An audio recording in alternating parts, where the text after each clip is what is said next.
my goodness, knight d8? Whoa. Bishop g5 with mate. No way! Has to give it. Mate! You voted mate! Chance, look, F7. Whoa, no! No! No!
Norway, land of fjords, majestic mountains, cliffs and waterfalls. In addition to stunning geography, Norway is home to the greatest chess player who has ever lived, Magnus Carlsen. Since 2013, Norway has also hosted one of the strongest chess super tournaments in the world. And it is one for which Magnus has claimed the top prize in the last 4 years. Can anyone stop him? This time, he'll meet one of his toughest challengers ever at his home tournament, with 9 rivals all hungry to beat the best. From Carlsen's fiercest online rival today, in their first classical over-the-board battle in nearly 4 years, Hikaru Nakamura, to the young star Carlsen once handpicked as his most worthy championship opponent, Alireza Firouzja. 2 more young stars are trying to follow in his footsteps, Nodibek Abdusattorov and Gukesh Domaraju. 2 established stars have already won a super tournament in 2023, Anish Giri and Fabiano Caruana. 2 more long-time headliners seek to take their next turn atop a major tournament, Wesley So and Mamedyarov. Finally, Carlsen's countryman and friend, Tari, rounds out the field. Who will come out on top? Will Carlsen run the table yet again, or will someone else usurp the throne? This is Norway Chess.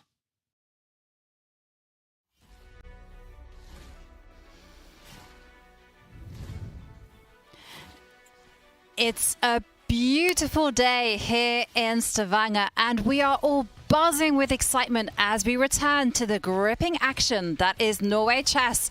The players have recharged after their rest day, and the stage is set, and all those battles are about to begin. So get ready and let the chess commence.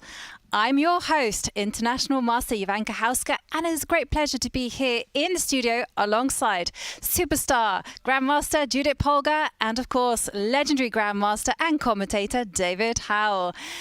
Yesterday was a free day, but we have seen 3 rounds of action, Judith.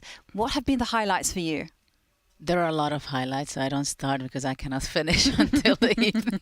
But if I have to pick 2 things, first of all, I'm very interested how Fabiano will continue because he looks extremely solid, very balanced here.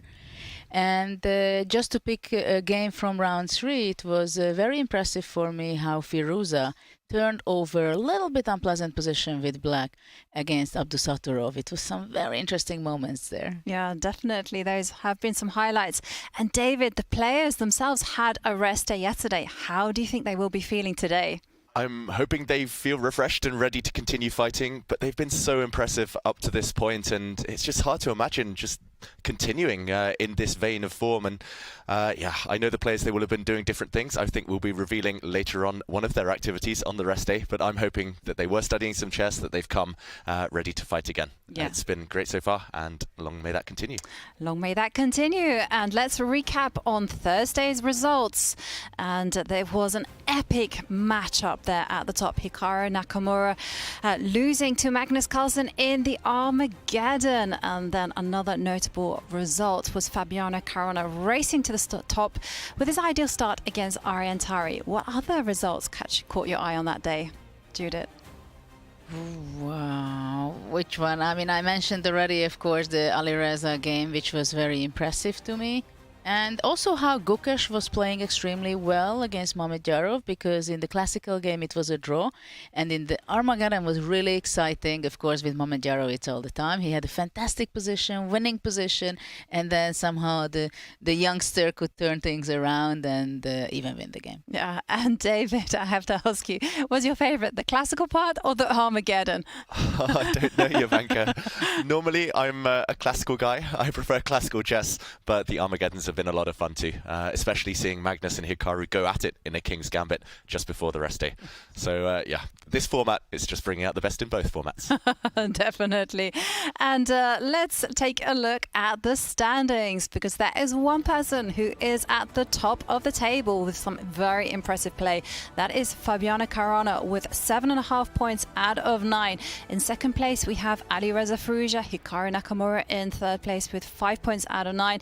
And someone who really desperately needs to take some victories in their classical games is Magnus Carlsen and, of course, Wesley So. Both of them on 3 points out of 9 and 3.5 points out of 9. But there is everything to play for, because take a look at today's matchups. It is Norway Chess after all. And at the top of the table, we have Gukesh against Magnus Carlsen. And we have to remember, Gukesh was the youngest player in the world to have ever beaten Magnus Carlsen.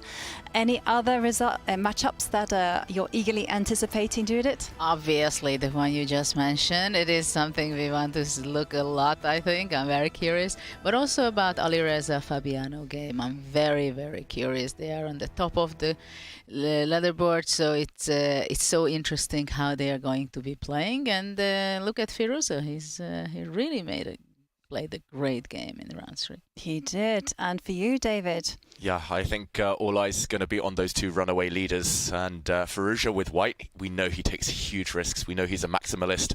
I think he's going to put Fabiano under some serious pressure. But of course, yeah, we will keep an eye on others, all of the games, including Gukesh against Magnus. I just can't wait to see how both of them do after that rest day. Yeah, I certainly can't wait, because this is Norway Chess. And Norway Chess is known for its very unique tournament format. It's never really been done in anywhere else in the world, and it brings out the best in the players. It's a 10-player single round robin, 120 minutes for the entire game. It sounds like a lot, but it really isn't.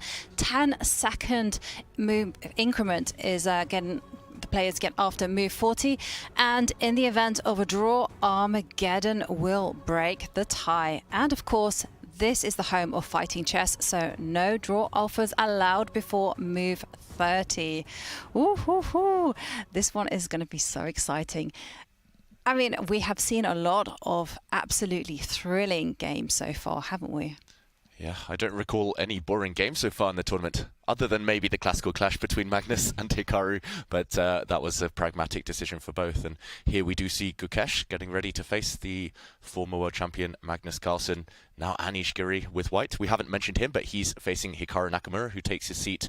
Another big clash, both players really wanting to win in the classical portion to try and catch up with the leaders.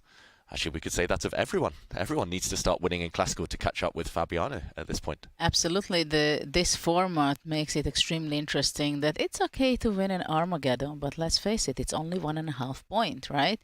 So it's just a little bit more than losing the Armageddon, because who loses in Armageddon gets 1 point. So really a classical win. It's a real way of catching up with the others. So if someone wins 2 classical game from number 7, he's number 1 in the tournament. Exactly. And I think Anish Giri said it himself, this format actually is very much dependent on those points. And like you say, 1 classical win nets you 3 points, and that's it. You zoom up the standings, and there we see Alireza Firouzja getting ready to face off against Fabiano Caruana, and Ariane, who's having a tough time of it, I have to say, against Wesley So. Now, how is it? I mean, what advice would you give to someone when you're facing a rather difficult opponent? Well, I was so sorry for Tari when he could not win and convert his very great game against Abdusattorov in round 2, because there he really gave out a great deal of his knowledge, and he made some good calculations. But in the final moment where he could collect the point, it was not good for him. So I think it's very difficult to digest something like this. And he knows it, and he knew it, of course, before the event, that he's the underdog in the event. He played here before. At the same time, it's extremely difficult to get your energy from day by day again to fight. I'm sure he has to understand that he has to be focusing, he has to be prepared to play, and forget about the result completely. And sorry, I just saw on the camera there that Magnus Carlsen has arrived with a new look. He shaved off his beard. Wow. Who would have thought that the 17-year-old Gukesh would be the hairier of the two here? Magnus, it shows he means business. He shows he wants a fresh start after that rest day. Something wasn't right. Something wasn't working for him. And we know the players, they're superstitious. They want to make a change. Big move, Judith. Breaking news. It seems like he did his preparation. Yeah, if that was the only preparation he did, maybe it was a good move. Nonetheless, Magnus Carlsen. Wow. Is that unsettling for Gukesh? Your opponent turns up with a rather radical new look. Can be. I do remember as well during the 2021 World Championship match with Magnus and Jan Nepomniachtchi. Jan was the one having a haircut halfway through that match when things weren't going his way. And obviously that didn't work out in the end, but it showed he meant business. And we're off. The games have just started. We see Gukesh open with 1e4. And what do we think Magnus is going to go for? I was going to say c5, but then he reached for the king's pawn, and they're playing in a very classical way. Solid start. Do you think we'll see the martial attack again, Judith, that brought him a draw against Nakamura? No way. Something more combative? I think so. He will go for some complicated. Yeah, and there we can see to the left of the board that we have a very, very fancy new feature. It is the win, draw, loss bar. And you can see there the percentages, whether it is actually or a fighting game. So the more it is in the grey portion, it means that there are more games that have resulted in draws. And we see an Italian. Yeah, the Italian, and well, still a very fighting opening in general. The draw percentage, while it's kind of at a decent level, it's what we expect from most openings these days, and we do see that white wins a lot of these types of positions, maybe more than black does. And Magnus now pondering his next move. Judith, do you think he's going to surprise Gukesh, his young opponent here, by playing an offbeat move like h6, maybe the slightly more passive bishop e7, bishop c5 leads to more mainline waters these days? Lots of options for Magnus. I don't know what he has in mind, but you can see that shaving his beard, it was already something he shows that this day is marked. It's like he's changing his attitude in some ways towards today's game. And the feeling I have that he wants to have a long game. He's ready for a battle. He's ready for a fight, for a long game. And I think it's also interesting for him to play with the new generation kids, we can say, maybe. because I think it's very interesting for him to look how they are developing from day to day. He understands that Gukesh is extremely talented boy. He knows exactly, I think, that he's potentially a future world champion who he's playing with. And I think when you're number one in the world, it's very important for you to play with new figures, new people, to learn from them, fresh ideas. For example, it was very interesting for me when looking Nakamura back in his summary of the game when he played against him, that he was telling on many moves of Gukesh that I was not counting on this, I didn't expect this. So it's also interesting, I think, that when we see youngsters around, that they do have new ideas. They do have a very fresh look on the same position, which the others are seeing, looking, analyzing for years or maybe even decades, but with a completely new idea. So I think this is also somehow challenging for Magnus, and it gives him a very positive feeling that he's playing with someone who will give new ideas and interesting game. Mm-hmm. And there we can see Gukesh developing his bishop out to g5. And that's the kind of move that invites Magnus to enter complications with kicking back the bishop and perhaps even kicking it back all the way to g3. Now, when you consider that Gukesh is very much a fighting, dynamic player, is it wise for Magnus to enter into such a battleground? Well, that's the thing with the Italian game these days. You're pretty much obliged to enter that fighting battleground, as you call it, Jovanka. With this pin, it's just so annoying for black to deal with. At some point, you will have to break the pin. At some point, modern grandmasters, they tend to play g5. It's just when you play it, you've got to make sure that it doesn't backfire. And just until a moment ago, we did see the win-draw-loss bar. And here we see it again. Here, white does have a very decent win percentage, but so does black. It is that type of position where anything can happen. I do have a feeling a draw isn't that likely a result here. Just from my own experience, it tends to work very well for white if black cannot break this pin in a satisfactory manner, but it can backfire on black. It can backfire on white, if you do kind of find black able to push g5 and start attacking on the king side. It's something that I've never really understood, these types of positions. Computers always say level 0.0, but that fails to tell the whole story, Jude. Yeah. In fact, the win, draw, loss bar seems to suggest all three results completely possible. Yes, because I think this is the type of position also that the better wins in some way. But also, of course, you have to understand the nuances in the position, because it is also sometimes not the same if you play g5 and white castled already, or you play g5 and white castled. So it's always a debate whether is he going to play g5 now, or he's going to play queen e7 or some preparatory move before that. So it's a provocation, and it's it's the tension whether g5 now and then knight h5 possibly, but I think that's not possible. G5, bishop g3, knight h5 now, because probably some knight e5 is in there.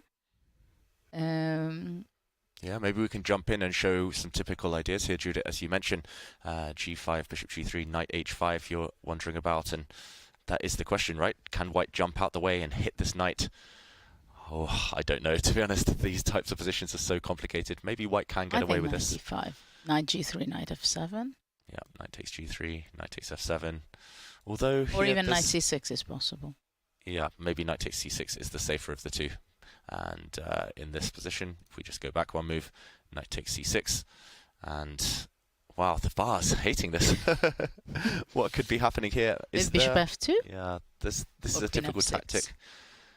Bishop maybe takes queen f6. Okay, queen f6. And yeah, there's some mating threats, meaning that black gets out of the way with the queen, no attack from the white knight, and black will win material on h1 next move.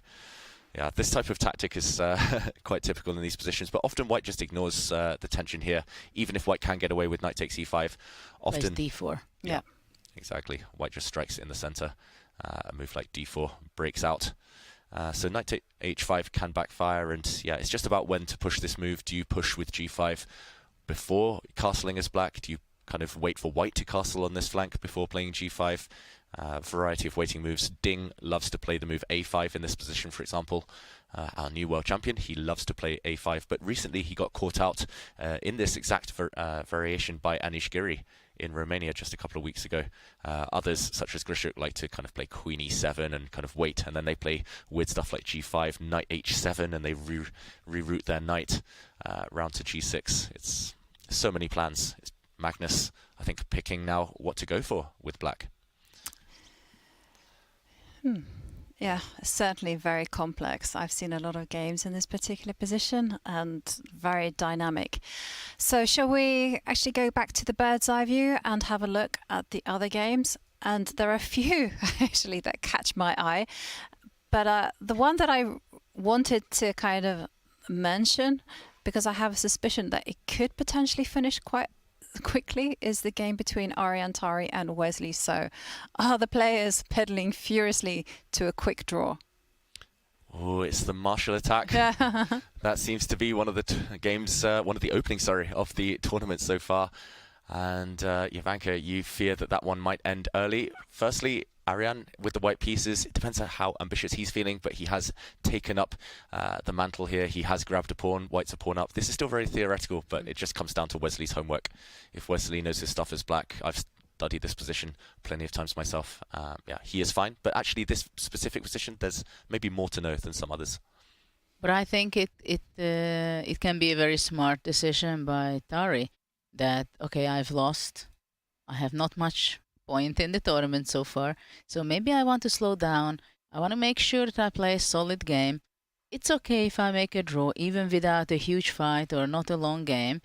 Then there's the playoff, so my opponent Wesley obviously will be a little bit nervous, right? Because Armageddon is already going to a shorter time control, so it can easily decide the way you don't want to. And maybe he has a different strategy, which would not be bad at all. I think that he knows that, okay, they want to beat him anyway. Yeah. So he's kind of provoking them that, okay, it's a drawish position. Come, show me that you really want to win and kill me. Wesley's a hard man to provoke, though. If anyone's going to be solid, it's going to be Wesley. And yeah, they do say that you don't want to castle queenside in a tournament. You don't want 3 classical losses in a row. Arian has lost 2 in a row. It would make a lot of sense to just stem the bleeding with a draw here. But we should point out that, okay, black did have a big threat, queen to e1, and knight d2 is indeed the main move in this position. So white's knight is going to come back and block. This is a long, long forcing variation. I was actually planning to play this with white against Magnus a couple of months ago, but he went down a different path. And here... What were you planning, David? I mean, like, not in terms of moves, but a slight advantage? Could you reveal? Not was really. It a draw? I was happy to be a bit of a chicken and make a draw there. If Magnus proved he knows what's going on, and of course Magnus does. So here there is a pin on the first rank. White needs to be slightly careful, otherwise his queenside pieces might never come out. So there's a couple of moves, but bishop to d1 is one way to break the pin here, dropping back the white bishop and freeing up its counterpart to come out to d2 next move. And yeah, I do believe there's others available to Arian. So I don't remember exactly how it goes.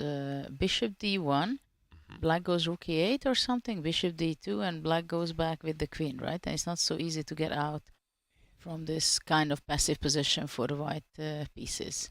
Yeah, let's jump in, maybe show some moves on the board.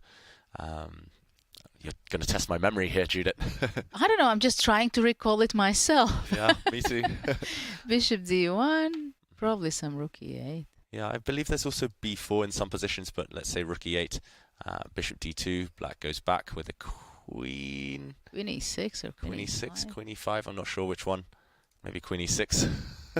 My memory already here is not great. And isn't bishop h2, by the way, possible? Takes and queen f1, the d3 pawn is hanging. Bishop takes. And yeah, hitting this pawn next move. And I believe this is still a line. Even here, I think white can give up a pawn and have the bishop pair, and it fizzles out to a drawish ending. Yeah, okay, but that's it's not much. That's not what Arian wants, potentially. So after rook e8, I think there might be the move g3 here as well. Which means that you're losing a tempo, right, before making bishop d2. Just cutting out your idea there, bishop takes h2. And now it might be that black plays the move b4. Black needs some counterplay before the queen gets evicted. So after b4, Now bishop d2, and yeah, black is forced back, and next move c4 will come, and it does get very, very sharp in positions like this one. And yeah, white's pieces aren't great, of course. White is a pawn up though, and has something to hold on to. So this is the game position, and after, okay, he goes queen d1. I must admit, I'm not too familiar with this. This is the draw for takes and bishop d3. Yeah, and it's just, to me, it looks like you're not really hoping for much in this position with white. You can play a move like a4, but it's not likely to lead anywhere. Yeah, and you do have to remember that in the Armageddon game, if this were to go, Ariane will have to change it around and play something completely different. King's Gambit, do you think? Yes, but you shouldn't forget that he's collecting 1 point. So he's doubling his points, which he had so far. That's true. So that's already a good start. And then he can think, which obviously he did already before this round. He was thinking and toying with the idea that, okay, I'm going to be very solid. If it's Marshall, I'm going to go for a draw. And then I'm going to do whatever he thought out. But for sure, he's not going to go into this opening. Yeah. And okay, so this one could look like it's heading into a draw. So let's take a look at the bird's eye view, because the other game, which I'm super excited about because it looks like it's red hot, it's between Alireza Firouzja and Fabiano Caruana. Oh, yeah. Yeah. Oh, yeah. Someone's gotten out of bed greedy. Yeah, and of course important for the standings as well. So let's zoom out of this game between Tari and So, and let's jump into that clash between the leaders. It's crazy, as you say, Jovanka. I'm already looking at that position and I'm thinking, what is going on?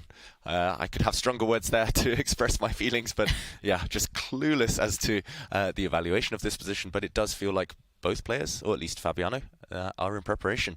And talking about Fabiano, Sverre caught up with him before the game, so let's check out what Fabiano had to say. Fabiano, do you feel you have a chance for a knockout punch today, or are you very happy with a draw, how the table is looking? I'm playing with the black pieces, so I think he's the one who is going to be trying to put pressure, and we'll see. Who knows? Alireza is a fighter, and we might have a big fight. Look forward to it. Thank you. A big fight was predicted by Fabiano, and it certainly looks like a big fight is occurring on the board. Wow, what a mess, Judith. Should we go back from move one? And Yeah, let's see how it all started. yeah. How that fight began. It is now move 15, but let's backtrack to the start of this game. It was 1e4, and the French Fabiano taking a leaf out of Magnus's book. He talked about a big fight. He doesn't want to be solid here, despite having the black pieces. And we do see the classical variation of the French. White stepping forward here with his pawns, and here this line with queen b6. Going for the poisoned pawn, the so-called poisoned pawn on b2, just very ambitious stuff. It has a decent reputation with black. This move has featured in several chessable courses, several books recently. It seems to be holding up here theoretically, but you need to know oceans of theory. And we also saw on the win-draw-loss bar a second ago that this one, very fighting, very combative chess here. Queen d2, just gifting the pawn. And of course, black here has said A, so he has to say B. He has to follow through with his plan, take the pawn, meaning the queen gets kicked around, and now knight b5. Let's ignore the question mark given by the computer here. Sorry, it looks like a decent move. I'm sure there are others that might say a better evaluation, but this one clearly part of his home preparation. Maybe he just feels that it's more testing for Fabi, but Fabi is prepared. And now look at this. Rook b8. There was a knight fork threatened with knight c7 check. So getting out of the way, and black's king now loses the right to castle. The knight comes back, so costing 2 tempi for white. Slightly mysterious, and knight to c5. But there is no castle for black in this game anymore. Yeah, you would take white here, Judith. Well, I don't know, but the question is whether is it worth giving away 2 tempis just for the fact that black king is going to be staying in the center of the game? Yes, it is quite a valuable thing for white. Of course, black wants to go knight e4, which can be very powerful. it looks extremely scary for black. At the same time, these days, working with the engines 24/7, I believe, on top level, it means that you can come up with risky openings or very much risky looking openings. Because, of course, in this position, if you don't work at home, it looks like you get a heart attack in any second. But if you work at home and you're aware of the dangers and you know the exact moves, how to react, then it can be something, a very good choice. Now, first comes to mind is the exchange on c6 and somehow knight d6 to me. Or maybe immediately there. Yeah, I can tell you that this game, this position has only been played once before. And there it was a win for white. And it was between two grandmasters, Tal Albigel and Daniel Friedman. But there, white actually played bishop d3, the developing move. But I was going to ask you both. Firouzja is a tactical genius. He thrives in these unbalanced positions. Is it wise of Fabi to go into your opponent's strengths? I think generally speaking, we have to separate things. But you are in the opening preparation, that's a completely different story when you enter in a middle game when you're out of the book already. So at this phase, it's very clear that Fabi is in the book. He knows what he's doing, or he prepared, and he's mentally also prepared to have his king on d8 and play an extremely sharp game. And he knows it, that if he wants to win the tournament, he has to show something courage and braveness, and he has to play extremely well. And you can see that he's very much in the mood to do so, which is very interesting to see. Yeah, I think it's very much influenced by how the tournament's been going so far from Fabi. It just shows extreme confidence, which is great to see, partly because of his results so far, but it also shows he wants to win this tournament here and now. If he wins another classical game, Fabi, his lead is going to not just be extended, but it might be insurmountable at this early stage in the game and early stage in the tournament. And yeah, just to play like this against Firouzja, Jovanka, I would not have the courage. I would be trying to lock down the game and just trying to be as boring as possible. But that's why I'm not as strong as Fabiano Caruana. It just, I love to see it. And that really does show that Norway Chess is bringing out the best in these players. Meanwhile, bishop d3 on the board. Okay, so continuing along with that game between two grandmasters, but yeah, slightly surprising, Judith. As you mentioned, there were ideas maybe of going a bit more direct. Well, at the same time, it's interesting for white how he's developing, because if white can castle, white has 2 pawns down, right? So we should not forget that. At the same time, for black, it's very difficult to develop properly. And really, the d8 king is a huge problem, or it can be a huge problem. So if white can castle, move away with the queen, play c4 one day, for example, that can be incredible breakthrough. And if white is able to do that, white can win the game very fast. And it can happen that the game would be even finished in 5 moves or 10 moves if one of them are not paying attention. And of course, after castle, the rooks can be moving to a1, b1.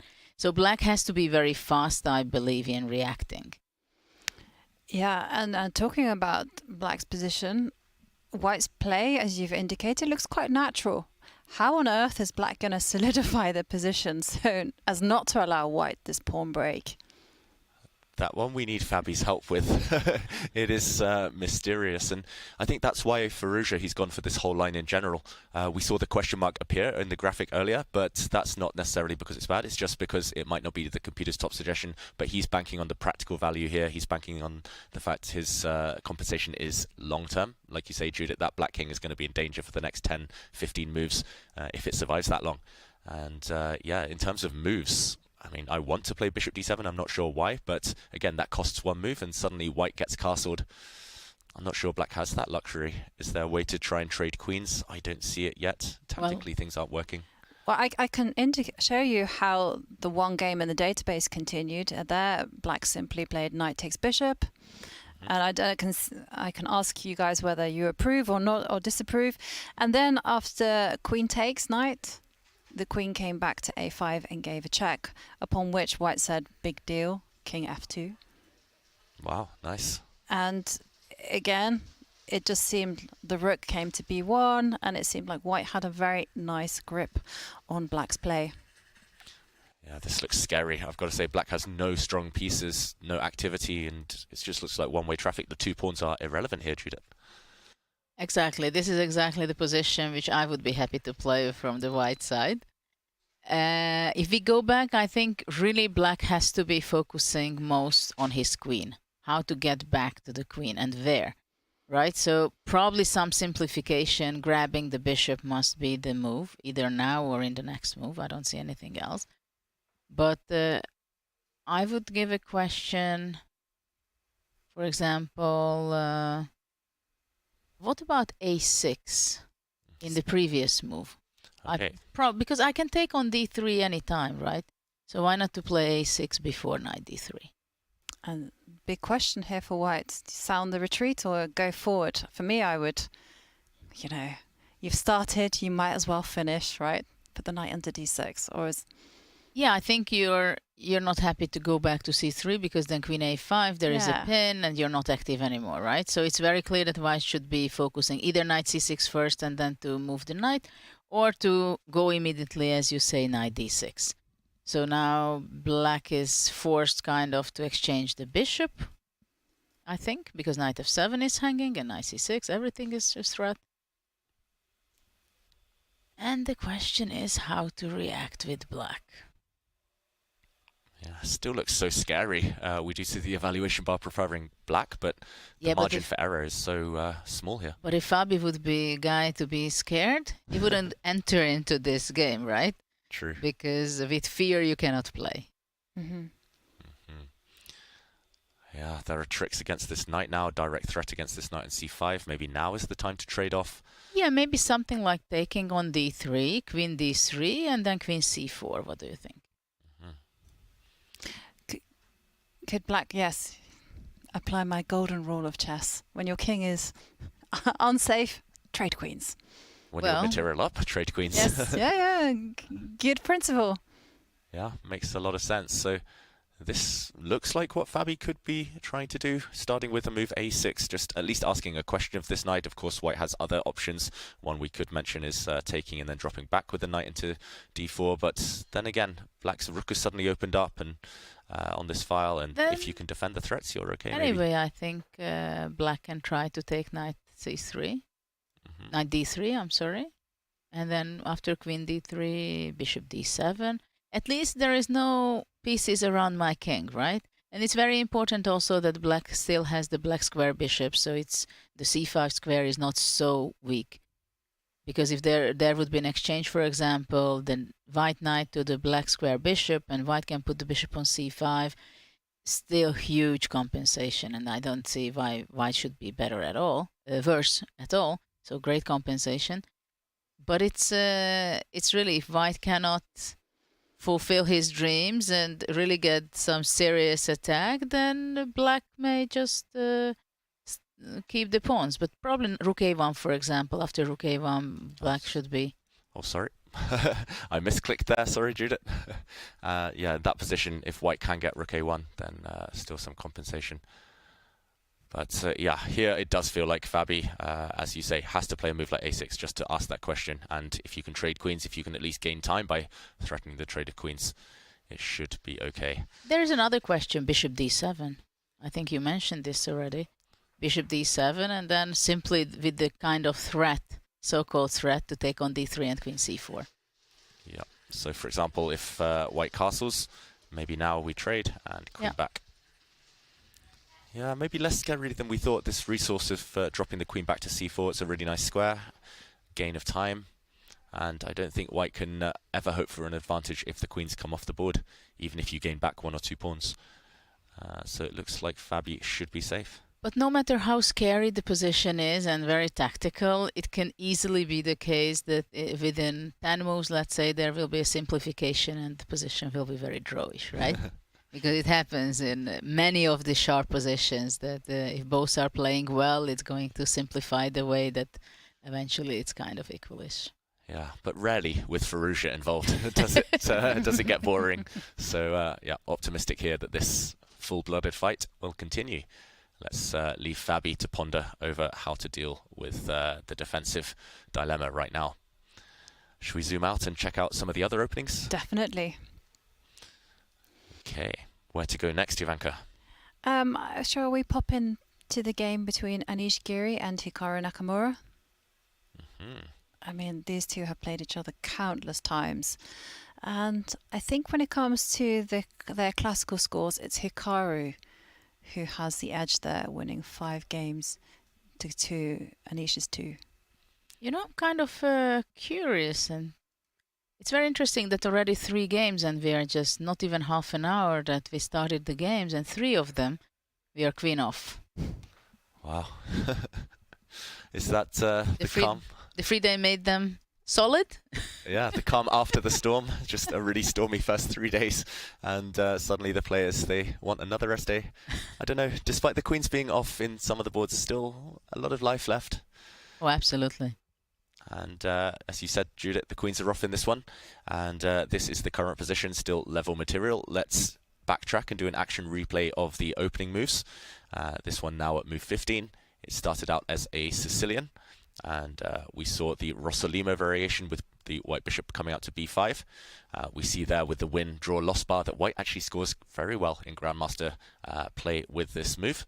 High win percentage of 43% there for white. And okay, of course, Nakamura knows his stuff, and after a trade of bishop for knight there, we saw some very natural moves. And eventually, white did open up the center, following conventional wisdom, facing the bishop pair. You want to accelerate the play. And is the knight on f6 common? Isn't it supposed to be on e7? That's a good point. If we just go back a couple of moves, yeah, you're right, Judith. Normally the knight lands up on e7. Maybe Nakamura has looked a bit deeper. Maybe he was kind of anticipating this pawn break and realized that, I don't know, you could get away with having the knight on the more active square. I think you're right, knight e7 would have been my choice here for sure, but okay, knight f6. Well, of course, if you have the time with knight f6 going d6 and then knight d7, that can be a very nice square for the knight. But we can see Anish wants to play d4. It actually seems to be a very trendy idea to put the knight on f6, because I'm just 4 games in the database, all very high level games. In fact, Alireza faced it against Pragnananda just last year, and actually it's got, from those 4 games, white has scored 3.5 points. Ooh, that's not bad. But it's a very small sample size, so let's not get wildly excited about that. I don't know. Anish might have been getting excited about that when researching this variation. I certainly would be. And okay, we did see the center open up. Queen takes d4. And yeah, some big threats here, potentially along this diagonal for both sides. I'm not sure whether the queen is hitting the bishop or the bishop is going to hit the queen. Black castled. Knight c3, and this is where the queens disappeared. Black, not liking the tension, played the move queen to b6, and it makes a lot of sense. Black has the bishop pair, so getting the queens off will suit him long term. And I'm slightly surprised to see Anish capture, but his idea now is to kick the black knight back to e8. Bad square there, and after bishop e3, hitting this pawn, Naka has just replied by playing rook to a6. Judith, first instincts about who might have the advantage here? Well, it's clear white has a great space advantage, so I'm not surprised that Anish got a little tempted, and I see him playing in many games, having the queen swap somehow. Right? He doesn't mind to go into an endgame. In his previous game, it was also an endgame, or a middle game without queens, we can call it also. Maybe this also, I would call it more of a middle game without queens. I would think, for example, playing a4, to gain some more space and not allow for later b5. Of course, for the moment, black is not going to go b5 because of bishop c5. But black wants to go knight c7, knight e6, but there's a huge weakness in the position on d6. And black's bishop pair is not something that black is giving great play with them. Though maybe black's next move can be also d5. Yeah, and that is actually something that Alireza thought about when he actually faced this position against Pragnananda, and there he actually put his rook to d1 first, and the whole idea as well was, as you say, you know, black needs to mobilize the bishop pair, so after black played f6 he was ready to meet that with bishop f4, and it was played in the Meltwater tour. Okay, so very logical moves there from both sides. I think you're right, Judith. black next move needs to strike either with d6 or with f6, just to open up the set of bishops. And it's interesting because you may consider bishop f4, for example, with the same idea that black cannot push the d pawn. But after bishop f4, already b5 is also kind of something to consider because bishop is moved away, so bishop c5 is not possible. But probably anyway, black's plan is really to play f6 and somehow get rid of the e5 central pawn and open up the diagonals for the bishop, and also the e8 knight can later on come out from there, its passive place. Yeah, to me it feels like, okay, it's low risk for white. Of course, Anish has things under control, but I've seen Hikaru win so many of these positions where he has the bishop pair or he has some small long-term kind of strategic advantage, and then somehow he just clings on and survives and wriggles out and then outplays his opponents later. So I don't hate black's position at all here. I think I would probably choose black. I whisper it quietly. Yeah, just I like my central pawns there. And you my like your pair. bishop there. I'm way too biased, and actually it's one of my biggest weaknesses. I often miss the dynamics because I'm too busy going after the bishop pair in middle games. But here I don't see anything going too wrong for black, as long as you can break out healthily with f6. What about playing knight e4 with white? Let's jump in. Knight e4 here. So, okay, you've clamped down on the d6 square. Still slightly pondering whether I can play a move like d5. But okay. Well, those are the best move when your opponent wants to stop something and you're still making it, right? d5? let's try. d5 takes. What do you want? Bishop f5, or you want to grab my pawn on b2? Good question. First of all, I'll just mention to the viewers, I didn't forget that en passant is a legal move there. Yeah, it's a superpower. It's a superpower, exactly. Bishop takes b2 as possible. I was, wondering about bishop f5, but also f5 crosses the mind. True. But after bishop f5, I mean, bishop takes knight might not necessarily be a threat because d7 pawn. So d6 pawn is looking mighty fine. Yeah, for example, rook a d1 and... Yes. Whoops. Exactly. Now I shouldn't have allowed en passant. But, okay, rook a d1 is on the board. Just to point out here, for example, black could consider a move like f5, and it's still very complicated, this type of position. It's likely black will win back a pawn, and things are opening up. So Anish didn't go for this one, perhaps worried that he might lose some control. Instead, he played the move rook a to d1. So following the game you mentioned, Ivanka, now f6 breaks out for black, and we're expecting f6, bishop f4, with a very tense position. Absolutely. Certainly very tense. And I'm curious, I mean, judging by the clock times, I would guess that neither side are aware of this previous encounter. But, chess is like that these days. There's lots and lots of games in the database, and you just can't keep up with them all. Yeah, these top players, they can remember a lot of games, but there are millions of games out there being played. And yeah, most likely they knew up to a certain point, and now they're just playing logical moves, and it just happens to follow that one game.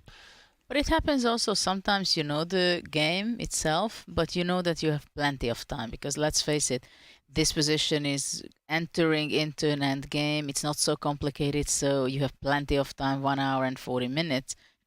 So you can also spend time that, okay, I know that game was rook d1, I like it, but maybe something else comes to mind, some other idea, or after rook d1, maybe he says, well, maybe f6, what am I going to do? Bishop f4, bishop d4, do I have other alternative? And can I ask you, what happens if you know the game and you know there's a trap?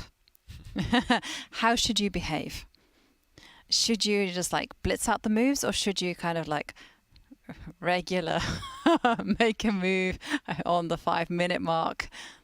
Well, generally on a high level you don't have these things. Of course, when you're a kid and you know some traps, you're acting like, oh, I blundered something when you're actually sacrificing it, or you're acting in one way or another.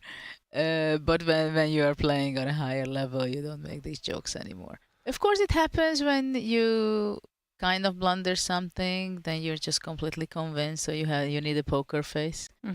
And I think some players do it also, that they use their expressions and body language to maybe pull you in to some blunder or something. But usually you don't fall into those things. Okay.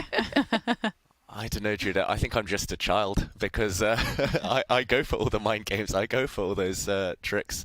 And I think there's two schools of thought. One is that most of the top players, they just moves as quickly as possible, save time for later. For me, it's like, okay, I know this position, but I'll sit there for 3 minutes like, what to do? And then I'll play a move maybe not so confidently, even if it's not setting up a trap. And only once the opponent kind of follows down the path, then I'll speed up and then I'll show them who's boss. And I think that kind of switch in pace does scare a lot of people.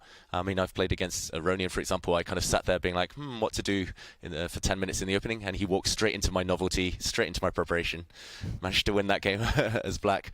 And yes, occasionally it works, but more often than not, like you said, the opponents don't fall for the traps anyway, so why bother with those mind games? But it's interesting. I think there are some players who work a lot, but they really select on which part of that opening they are working on, and they come to the game, they give this impression that I know everything, and they are just flashing out the move, right? To hide the bluff. And then it gives the impression at some point that, does he really know this? What's going on? Or they are just bluffing out? So if I deviate here or there, then maybe there is a hole. So sometimes it's kind of very tricky, right? That is it only the surprise that they get and still they want to show that they are under control, or they are? Yeah. You're right. That's why there's this phenomenon of as soon as players are out of their prep, there tends to be a mistake immediately, just because they've bluffed up to a certain point and they haven't gone further. Who are the biggest? Oh, sorry, Ivanka. Yeah. I was going to say, who are the biggest bluffers in world chess? Do you think, Judith? You've played a lot of these top guys before. Well, can I answer first? Yes. I think, okay, I'm going to whisper this again between just you guys and everyone watching. I think Hikaru is a big bluffer, but only because he's so like dramatic with his facial expressions, and you think, oh, he's not very comfortable with his position. And then he does what you highlighted there, David. He actually knows what's going on. You know, you kind of think, okay, well, he's not happy. And then suddenly, and then you think, oh, dear. Oh, maybe Magnus can do that too. Yeah, Magnus Sometimes. is another one.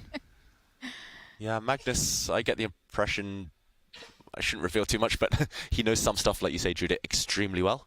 And some stuff he knows he can work it out at the board. So he maybe doesn't rehearse in his mind.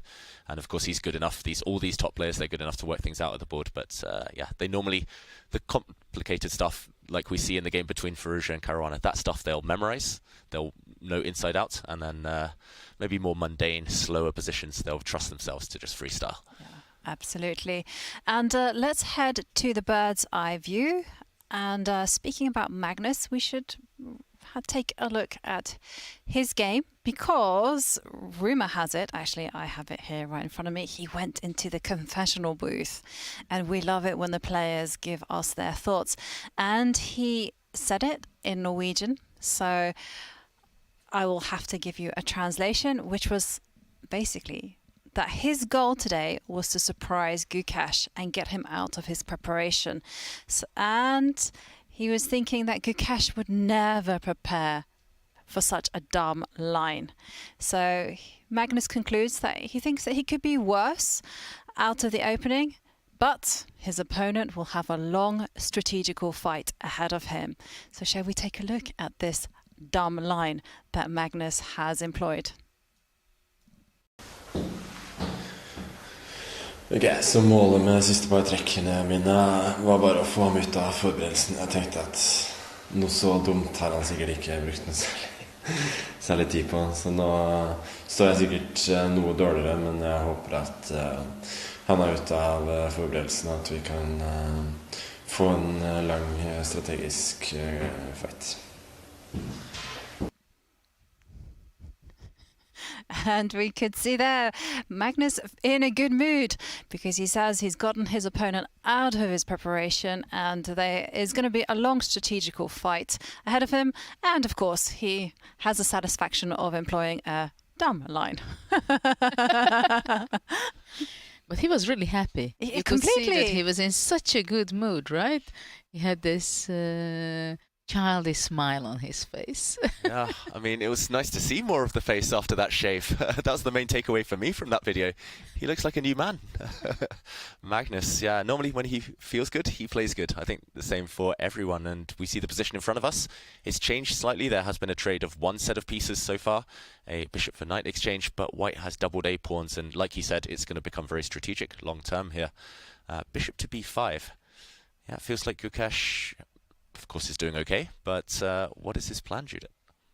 Well, I think he wants to keep the tension, and the point is that black with the knight cannot really move away so comfortably because there is the pin with the bishop on h4. So my question always, especially in this position, can black play g5? Because if black can play g5 and the white bishop moves away, then I can go knight e7, even simplify, offer an exchange of white square bishop, and I think the two knights are just completely doing a great job. But, of course, the pawn on a5 is not a help for black. So this way the bishop on b5 can locate itself in a very comfortable way. So there is a lot of pressure, I think, from white side putting on Magnus's position. So that h4 bishop is really kind of bothering black. This position really reminds me of a variation of the four knights, the Spanish four knights, where kind of black gives up the bishop pair, doubles the white pawns, and yeah, this pin is often extremely annoying there as well. Actually, it's almost identical to that variation in which actually this white a3 pawn would be back on c2. And in that line, often you want to break the pin in various ways. You can break the pin by kind of moving with queen e7 and eventually kind of playing like b6, maybe rook d8, move this knight out the way, but it takes so long. And in the meantime, white will be motoring forward with plans such as d4. So I think, should we jump in, Judith? That critical move you mentioned, g5, Magnus will calculate it, but as for whether it's sound, that's another question.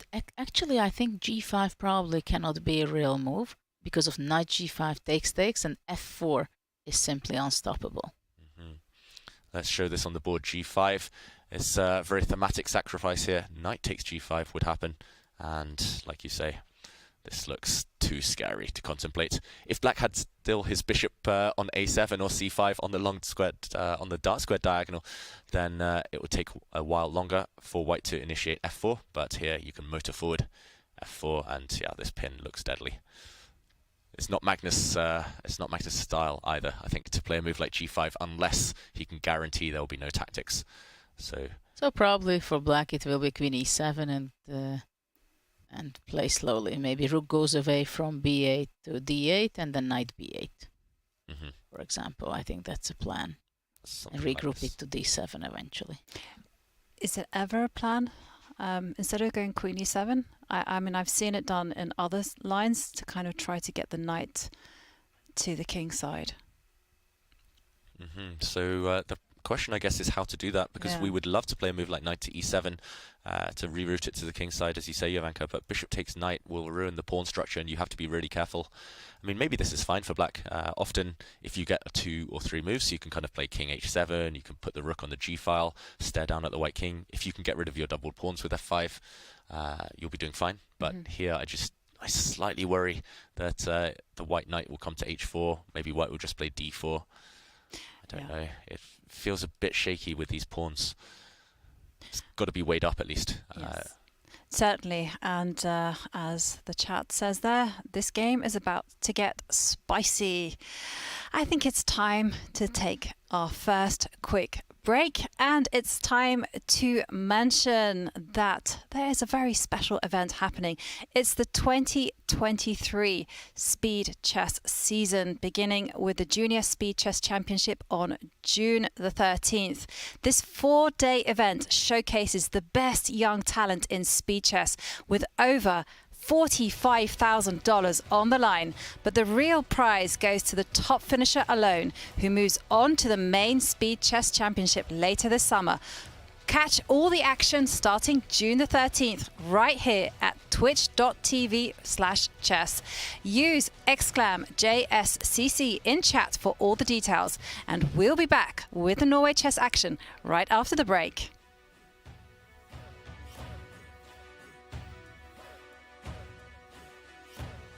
Your subscription makes shows like this possible, which is why our Twitch subscribers will never see ads on chess.com.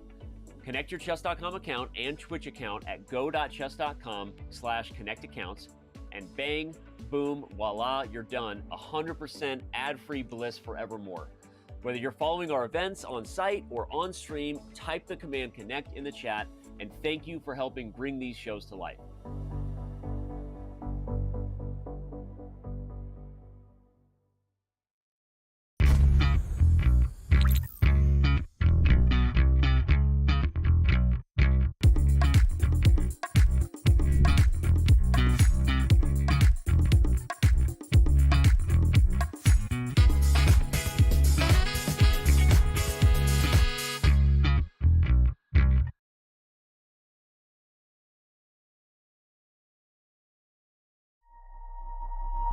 Chess.com's game review recently got a major update. Here are 4 key notes.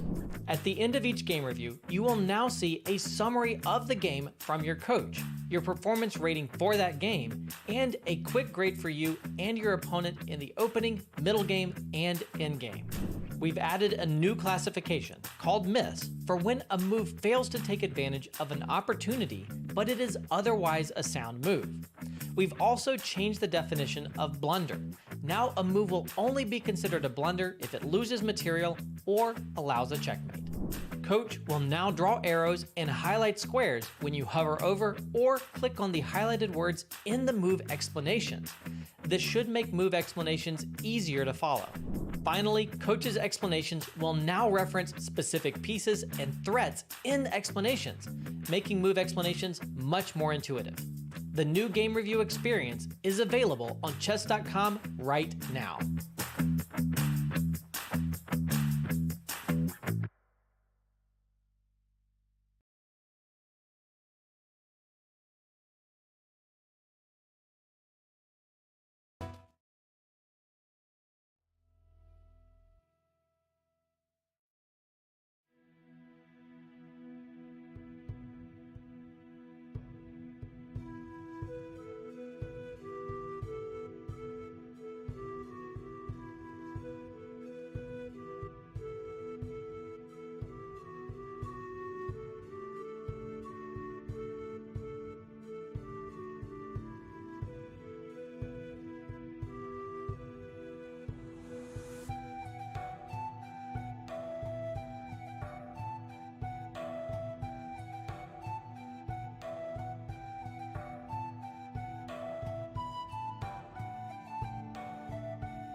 I thought we were going to be on a break.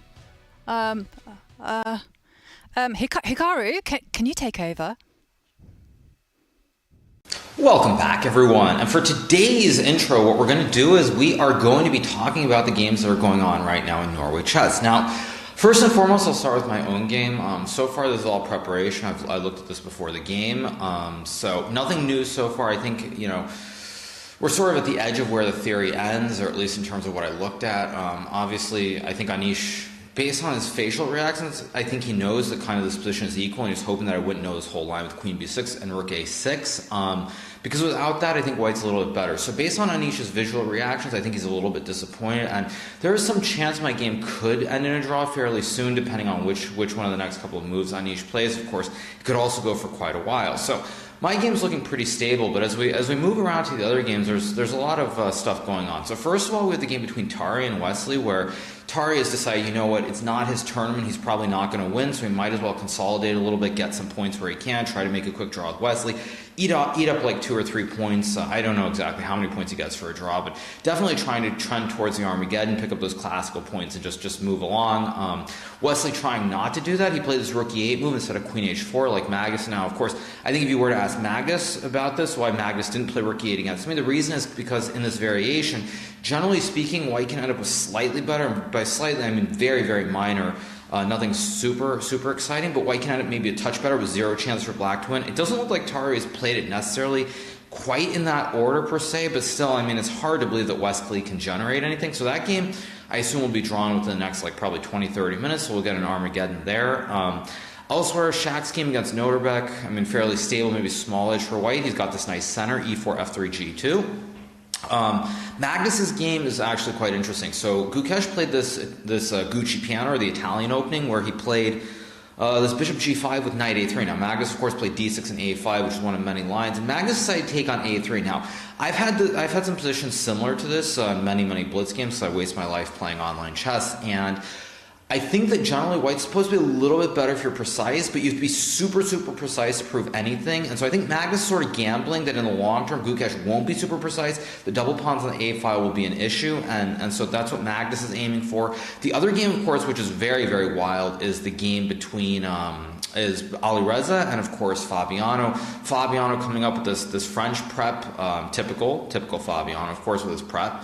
And he played this king d8 move, and I mean, the game is very wild. I think if both players are out of prep, my general assessment is that probably it's a little bit easier for Alireza to play based on the piece placement. I mean, it feels like for Fabiano, the rook on h8, bishop f8 aren't really in the game. King on d8 is iffy, bishop on c8 not active. And so I think Alireza looks to castle play f5, c4. Very limited plans, generally speaking, for white, whereas black probably has to figure out what exactly the setup is. So I'm not feeling great if I'm in Fabiano's shoes right now, considering that both players appear to be out of their preparation based on the time usage.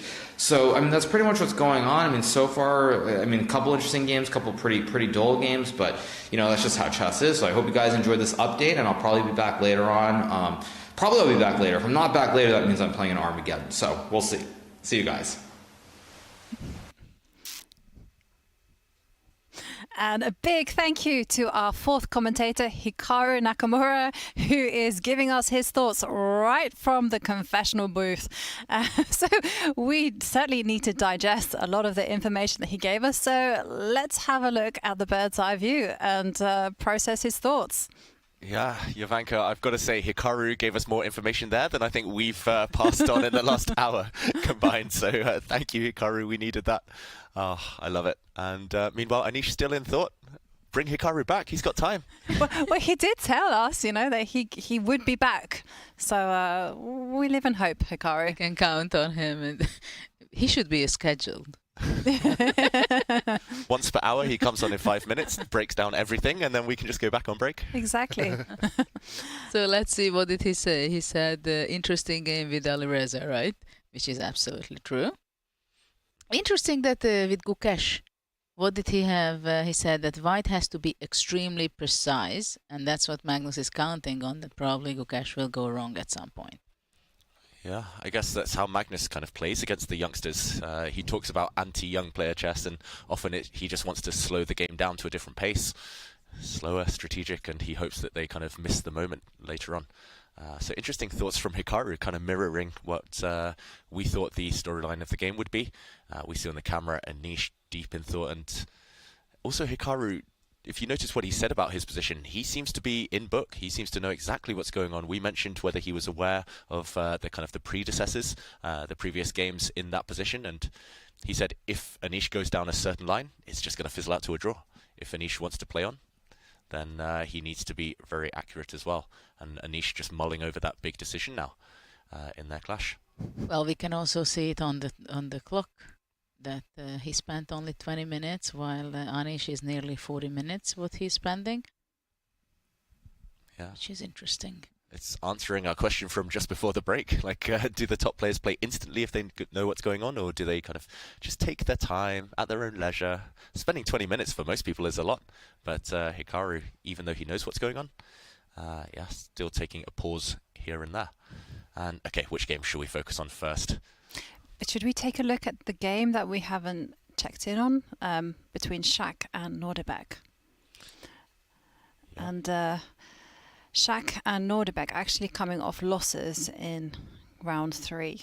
We saw Nordebek, of course, lose to Alireza Firouzja there, and Shak lose in quite a painful manner in the Armageddon game against Gukesh. Yeah, it went very much out of control for him. Probably he was thinking already that the victory is in my hand already, but it was a very complicated position where he went wrong there. But this position is a much more solid one, I must say. Yeah, it's not Shak's style. At least we don't associate these types of positions with him necessarily. So therefore we can kind of conclude that Abdusattorov has won the opening battle. Let's actually backtrack, because this is the one game we haven't seen so far. Let's do a quick action replay of the opening. Let's show this this opening some love. And here we do see it was the Queen's Gambit accepted, one of the trendier lines of the Queen's Gambit accepted here, taking the pawn, e4 and e5, meeting fire with fire in the center. We saw a check, and in this position, actually earlier in the tournament, we saw the move knight f6. Very, very sharp stuff, but this time Nordebek goes for the solid line, swapping everything off in the center, going for this queenless middle game. White will win the pawn back sooner or later. We see this pawn is not going to last too long, but eventually when that pawn did drop, this was the position we were left with. Castling, queenside for black, and the white king kind of castled by hand here, landing on c1 eventually, and everything traded off. It's just rooks and knights left now, and the only imbalance, Judith, is the pawn structure. Well, I like c5 a lot with black, because later on possibly black can also regroup his knight if he wants. Of course, on e5 it stands absolutely brilliant, but to go to knight c6 and to have an outpost on d4, it also makes a lot of sense. Later on, possibly king will be brought up to c6 with king c7, king c6. Black can go a6, b5. So actually black can also get better in this position. I think black feels very comfortable, and white could not get really anything in this game. Mm-hmm. Yeah, it's interesting kind of imbalance, as David highlighted it, between the pawn majorities. To my eye, it would be white would need to counteract black's plan by actually mobilizing his own majority. I mean, is that possible with maybe some rook f1 and some, I mean, or how to do it? I mean, should you push with the h pawn? Should you go f4 and then begin the adventure, or? Yeah. Or is it maybe the key thing that the white king is far away from those pawns and can't assist it? What are the kind of the key details here for white? I think that kind of latter detail you mentioned, Jovanka, could be very relevant, because Judith, here you were enthusiastic about black's kind of pawn majority, the 3 versus 2 on the queen side here, and that's because the king can act as a supporter. White's king kind of in limbo. It kind of wants to support its own pawns, but it cannot. It's kind of cut off along the d-file, and yeah, if the king was over on f2, assuming the black rook couldn't kind of come into the position, then it might be easier for white to start pushing pawns on this side of the board. It's certainly difficult to do that. Pushing right now with a move like f4 would come with consequences. Maybe the black knights would jump in via g4 into the position. You have to be kind of wary what would happen if black jumps in with knight to d3. Suddenly the f4 pawn would be loose on that square. Certain kind of concrete considerations to take in to measure there. And what happens if I get the vacuum cleaner out and I take my rook and I offer a trade? Is this just even Stevens, or still black has that edge because his pawn majority is more mobile?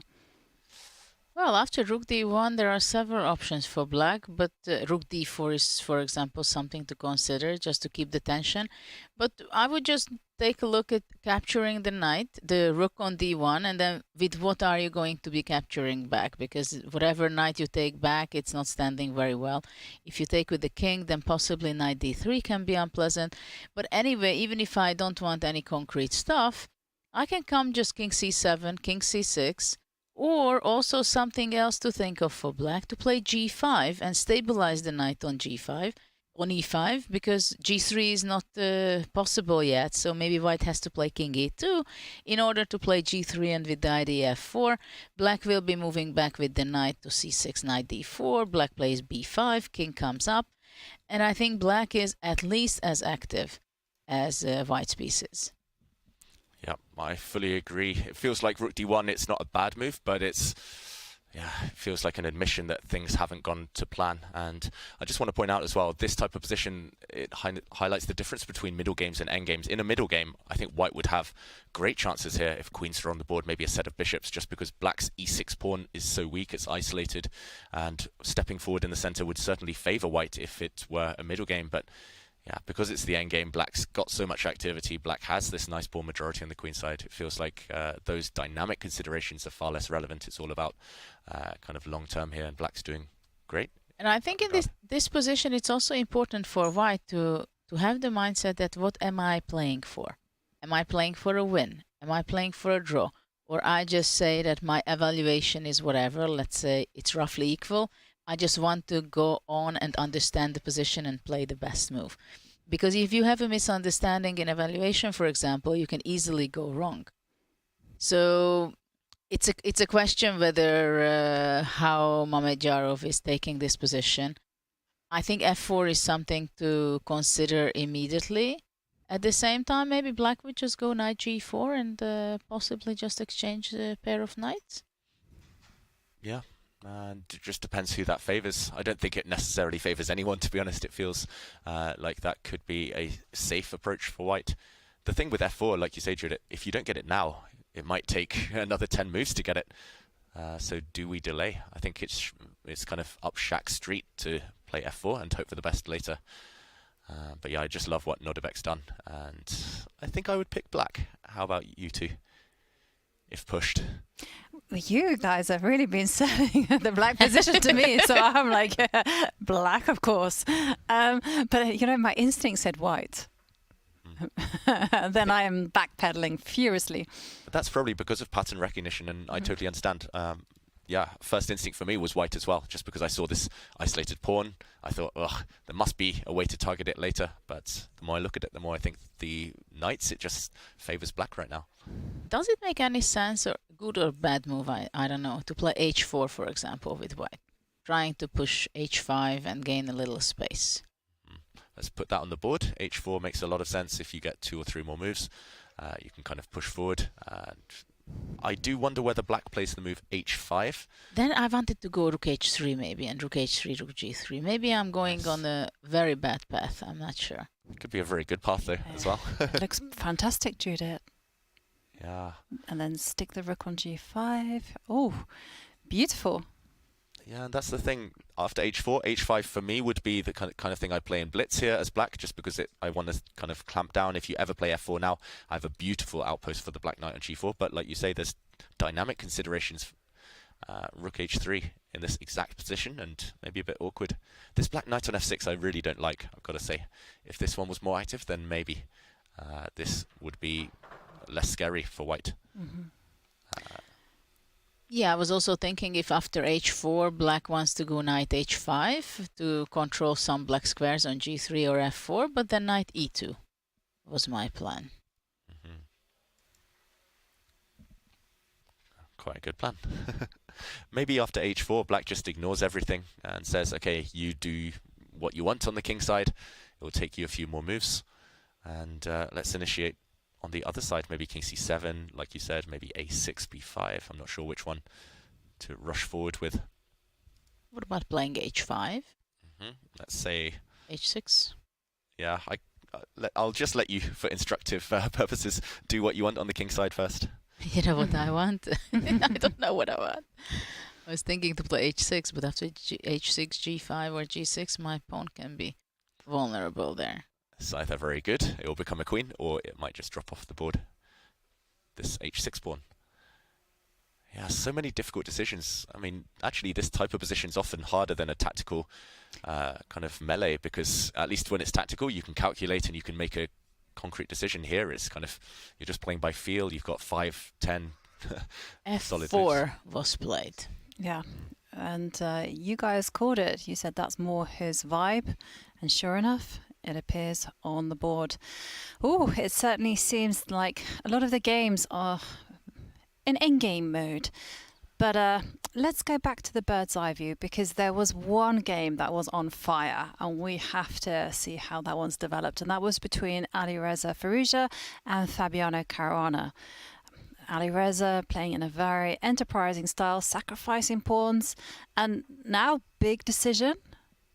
He's actually jumped in with the knight to d6, and there's been a change in the dynamics. Can we dive in and see what's happened? Yeah, let's jump into that game. And it's actually something very similar, Judith, to what we discussed a while ago. And Black has just played the queen to c4. Fabi trying to get those queens off the board and using his extra 2-pawn advantage. I think one thing is very important compared to what we were seeing. But I'm not sure we didn't have exactly the same position. But Black did not waste tempo playing a6 and forcing knight d6. But he has bishop d7, which can be a much more useful move, unless the a7 pawn will be taken, of course. Yeah, I guess if the a7 pawn is ever taken, you're kind of mentioning it can be captured in some lines, but that will mean that White has had to trade pieces just to get to that pawn, and that would be a win, I think, a moral victory for Fabi. The good thing is he's not just one pawn up either, he's kind of got pawns to spare, pawns up his sleeve. And, well, I think White cannot exchange queens if he wants any advantage. So queen a3, then queen b4. Check. Actually, White can't escape from the queen exchange. You can step back, right? But queen d2. Queen d2. Sorry, my arrows are going crazy. My bad there. Queen d2. Queen d2 is the only move to avoid exchange. Right. But it doesn't feel like the most aggressive move on the planet. And after all, Black can still go queen b4. I had to catch myself there and do some calculation. But it's possible. c3. And then the idea was, is this going to surprise you, to take on d6? Exactly. I see that pawn and I want that material. Yeah, let's jump in and show this on the board. What can White try here? I guess you can swap knights and then go to a3, but the alternative, the variation you two are discussing here. Firstly, queen b4 isn't possible. Oh, it is possible. Wait, knight takes c6. Pawn takes. Pawn takes, but yeah. I mean, still, that feels to me very complicated, actually, because after the trade of queens, you know, there is a pawn on a7 that's up for grabs. Yeah. For some reason, I thought this was just not playable, but you're right. This pawn is also up for grabs as well. Mm-hmm. And just to show the other line you were mentioning there, c3, queen takes d6, and 3 pawns feels like too much. But the evaluation bar is bang in the middle. I normally take that as an indicator that White has actually extremely good compensation. If you're 3 pawns and the computer's like, yeah. If it's true what the engine says. If. Are you trying to shift our reality, Judith? You distrust the... Well, you know, it's like, it's typical. If we wouldn't see the bar there, we would think that, I mean, okay, White has compensation, but after all, White has 3 pawns down. Right. I mean, really? And then you see the bar and say, well, maybe there is something in it. If the engine says that it's equal, then it must be very good for White, right? If 3 pawns down and it's equal. I mean, but could it be for kind of concrete reasons? For instance, the knight coming to b5 to attack the queen, and then c4 kind of. c4 coming. So far, queen b4 is unpleasant for Black. For yeah, or still like you still have moves like knight takes pawn or castling. I mean, c4 is still very much brewing. Yeah, it's a question as well. What is Black's next move if I just castle? Mm-hmm. White can often try and play a move like f5, maybe try and break through on this diagonal. If you ever play a6, I'll jump in with a check on b6. I mean, I would take black, I've got to say, because I'm greedy. 3 pawns. But yeah, in practical terms, if this was a blitz game, I think white would have fantastic chances. Again, it's just, Judith, as you say, the players don't know what the silicon overlords say. They don't know that the evaluation is roughly level. So 3 pawns, I think Alireza will just rule out this variation in his head. Well, if you play an Armageddon, this is exactly what you want to get, right? With the white pieces. And we might well get it. Queen d2 is on the board. So queen b4 pretty much leads in that direction. Yeah, I mean, are there any other kind of improving moves for black? Like, could you, for instance, try some moves like b5? Just, I'm kind of struggling here to kind of think of a way to solidify the position, but I thought b5 to prevent c4. Well, b5 is possible, but I would be maybe scared a little bit. I was thinking to play maybe f6 and try to sneak away with my king to e8 and f7 to stabilize it. Yeah, if you get 2 or 3 moves, that's a beautiful kind of safe haven. Yeah, I mean, if black gets 3 moves, you have other ideas too, right? True. But maybe white cannot break through within the next few moves. I guess that's one question. What is white's plan? Of course, white would love to castle, but right now, maybe that's why we want to keep our queen on c4 rather than moving it away like we were showing in that other line, because now white cannot castle and maybe cannot generate an attack. Yeah, I mean, okay, so I mean, I guess we have to ask ourselves in this type of position, what is white's plan? Is, for instance, knight takes knight a big deal? If it's not, no. Okay, it's not a big deal, right? Because the queen a5 check is easily dealt with. And then king f2, and then what will white be doing next? I actually fell foul of not asking myself these questions very recently. So now I'm trying to do it at every opportunity. Yes, I think one of the good opportunity and idea for white to bring his rooks to a1 and b1 on the open file, so to put pressure there. And of course, the other idea is to play king f2, rook e1, and possibly f5. So it can be also a prophylactical move for white. It's very important that white is not exchanging the queens and at the same time not allowing the black king to get into safety. Should we jump in and ask just kind of how those plans mesh together? So let's say black starts with f6. Which plan are you going to go for? Yeah, this is a good question, how to react for white immediately, right? Because if black really gets to e8 and f7, that's already a huge development and progress for black. 2 moves. You have to hit me within 2 moves here. Otherwise, I think Fabi is happy. Can you hit them immediately with f5? Although that's very risky. After f5, my plan was to go knight takes d4. And after bishop d4, I would be trying out e5 if it's possible. Right. And if you go queen a5 check, then just simply king a8. And if bishop... Yeah. Yep, you can take a pawn, but you now find safety for your king, and everything's beautiful for black. Yeah. Yeah, look how strong these pawns are going to be. The white king suddenly is the one stranded in the center, not the black one. So white has to be very quick, right, after f6 to react on that. Yeah, f6.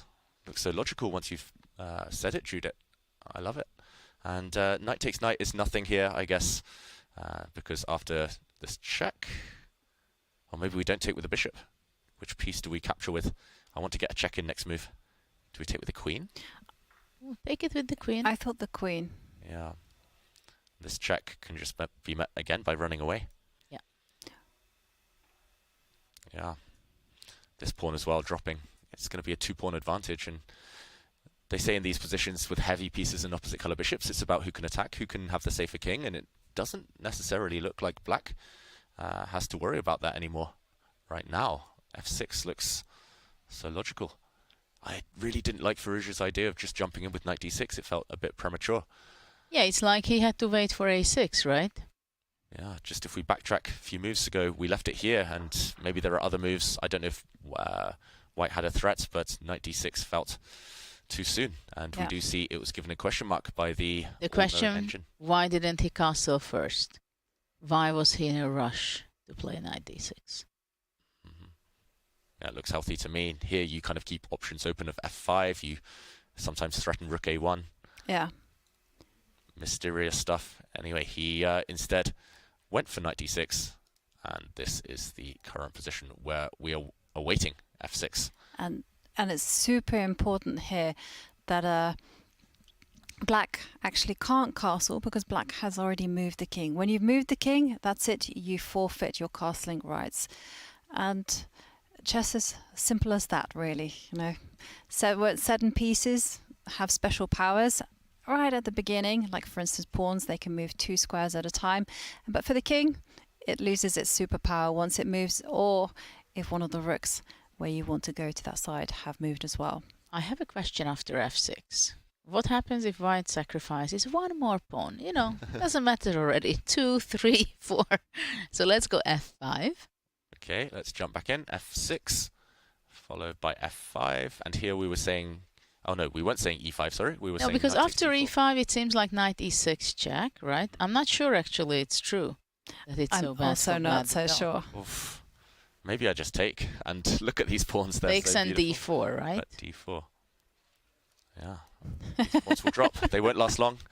It's like it's like 2 armies. They're behind enemy lines, these secret agents, but they've just been found out. Their identities have been revealed, and they're going to be eliminated next move. I don't know. Sorry. Yeah, no, I was just going to say that Sam Shankland in his book, he talks a lot about like how to assess whether you should move a pawn forward.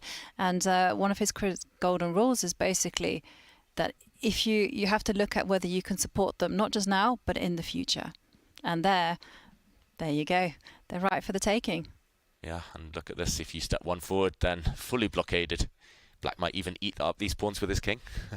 Yeah, beautiful variation, but not good news for Firouzja. If f6, I don't think we found anything yet. At first I thought that after f5, e5 is not possible, and Black has to capture on f5, and possibly I go king f2, rook e1, and bother the king a little bit, not allowing so easily to run away king e8, king f7.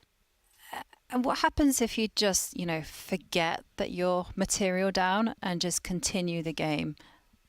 Like you go king f2, put the rook in the center, and then just say, well, you know, I have the dark squares. I mean, I'm really trying to think of something good. Well, I think that's why I'm just so in love with f6, because after a move like king f2, Black could always consider e5 at some point. And things might open up, and it might be the white king that's suffering more than its counterpart. But wow, this is huge for the tournament. Yeah, totally huge, because if, of course, f6 is there. It is on the board, and we have to remind ourselves, if Caruana were to win this game in the classical, then it means, quite simply, he walks away with 3 points.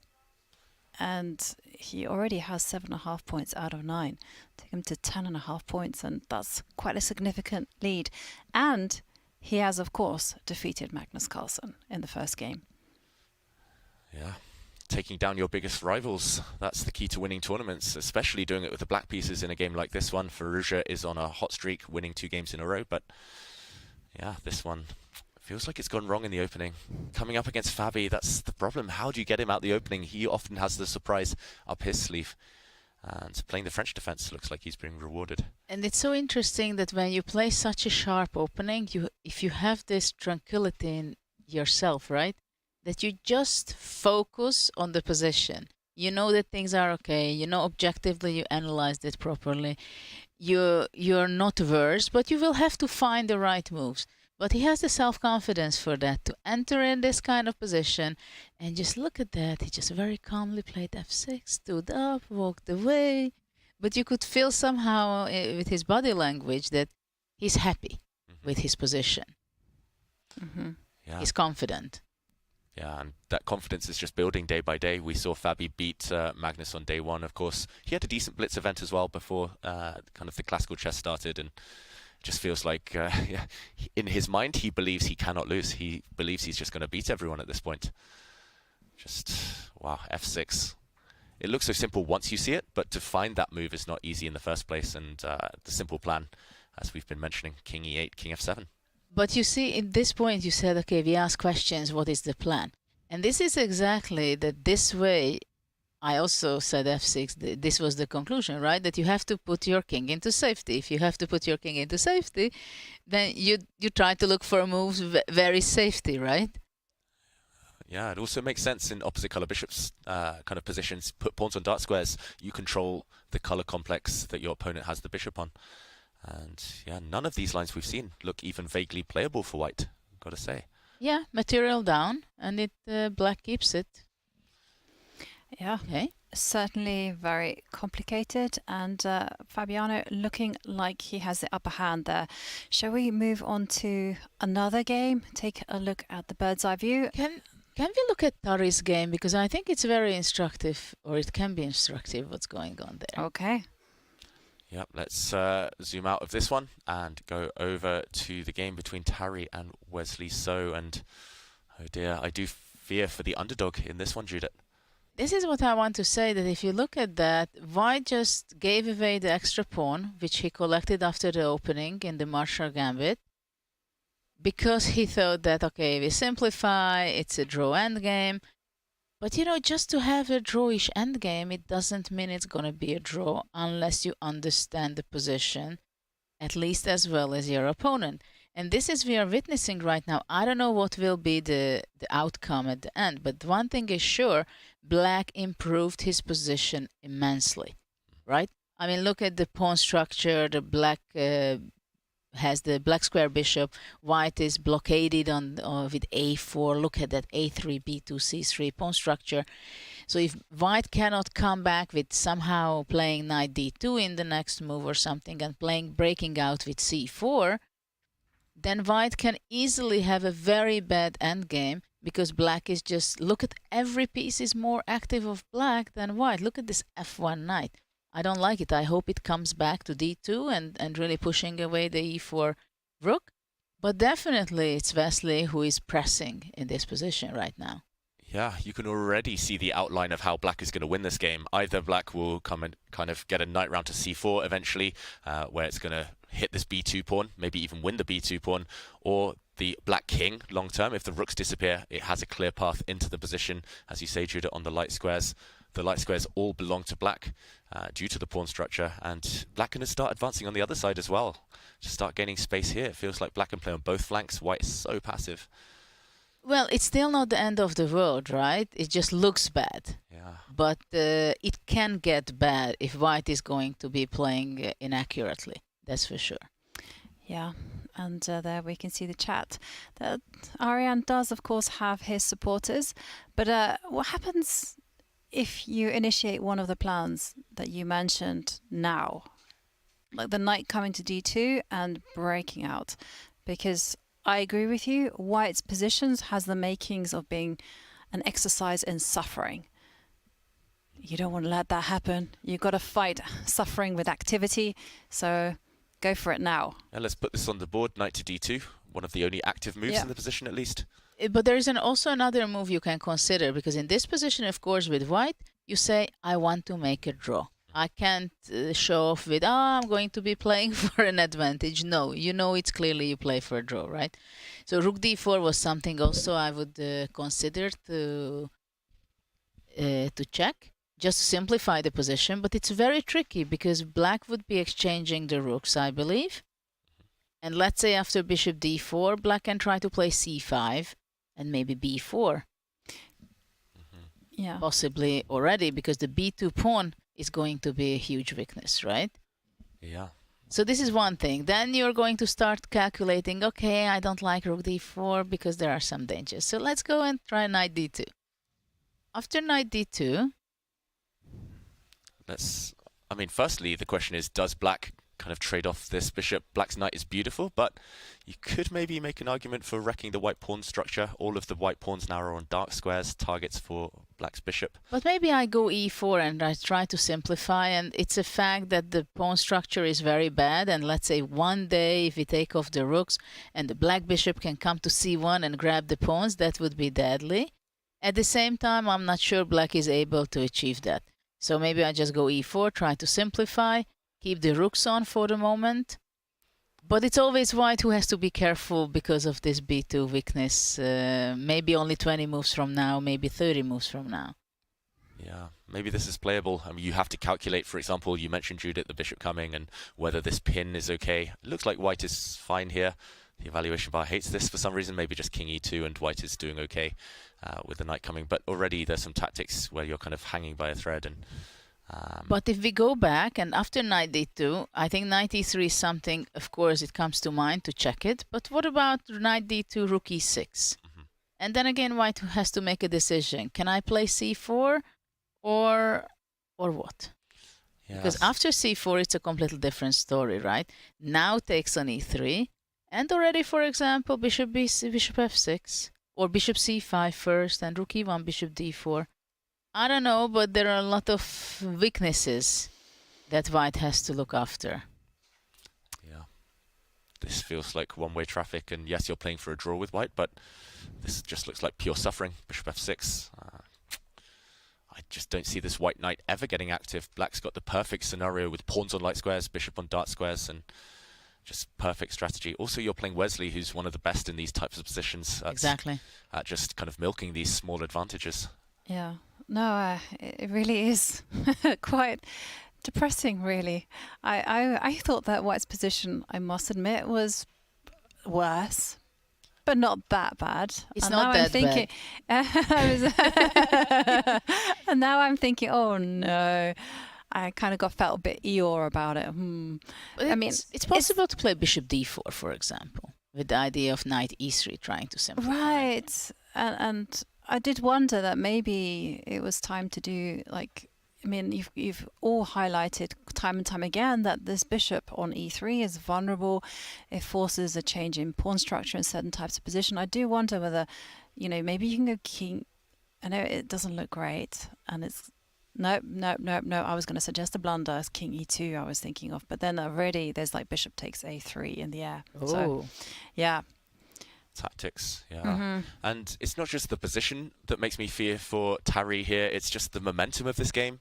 He's been playing for a draw from the beginning. It's slowly getting more and more difficult. It's also the way the tournament's gone, losing 2 in a row.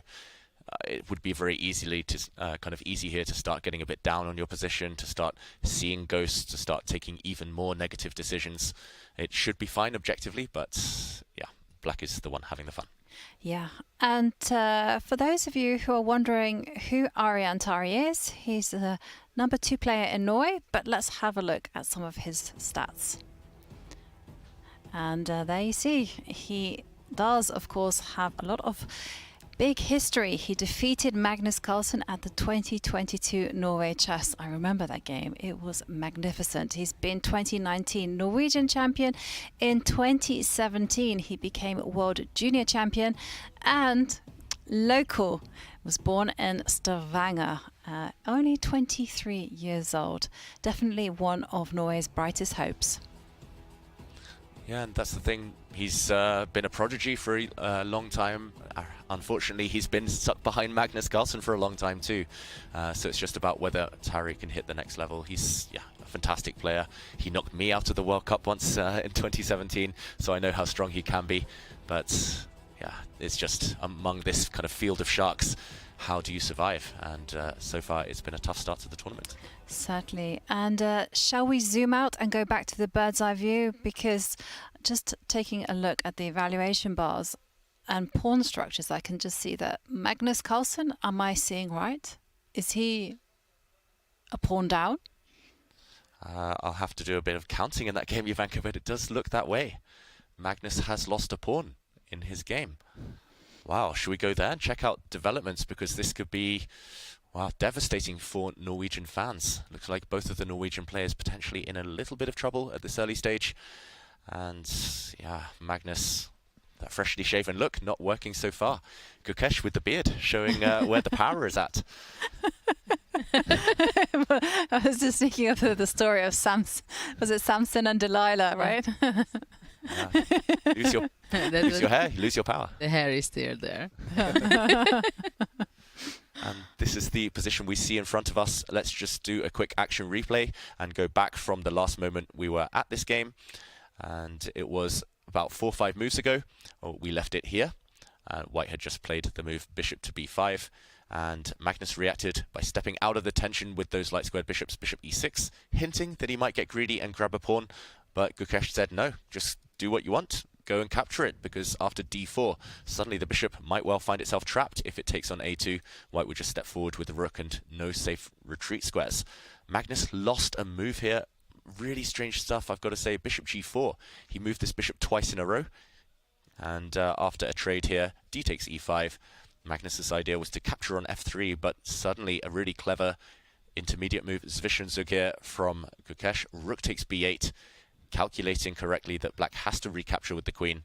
And now, in this position, bishop takes knight is too big a threat. Black does not have time to capture on e5, and therefore the knight had to retreat. This is the current position. E takes d6, c takes d6, and it's an extra pawn, but it's an extra doubled a pawn. Thoughts on black's compensation? Well, yeah, it's like we can say, I don't know, 1/4 of a pawn. But there's an old expression that has been quoted to me many a time. A pawn is a pawn.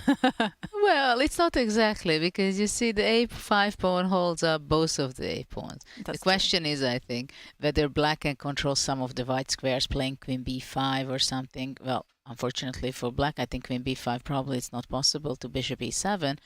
But let's say if black can bring the queen to e6 or c4 or queen e6, knight e5, knight c4, that can be something with a good compensation. Yeah, queen and knight often work quite well against queen and bishop in these types of positions as well. So if white doesn't have anything immediate, for example, against this backward d6 pawn, or maybe if white can somehow combine these pieces against the g7 square, then yeah, black still feels like you have decent chances. But it's definitely one of those cases. It's like not all pawns are born equal, and these pawns are definitely not making a great impression. But they would be great in an endgame. True, if the black a pawn disappears. No, not even if the black a pawn disappears, because you could fix. But this is like very surreal, right? So if the queen and the rooks left the board, you could fix that pawn on a5, and then it can be something. Can be a target for the white bishop, yeah, stuck on a dart square. Yes, it can be something like that, that you play a4, you exchange with knight c5, bishop d8, he takes the a pawn, you take the a5 pawn. Exactly. And finally you have one passed pawn. This is what you wanted to The a prove. pawn is resurrected in a Yes. different version. No, I mean, but okay, this is like way in the distance, and obviously it would require a lot of help. But also at the same time, black has to be careful, and I think they are playing also, what about the d6 pawn? Because right now that's an issue for black. That's why he cannot go queen b5 because of bishop e7. But also in the next move it's possible for white to go rook d1 and threaten bishop e7, or if not from there, then bishop g3 possibly can also put pressure on the d6 pawn. So the d6 pawn is something to look after for black. Yeah. Maybe black is okay, but the thing is, it doesn't feel like black can ever play for more than equality. If white wants to shut this game down by just kind of going for this pawn, it feels like Gukesh should be safe, which isn't good news for Magnus. Okay, let's think about concrete moves. You mentioned, Judith, a very natural one there, rook d1. Let's jump in and see what Magnus would try to reply with. Rook to d1, hitting this pawn. I want to gain time against your queen somehow. I'm not sure whether I really should rush with this, but let's say I hit your queen with the knight. You step back, step away. Yeah, queen e2. I somehow like to cover the c4 square. Let's say I just prevent your plan of bishop e7. Evaluation bar is hating this play for black. It looks so natural, but maybe this is just showing that you need more than natural moves. Bishop g3. Yeah, black is stuck. I'm not sure whether you ever want to rush with f4, but you don't need to. You could just kind of build up h3. I'm just threatening, you know. I'm just having the threat. For example, if you go rook e6, then I would probably go f4 and quickly knight d7, f5, for example. Hit me, and this pawn will drop on d6. Yeah, things could turn, actually. Let's say after rook d1, if we go back, I really want to get active with the black queen somehow. I really want to jump in, but I don't know if I have time. This pawn is just hanging in a lot of variations. Yeah, it certainly looks that way. I was also thinking of mobilizing the knight and somehow sacrificing the d6 pawn in the quest to win everything on the queen side, but I guess that is too much to ask. But how? Yeah, this is a massive threat. Bishop to e7. Yeah, so I was just thinking knight to e5. Okay, queen back. And then rook e8. Okay, yeah, this is the position we saw though, bishop g3, and it's just... Yeah, and again, I managed to get into that. No. Oh. Bishop overpowering the knight here. Oof, no, that didn't work out. That was bad news. Somehow I would want to make it work for black to play f5, you know, some counter chance, and then after e takes d5, e takes f5 to play d5. Knight d5, knight c4, but somehow I'm losing pawns on the king's side. It's not tempting. No. I can't do that. It's just somehow it looks slow for black. Yeah. So that extra pawn is only one part of the problem, I feel. Yeah, there's no coordination somehow, and it's just a very nice harmonious position for white. Yeah, one big target on d6 just might mean that black has to take some passive moves to even survive the next few turns. I do wonder actually if we took the a3 pawn off the board, what the computer would say. Would it still give white an advantage? It's one of those types of positions. It feels like Gukesh, all the aces up his sleeve. Well, it is something that we will have to ponder on, because it is time for a quick break. But don't go too far, because we will be back in a few minutes with some more of the thrilling action.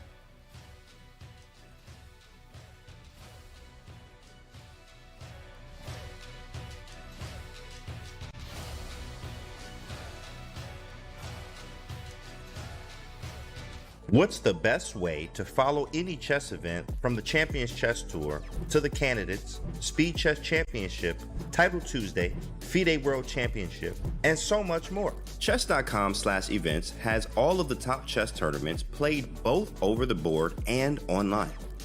Analyze and review games from the world's greatest players with live commentary, cloud analysis, Opening Explorer, and table bases. Find all the key event information, including schedules, prizes, results, news reports, player bios, tie breaks, and more. Even compete by voting for your predicted results. Explore chess.com/events today on web or with our iOS and Android apps, and experience chess like never before. Hey everybody, it's Danny here, and as you may know, Chess.com and Chessable are now one, and I'm here to show you how you can make your Chess.com and Chessable one in just a few clicks. To start, let's log in and connect our Chess.com account. I just scroll right here above the browser and click Log In. Scroll down and click Continue with Chess.com. Now, if you're already logged into Chess.com, it's just going to ask you if you want to approve that connection. I'm going to say yes, sir. But after approving, it'll bring you right back to the Chessable homepage. Now, the Puzzle Connect feature can be found under Tools, and you click Puzzle Connect. Now, what that does after you type in your username is it's going to pull positions from the games you played on Chess.com, create your very own personalized Chessable course, and then quiz you with the positions where you may have missed the best move. And the more you play on Chess.com, the more games it will have to quiz you as long as your account stays connected. It's pretty sweet, and it's going to help you get better learning from the mistakes in your games. Yes, this is a pro feature at Chessable, but if you go to chessable.com/link, you can get 30 days of Pro for free.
Norway, land of fjords, majestic mountains, cliffs and waterfalls. In addition to stunning geography, Norway is home to the greatest chess player who has ever lived, Magnus Carlsen. Since 2013, Norway has also hosted one of the strongest chess super tournaments in the world. And it is one for which Magnus has claimed the top prize in the last 4 years. Can anyone stop him? This time, he'll meet one of his toughest challengers ever at his home tournament, with 9 rivals all hungry to beat the best. From Carlsen's fiercest online rival today, in their first classical over-the-board battle in nearly 4 years, Hikaru Nakamura, to the young star Carlsen once handpicked as his most worthy championship opponent, Alireza Firouzja. 2 more young stars are trying to follow in his footsteps, Nodibek Abdusattorov and Gukesh Domaraju. 2 established stars have already won a super tournament in 2023, Anish Giri and Fabiano Caruana. 2 more long-time headliners seek to take their next turn atop a major tournament, Wesley So and Mamedyarov. Finally, Carlsen's countryman and friend, Tari, rounds out the field. Who will come out on top? Will Carlsen run the table yet again, or will someone else usurp the throne? This is Norway Chess.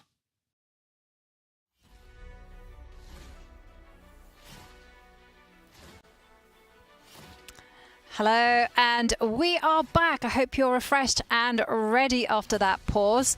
I'm your host, International Master Ivan Kahauska, and it's a great pleasure to be seated next to 2 legends of the game, Grandmaster Drita Polga and David Howell. It's been a very tense start to this round 4. So shall we take a look at the bird's eye view and do a quick roundup of the situation so far?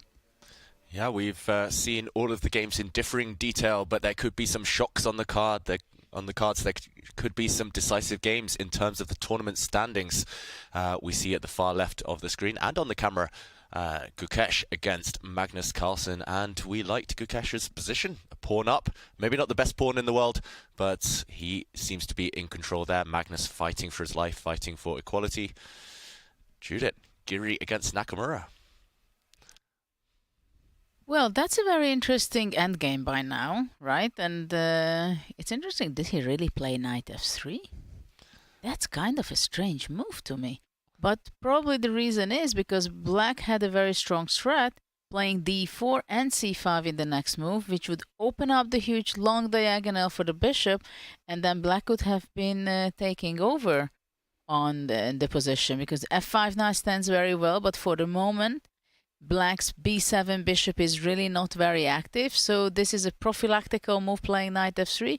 Absolutely not an easy move to find.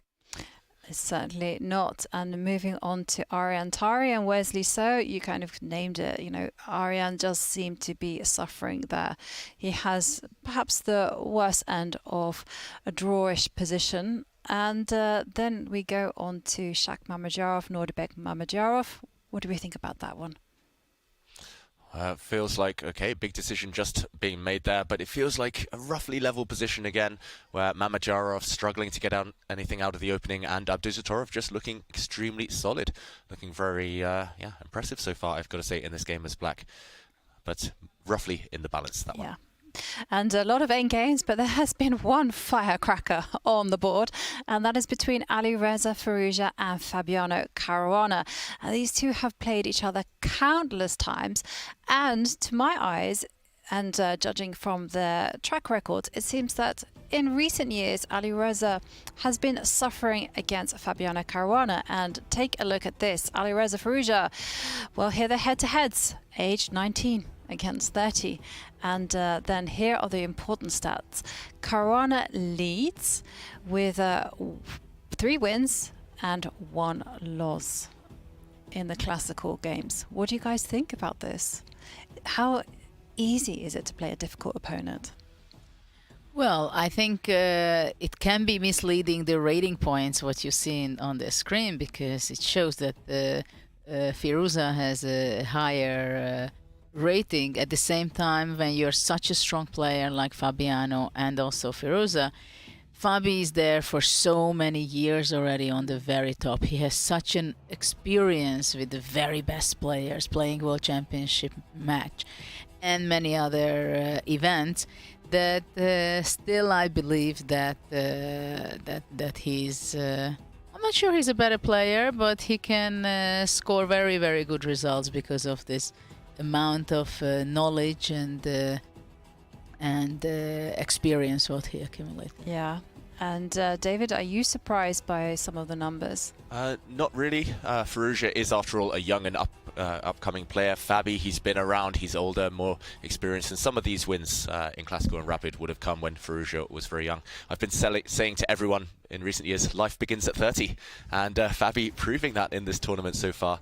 Of course, Fabi, he's looking impressive at the moment. He's capable of fantastic results. We know that Fabi scored one of the most dominating performances in chess history in the Sinkfield Cup in 2014. And Firouzja, I think, just lacking the consistency that Fabi shows at the moment.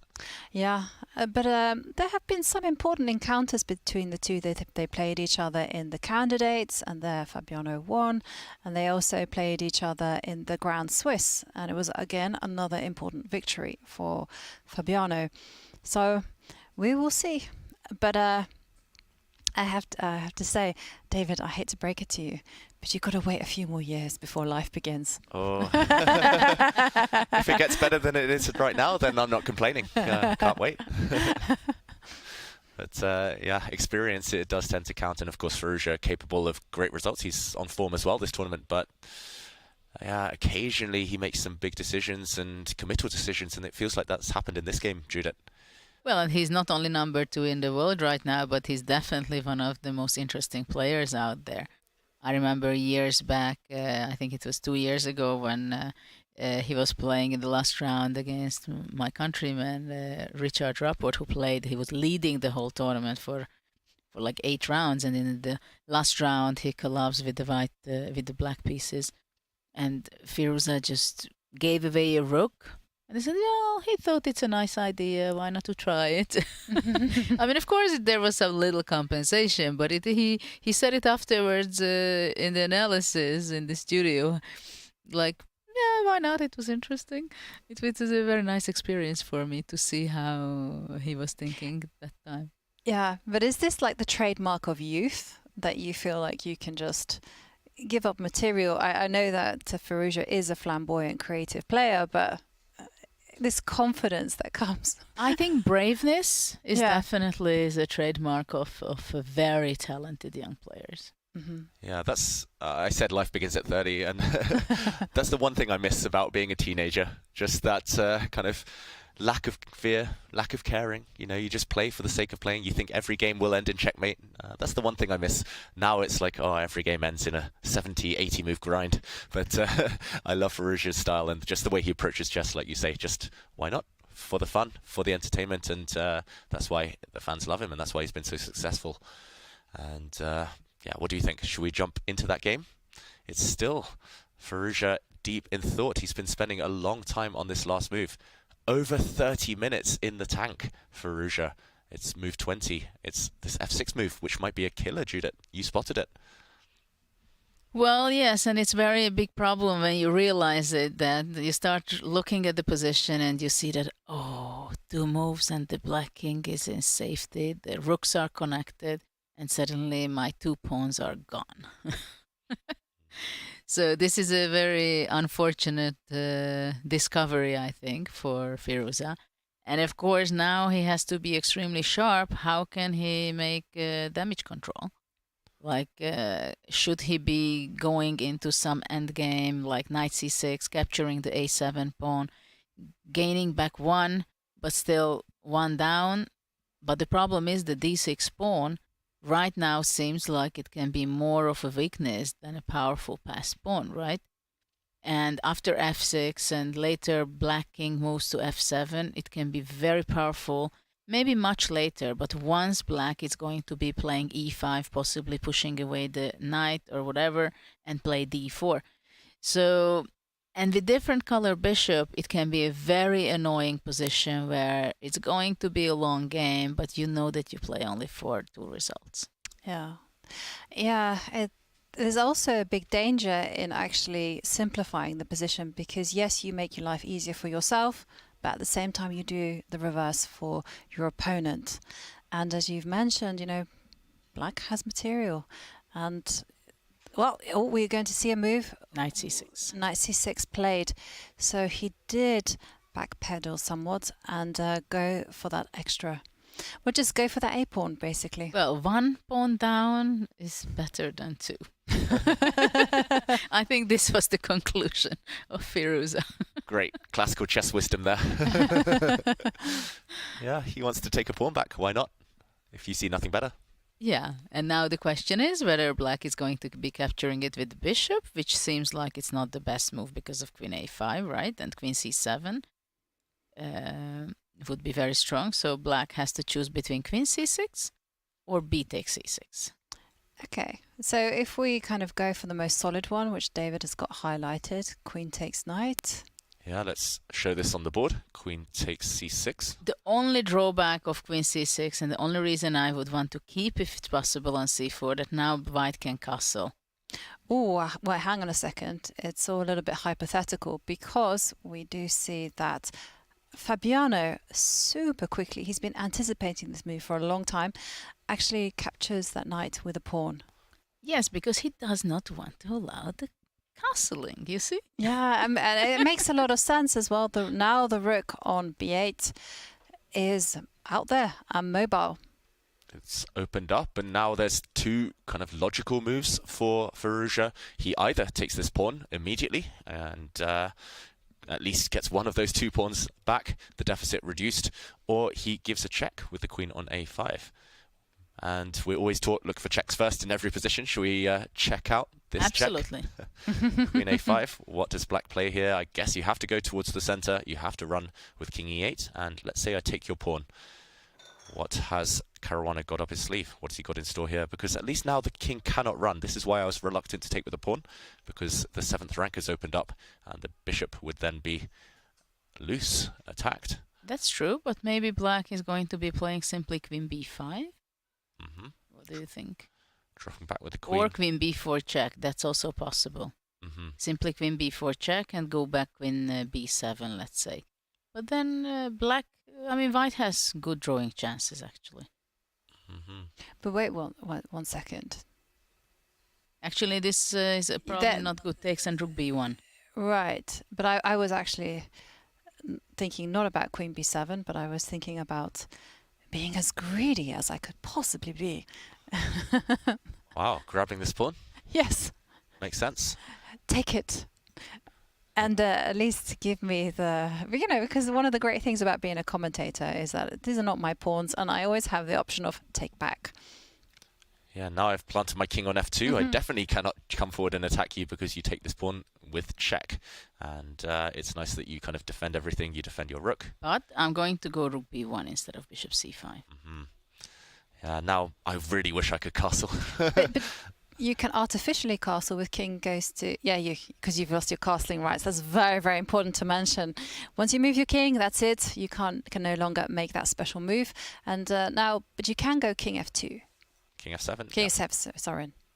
Yeah, king f7. And yeah, I don't see anything for white, I've got to say. No immediate way to compensate for the 2-pawn deficit. And if there's nothing immediate, black will be fine. But how fine is it if you just kind of go, hey, I'm just going to reinforce f4 because then that allows the bishop to move? Big threat on the board, trapping the black queen. Bishop c5. Rook a8 simply, I believe. Yeah. Whose queen gets trapped first? Yeah, the white queen, once she's forced to run away, this is bad news. How about, okay, one last trick here. How about if I take first and then go g3? I'm stealing your idea, Jovanka. You're welcome. I want to play bishop c5. The problem is just rook b2 and black strikes first. It wasn't a good idea after all. It was a bad idea. It was an idea though, yeah. And that's what Firouzja needs. He needs some type of idea. And yeah, if we backtrack to the current position, if he doesn't play queen a5, which doesn't seem to turn out too well, we mentioned bishop takes pawn, but Black can just move, right? I'm wondering where. Do we even get active? Rook b2. Rook b2, rook b7 also possible. b5. I love rook b2 because, you know, 2 can play at having an unsafe king, and I just love that rook c2 is on the board. You know, it's queen e2 checkmating ideas. One bishop does not checkmateth or something like that. Doth not Ivanka checkmate. Shakespeare Hauska. Exactly.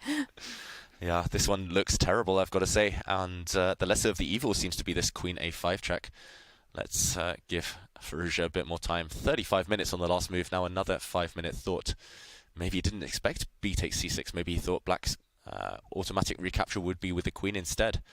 I love what Fabi was doing. I think instructive for everyone at home as well. He was thinking in Firouzja's time and immediate recapture. Just the psychological battle and on the board. Just feels like everything in Black's favor right now. Yeah, what favors Black in with the last move, that the queen on c4 doesn't allow a castle. At the same time, also, suddenly after bc6, the rook from b8 can be active, right? The drawback of it is that the 7th rank is a weakness for Black. So that's the question, whether White can take advantage of that option. So are you thinking about moves like... I was thinking maybe to hold the tangent with rook a1, but difficult. If only White's king were castled, it would be a completely different matter. Yeah, just to show your point there, Jovanka, rook a1 would look nice, but even after a move like king e8, you cannot get greedy because Black will come round the back. And yeah, you really wish you'd castled here. And that's why they tell you kids at home, castle as early as possible. Right now, really difficult. This is the current position. We're expecting queen a5 check, but Black for choice, for sure. And okay, should we go elsewhere? Which games haven't we been to for a while? With Anish Giri, we haven't been. Yeah, let's check in that game. I want to see how our fourth commentator's doing. Hikaru Nakamura. Yeah. Oh man, from the confessional. I mean, it's very rare. Yeah, we have a roving reporter both playing chess and also reporting back for us. He's away from the board right now, Hikaru. Maybe he's in the confessional, revealing more secrets. Well, one can only hope. And this is the position we see in front of us. We do a quick count, at least for now, temporarily. It's level material, level pawns. Black has just given a pawn temporarily with this last move, rook to a4. Should we have an action replay, see how we got to this position from the last moment we were here? We joined this one. We went through the opening phase and we left it after the move f6. White did play bishop to d4. And after a trade of pawns in the center, Black decided, okay, the bishop pair, no longer worth it. You need to get this bishop out from c8, so d5. We saw the dark squared bishops being traded. White jumped forward, hitting this pawn, and this is the move you mentioned you liked, Judith, a4, clamping down on Black's pawns, preventing an advance over here. And after knight to f5, slightly mysterious. Retreating the white knight, covering d4, no more pawn pushes for Black in the center. And c5, wow, breaking forward. Knight takes d5, rook takes a4. So now I guess knight takes b6 is the big question, but this would be met most likely by rook to b4. Hitting the pawn, hitting the knight. The knight can continue jumping. And this is my question. Is Black just okay here, or is there something to worry about? Pawn up for white, this pawn attacked, this rook attacked. Yeah, it's interesting why maybe there's time for Black had to do this way. Yeah. Yeah. Maybe he thinks he's got it all under control anyway. Well, maybe after knight d7, what about bishop takes f3? That's what I was thinking too, but after pawn takes bishop? Well, maybe even knight h4. Mm-hmm. Wow. Wow. Calculation. Nice. And just to follow this variation through to the end, knight takes rook, knight takes pawn check. The king moves somewhere, knight takes rook. And it's a bit weird, the knights have been intruders, but they're both just simply going to fall off the board, most likely. Well, this game very much seems so that it's going to be a draw, and we're going to see some play of Armageddon. Yeah. On this. Something like this, and everything is going to get vacuumed off the board, hoovered off the board, and Draw most likely. That's if Anish goes down this whole very forcing line. Here black is playing for something. Rook b1, rook h1, grab the pawn. True. I've been a bit careless here. I mean, still a draw, but been a bit careless here for white. Well, this is also a draw, of course. Yeah. Let's go back to the current position. This is an if Anish initiates that whole forcing line, that 10-move variation with knight takes b6. At the same time, white shouldn't go anywhere else because he can get easily a worse position. True. And what about instead if he opts for another kind of idea, which is to try to get rooks on the 7th? So maybe a check with the white knight. Yeah. Yep, you can check on e7, and I guess black would simply just trade everything off. Let's jump in just to show this on the board. Knight e7 is a check. Got to look for checks first in every position, of course, but I fear for white actually here in this type of endgame if black just plays a move like rook f7, prevents you from doubling on the 7th rank. Totally. Yeah. And white has ruined his own pawn structure for nothing, so don't do that. Very instructive. Still probably a draw, but at least white has to work for it here. Yeah, I think Anish should bail out. It's that time. I think Hikaru is not at the board and he's probably giving a tour for us in the confessional booth. Because this is going to be a draw and he knows it. Well, if he is, I promise you, we will go straight to our man on site. Maybe he's already going to tell us what's going to happen in the rest of this game. He's going to reel through that 10-move variation. Then he'll tell us how the Armageddon will unfold. He'll tell us his plans there for Anish. Yeah, Hikaru, come back. We want more. Definitely. And okay, so we think that this game is spiraling towards a draw. Maybe we should zoom out and have a look at some of the other games. For instance, you haven't paid attention too much to Shak Abdusattorov. That's one game I've got my eye on. Another one is Magnus. Magnus game. How is Magnus coping with his pawn deficit? Yeah, so should we start with this? Yeah, definitely.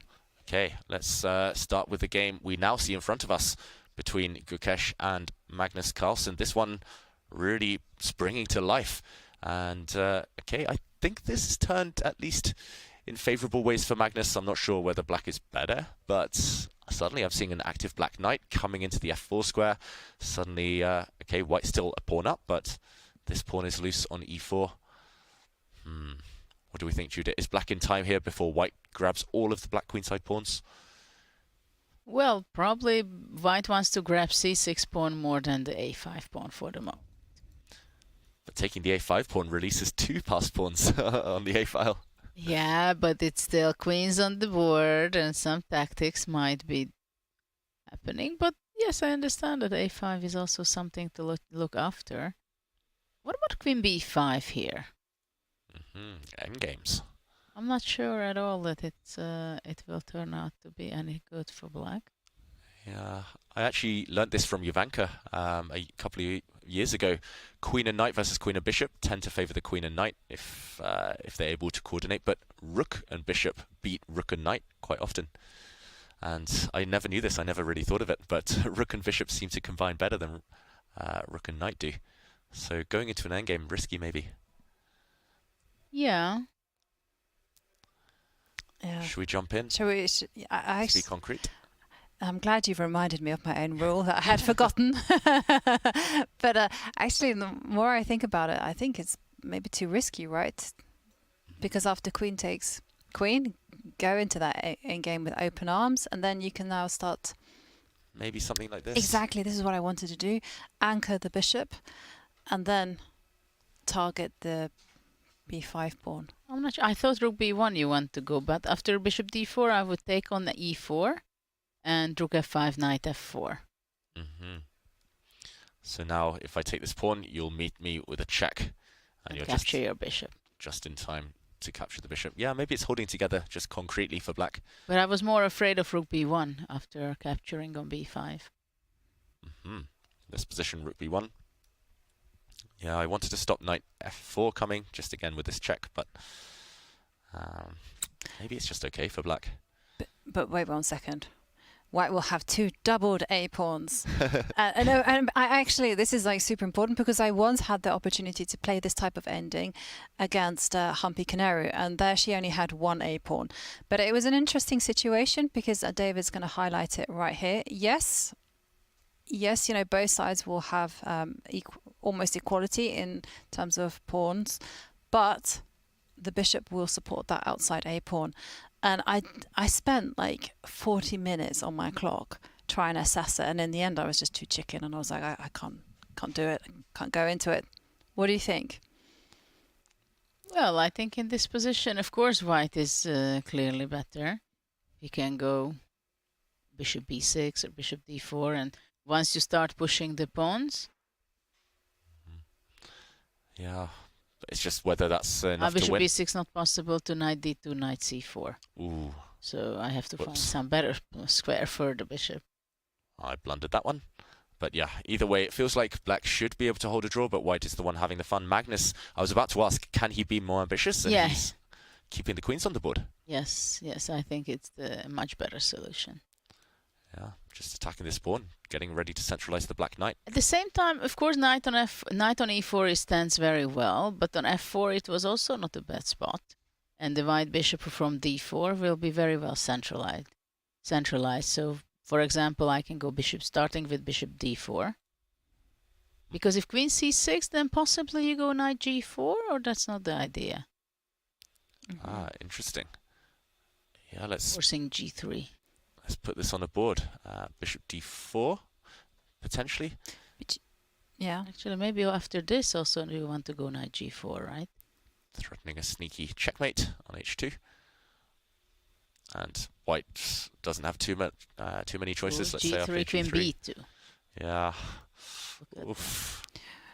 No. So there are some unexpected things might happen. Queen and knight. They're so tricky. Yeah. No, I wasn't a big fan of putting the bishop on d4 just because I felt like it abandoned the king. But what about if you just... it's like a running theme.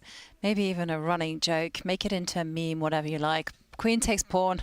I want it. But maybe rook c8, simply. Yeah, rook c8. And the queen is somehow losing coordination completely from the rest of the board. Mm-hmm. Yeah, and which one do you want to take next? This pawn, this pawn? Let's say I drop back. I guess you have to take this pawn now. I want to take on c3. Yeah, it's annoying. Bishop d4 is always met by knight g4. Yeah. And, or is it? What have I missed here?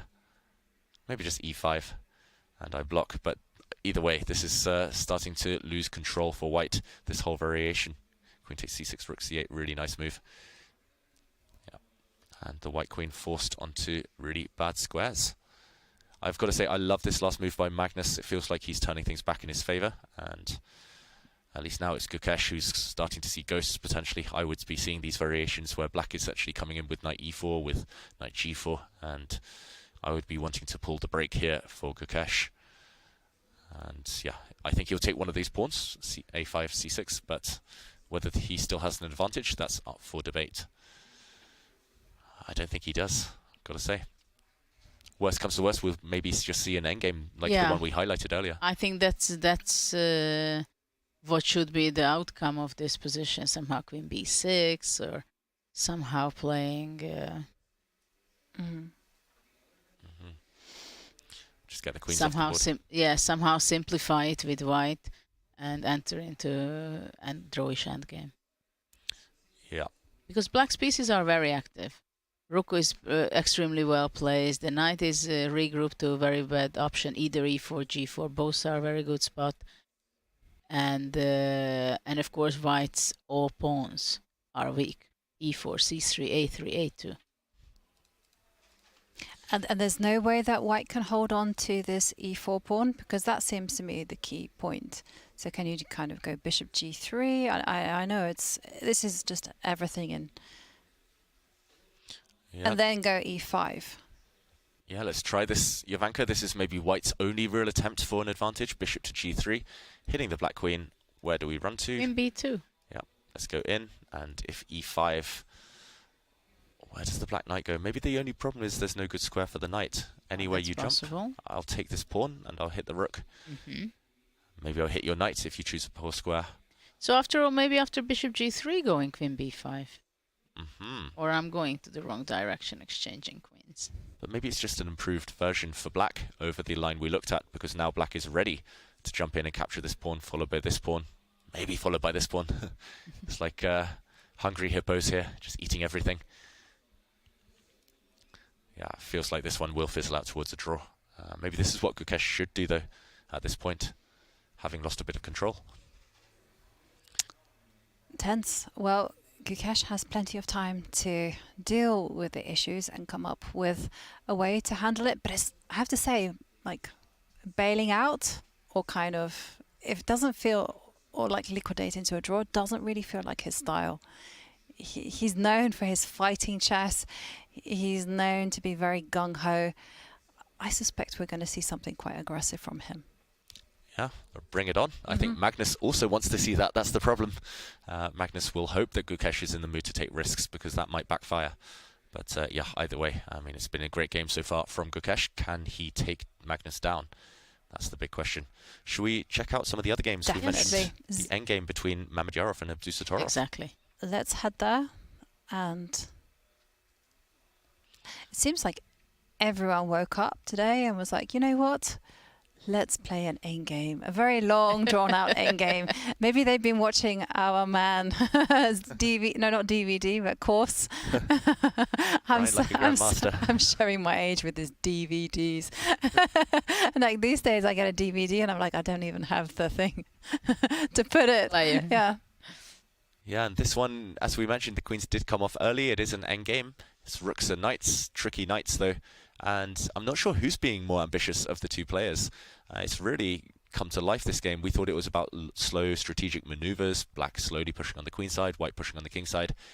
It's come to life, at least for now. And okay, I think we have to work out some variations, because both sides have active pieces, active rooks. Well, I think right now white has to take on c5, isn't it? Though there is a very interesting idea for black. After rook c5, maybe knight e1. Whoa, maybe that's made him pause. Let's show some lines here. Well, yeah, I mean, it looks like a very strong threat, though black, white can go rook b5 after knight e1. But the rook feels very shaky, right? Rook b5, and then the king can step up to c6. Knight d3 is always in the ether. Yeah, this rook is really clumsy. Black can always take these pawns. Once this pawn falls, maybe the rest will start falling as well. Yeah, I take black here every time. The evaluation bar says it's fine for white, but you start to panic if you kind of... You see, we are challenging the engine all day. It wants to trick us. Yeah, it's the worst, the engine. It sees so much more than we do, but at the same time, we got to get inside the players' minds. And at the same time, maybe objectively it's equal if white is making the very best moves, but there is very easy to go wrong. So we know it that from practical aspect, it can be extremely tricky to see the bar or the evaluation of an engine, right? Yeah, for sure.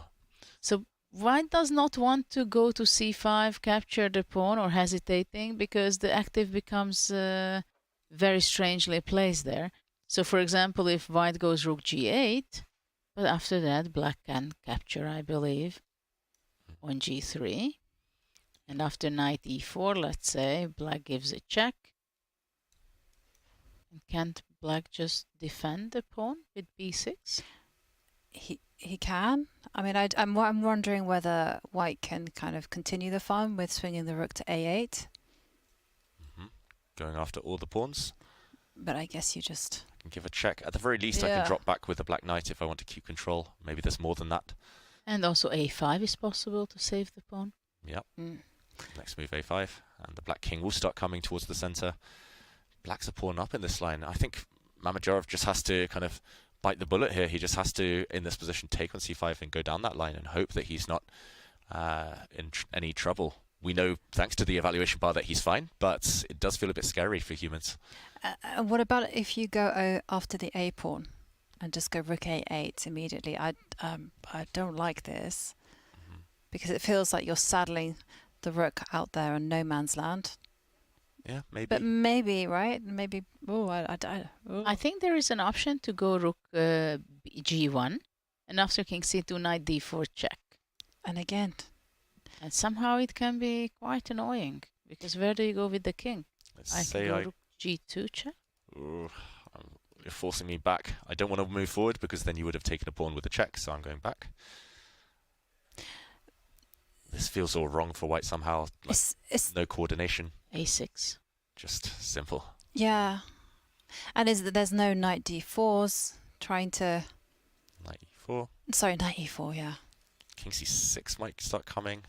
Well, after knight...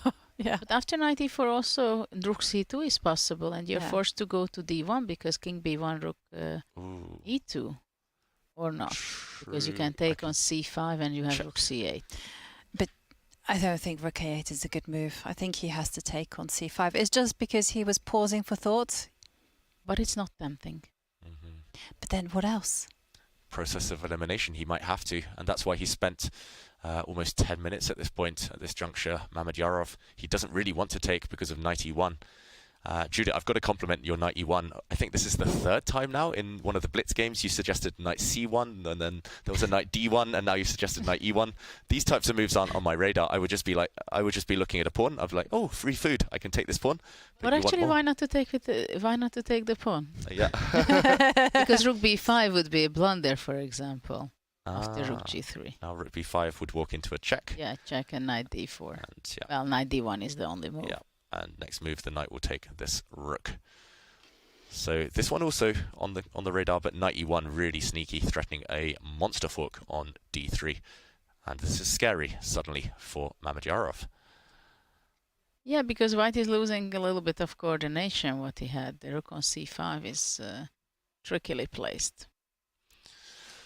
Yeah, again, Abdusattorov just so impressive at his young age. Again, he's kind of fashioning out these chances where against lesser mortals he would squeeze out a point or two in an unexpected Can we way. go back a few moves? How did they how is the black rook got into g2? How did the white rook get to c8? No, that I see the road from h1 to h8 and c8, but in the meantime how the rook to g2 happened to... Yeah, let's go back to the moment we left it. We left it after f4 about 7-8 moves ago, and black's knight came in. We saw a trade of knights, g3, and it was actually this move, rook to e1, that allowed all this chaos to ensue. Black now could take a pawn and did take a pawn. Ah, okay, now I understand that the rook through d2 came into the white's camp. And the white rook was attacking this pawn. Black, at least temporarily, took a kind of detour, went to d7 first, but when given the opportunity, after he'd improved his king, now came into d2 and came via g2 in. This is how the white rook got behind with a check and current position. So actually white did not have a choice instead of rook c8, because if white goes knight e4, then the king was ready already from c6 to go and start the journey through d5, d4, come into the stomach of the white's position. Ah, I like that phrase. Come into the stomach. And this would actually end in checkmate, maybe against the white king. So white had to kick black's king back, and difficult times. He's got to take this pawn, surely. I don't know the margin for error here. Not many. Maybe rook b8 he wants to consider? Maybe rook b8, what do you think? Maybe rook b8. And if I continue harassing your rook, king c7. Then you start going for the e pawn, but that can be defended by the black knight in the center. I don't know. Just the more he thinks, the more I think he might go wrong. Often we do see that kind of phenomenon happen. You try to overcomplicate things, you panic, you see ghosts. I mean, that position did look scary for white, but he just has to go for it. Yeah. Yeah. And they're certainly looking tricky. And let's head to the bird's eye view where we can see some of the games. And one game that looks to be heading to a very certain drawish result is the game between Hikaru Nakamura. But first, let's hear from our fourth commentator in the confessional booth. Welcome back, everyone. So here's the update. First of all, on my game, I think it's very likely going to be in draw in the next couple of moves. All this was more or less preparation up until Anish played a4. I looked at this similar structure with a3, where I get knight f5 with d4 and c5. White can go like knight e4, c5, knight g5, and I think it was rook d8 if I remember the correct position. But if I get the chain of 3 pawns, it's kind of hard for white to play, and also with the only the 10-second increment, no extra time for Anish, I think he's just making a very practical decision to go knight f3. I mean, maybe I'm missing something here, but the fact that Anish is thinking just tells me that he's looking for some way to keep the game going instead of making a quick draw here. But overall, I mean, it's been a pretty smooth game for me. I'm pretty happy. Haven't really had to go into any deep things. I mean, obviously, 99% of this game has been preparation. And, I'm just doing my Fabiano impression. So, probably headed to Armageddon. God only knows what's going to happen there. I've been pretty shaky so far in the first couple of games, but one can hope that things will go the right way. Of course, maybe I'm counting the eggs before they've hatched, certainly. But I really think my game's going Well, thank you, Hikaru, for entertaining us with your thoughts. And we heard it here. It was all preparation. He knew about that Alireza Firouzja game against Pragnananda and completely prepared. They're good.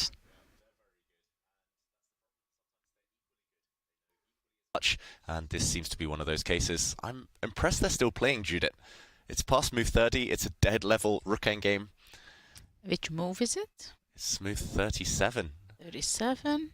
Neither Probably of them they wants to are, offer a draw. but these guys like to play until the very end, until they have 2 kings. And now they're calculating what is the fastest way to get to 2 kings in this position. No. I don't believe that. I think the rook will go to b7, and then the rook will go to c4, and then there'll be some merry dance. There you go. And I think even my grandmother could draw this position against Hikaru right now. But is it an ego thing that they don't offer a draw, but they will be repeating moves and then shake hands? And there you see the handshake. It is a draw between Anish Giri and Hikaru Nakamura. And off to Armageddon we go. And that will be taking place in approximately 20 minutes. The players will be keeping their colours. White will have 10 minutes on the clock. Hikaru will have 7 minutes. And we'll get those important draw odds. Ooh. So, wow. I do like that. And going back to your question, is it an ego thing? I don't know. I think everybody has their style how to make the draw in a completely dead draw ending. But I've seen many of the games when they have the opportunity to play out an extra 5 moves, ending up with 2 kings on the board. Somehow they like to do that. And okay, and well, we will see more action from those 2 players in approximately 20 minutes. But are there any other games which are in danger of finishing soon and heading towards Armageddon? So the one I'm thinking of is Tari against Wesley So. We thought that he was suffering a little bit, but has he managed to steady the ship and neutralize Wesley's play? I think we have to go in and investigate Tari. A draw at this point would be a delight for him, a relief for him, and it looks like he's done a good job of defending. We see Wesley So at the board right now, trying to figure out how to pose problems, and this is the position in front of us. It's still level material. White has done a great job of getting rid of some of the tension by trading off the knights. Black's knight was mighty and powerful in the center. White's knight was a bit sad, so that trade really helps things. And now the key question is, can Wesley go for the right piece exchanges, create a passed pawn potentially? He can trade bishops. That's one big question right now. And keeping bishops, will that suit him? He has to be a bit careful with the black rook lacking too many escape squares. But what do we think, Judith? Any chances at all to squeeze water out of this stone? I think Tari played a good this end game, it seems, because we felt that it's a little bit shaky for white, or at least it's very uncomfortable to play. But I have the feeling, seeing the very active rook on d8 and going to attack from the back. Rook e8 check is always there. Also rook g8 sometimes. Time to time, if the king from e6 goes away, two verse to the f5 to the king side, then rook c8 can be also there. So black's idea can be only somehow to exchange the bishop on e3. And after f takes e3, whether the g4 pawn can be active enough to be an important pass pawn. But with the active rook on d8 and being the king so close to that pawn on e2, I believe that this game we're going to be a draw. And we're going to see another Armageddon in this match. More chess can only mean good things. And yeah, Wesley about to make a decision. He does trade off the bishops. There we go. And Ariane will recapture. He certainly will, and I agree with you guys. I think this is going to be headed into Armageddon as well. And we are going to take a short break, but there is a special opportunity if you are a titled player. And there we see these two grandmasters in action. Because if you are a titled player, you are eligible to compete in the 2023 Champions Chess Tour. Don't miss your chance to qualify for the tour's 4th event. We host qualifiers every Monday, excluding days when other CCT events are underway. Your next chance to join the action is Monday, June the 5th. Put it in your calendars. For details, use !qualifiers in chat. And we'll be back with the chess right after this break with a very special guest. Don't go anywhere.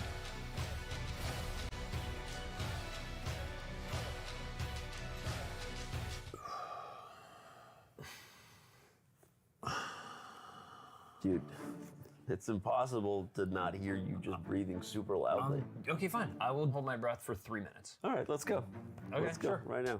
Got the Ready? chess clock app right here. Almost there. And you did it. What can you do for 3 minutes? My wife says not a lot, but I can plank.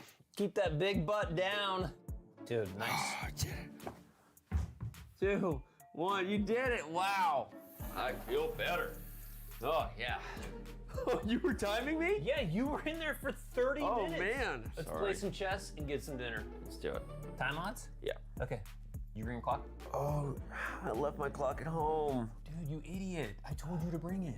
Let's just go get something to eat. Okay. Oh. Download the new chess.com clock app so you can time yourself playing chess or whatever other dumb stuff you and your friends do. We're here in Toronto for the Global Championship. I got Fabiano Caruana with me. You don't need to talk yet. I got James Canty. We're going to see who recognizes these guys out of the random passerbys, and we're going to ask them some fun questions about chess. For $5, do you know who this is? No? Okay. Actor. An actor. When you see this guy, any idea who he is? Somebody very famous. Mm-hmm. He is. Rabba. This is actually 50 Cent's brother. His name is Daryl. That's right. Goes by 75. You want to play chess? Okay. So what is he, a player or something of chess? He is a chess player. I'm not, but he is. I play on the side. Yeah. I've been taking some coaching lessons from Grandmaster Canty over here recently. Guy over here. Calculation over everything. What's your name again, sir? My name is Jamie. What's your name? I already know it. It's Daniel. Yeah, Daniel Naroditsky. Okay.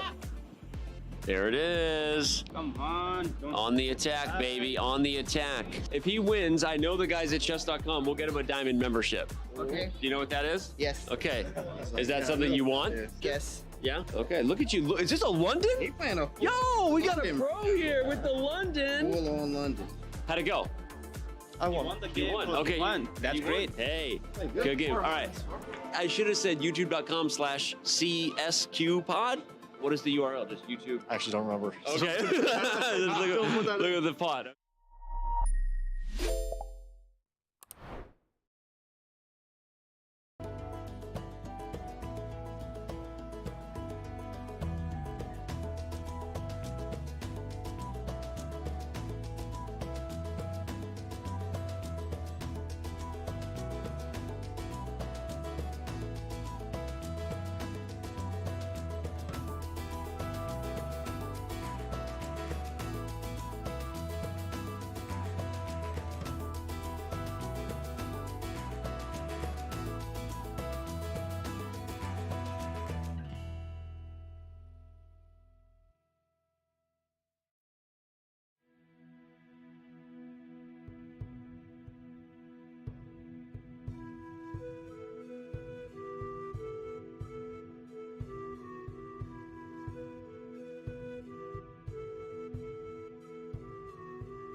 Hello and welcome back to beautiful Stavanger, and there we see our players deep in thought as they battle it out over the chessboard.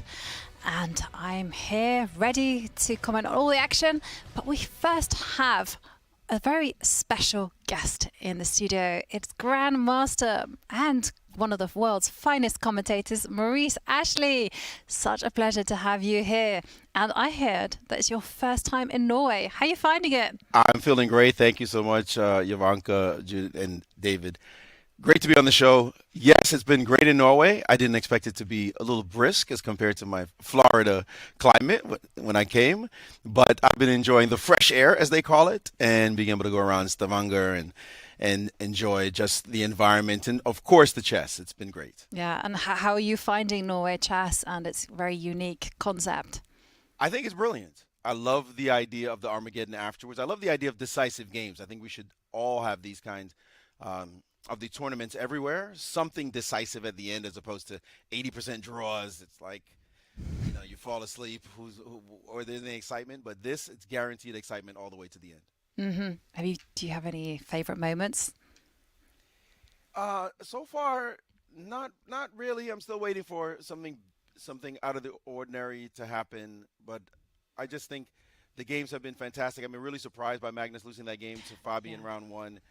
The way he did, I think he's trying to catch his form a little bit. We'll see. And I'm surprised by the beard disappearing suddenly. There was so much hair going on, but now he's cleaning up. I wonder if the hair will go next. We'll see if he's working in that direction, looking far more youthful today. But I think he's deadly serious. He wants to win this again for a fifth time in a row. Yeah. And last night, you were part of a fundraising event alongside Daddy Ranch and Rain Wilson. And you were fundraising for Lide Haiti. Can you tell us a little bit more how it went and the cause? It's a great cause. It's for young women in Haiti, building on their education with the arts and introducing chess into it as well. We were able to raise over $42,000 for the event, so it was fantastic.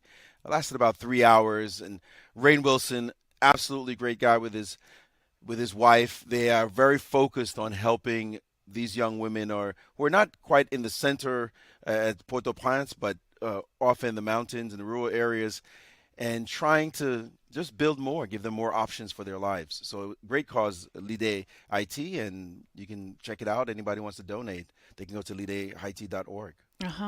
Certainly a worthwhile cause. And also you're involved with a big project happening in Jamaica.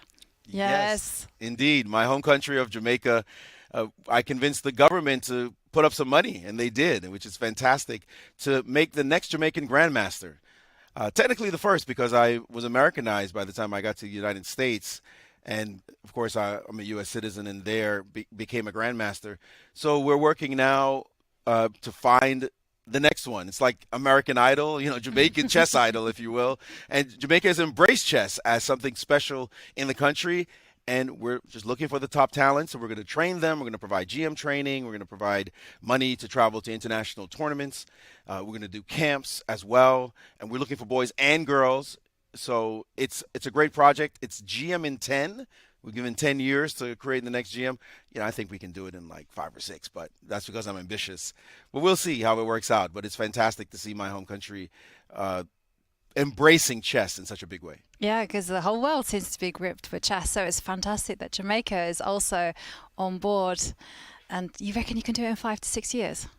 I'm going to just be modest with 10 for now. In case we fail, I'll stay on the safe side. But what's also great is other countries in the Caribbean recognizing it. And Grenada, I believe, just gave $1 million to chess. I saw Nigel Short had an announcement there. So we are hoping that it will just continue to expand to other countries as they get this idea that chess is a big thing and should be supported in their federations. Yeah. And I know you've been trying to bring chess to a wider audience for many years. Do you think that these faster time controls, like these Armageddon setups, are the way to go forward? I mean, obviously it's quite exciting. Nobody wants to watch, nobody except us, the chess heads, wants to watch chess for 6-7 hours at a time. It's tougher to do that. Yes, classical absolutely has its place, but in the modern age, a little bit faster time control is something that I think is agreeable, is something that people will be excited by. We still need to have great commentators like yourselves to pull it together and explain what's going on so that the audience is just not thoroughly confused. But yeah, combination of excellent broadcasting like this and faster time controls sounds like a winning formula. Mm-hmm. And which is your personal favorite time control? Well, all I play is Bullet right now, so we're probably not going to commentate on that. But yeah, I think I play a little too much Bullet in my spare time.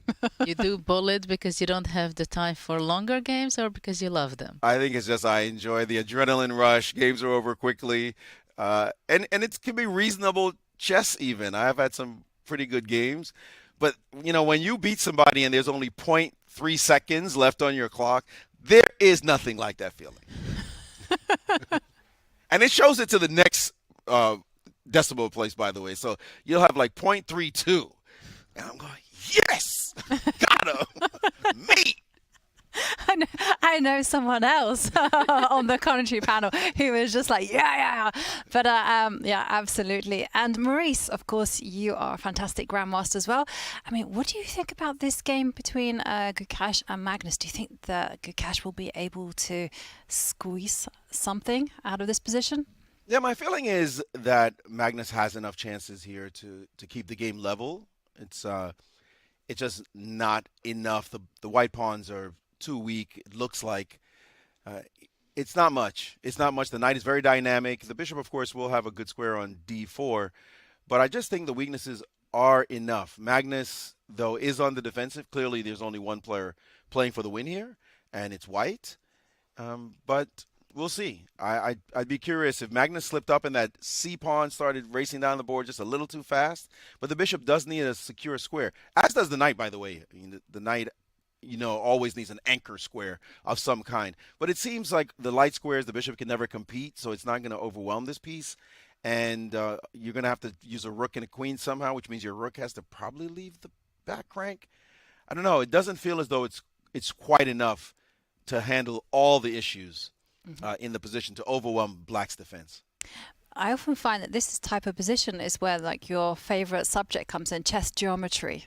Like all this empty space is just truly fascinating. You have to look for every single possibility. That's a great point. I did a DVD for Chessable. I mean a DVD. Of course, I'm throwing DVD the old days. Of course, a video course for Chessable, shows my age, that talks about chess geometry. And yes, when the board is empty like this, it's important that the points that are far afield you pay attention to. For example, in this position, the f7 pawn is connected to the a5 pawn by the square d5.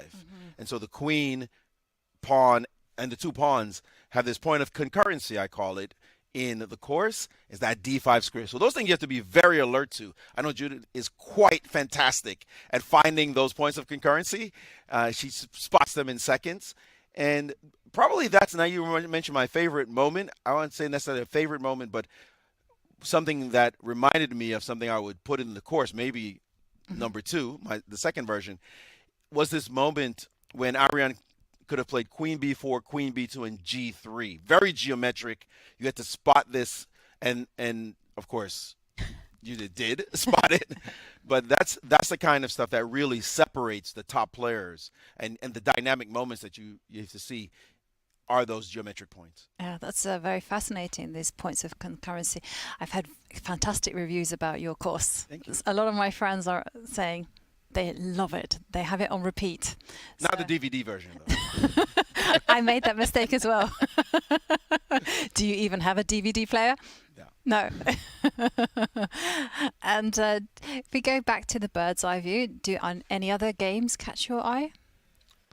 Well, I think certainly the big game is the one between Alireza and Fabi, right? Like that one, everybody's excited by. And right now, it looks like a couple of moves have happened since I was watching. Opposite colored bishops, uneven pawn structure, white king still in the middle of the board. This is all we could dream of. And I think black looked like he had an edge. And now I'm seeing this move, queen a8, and the engine looks like it doesn't like this move at all. But this is somebody's going to win, no? Like, this feels like somebody's going to win. I don't see it being an easy task for white to save this position. Rook sacrifice by Fabiano. But you've got the 7th rank under control. And did he actually take the rook? He absolutely did. So Something bad is happening to the white king. right, Surely. I mean, the first move that screams out to be played is rook takes pawn, threaten checkmate on e2. Wow, geometrical features all over the place here. Absolutely. So rook c2, what do we have? Bishop d2? Yes. And then queen e4?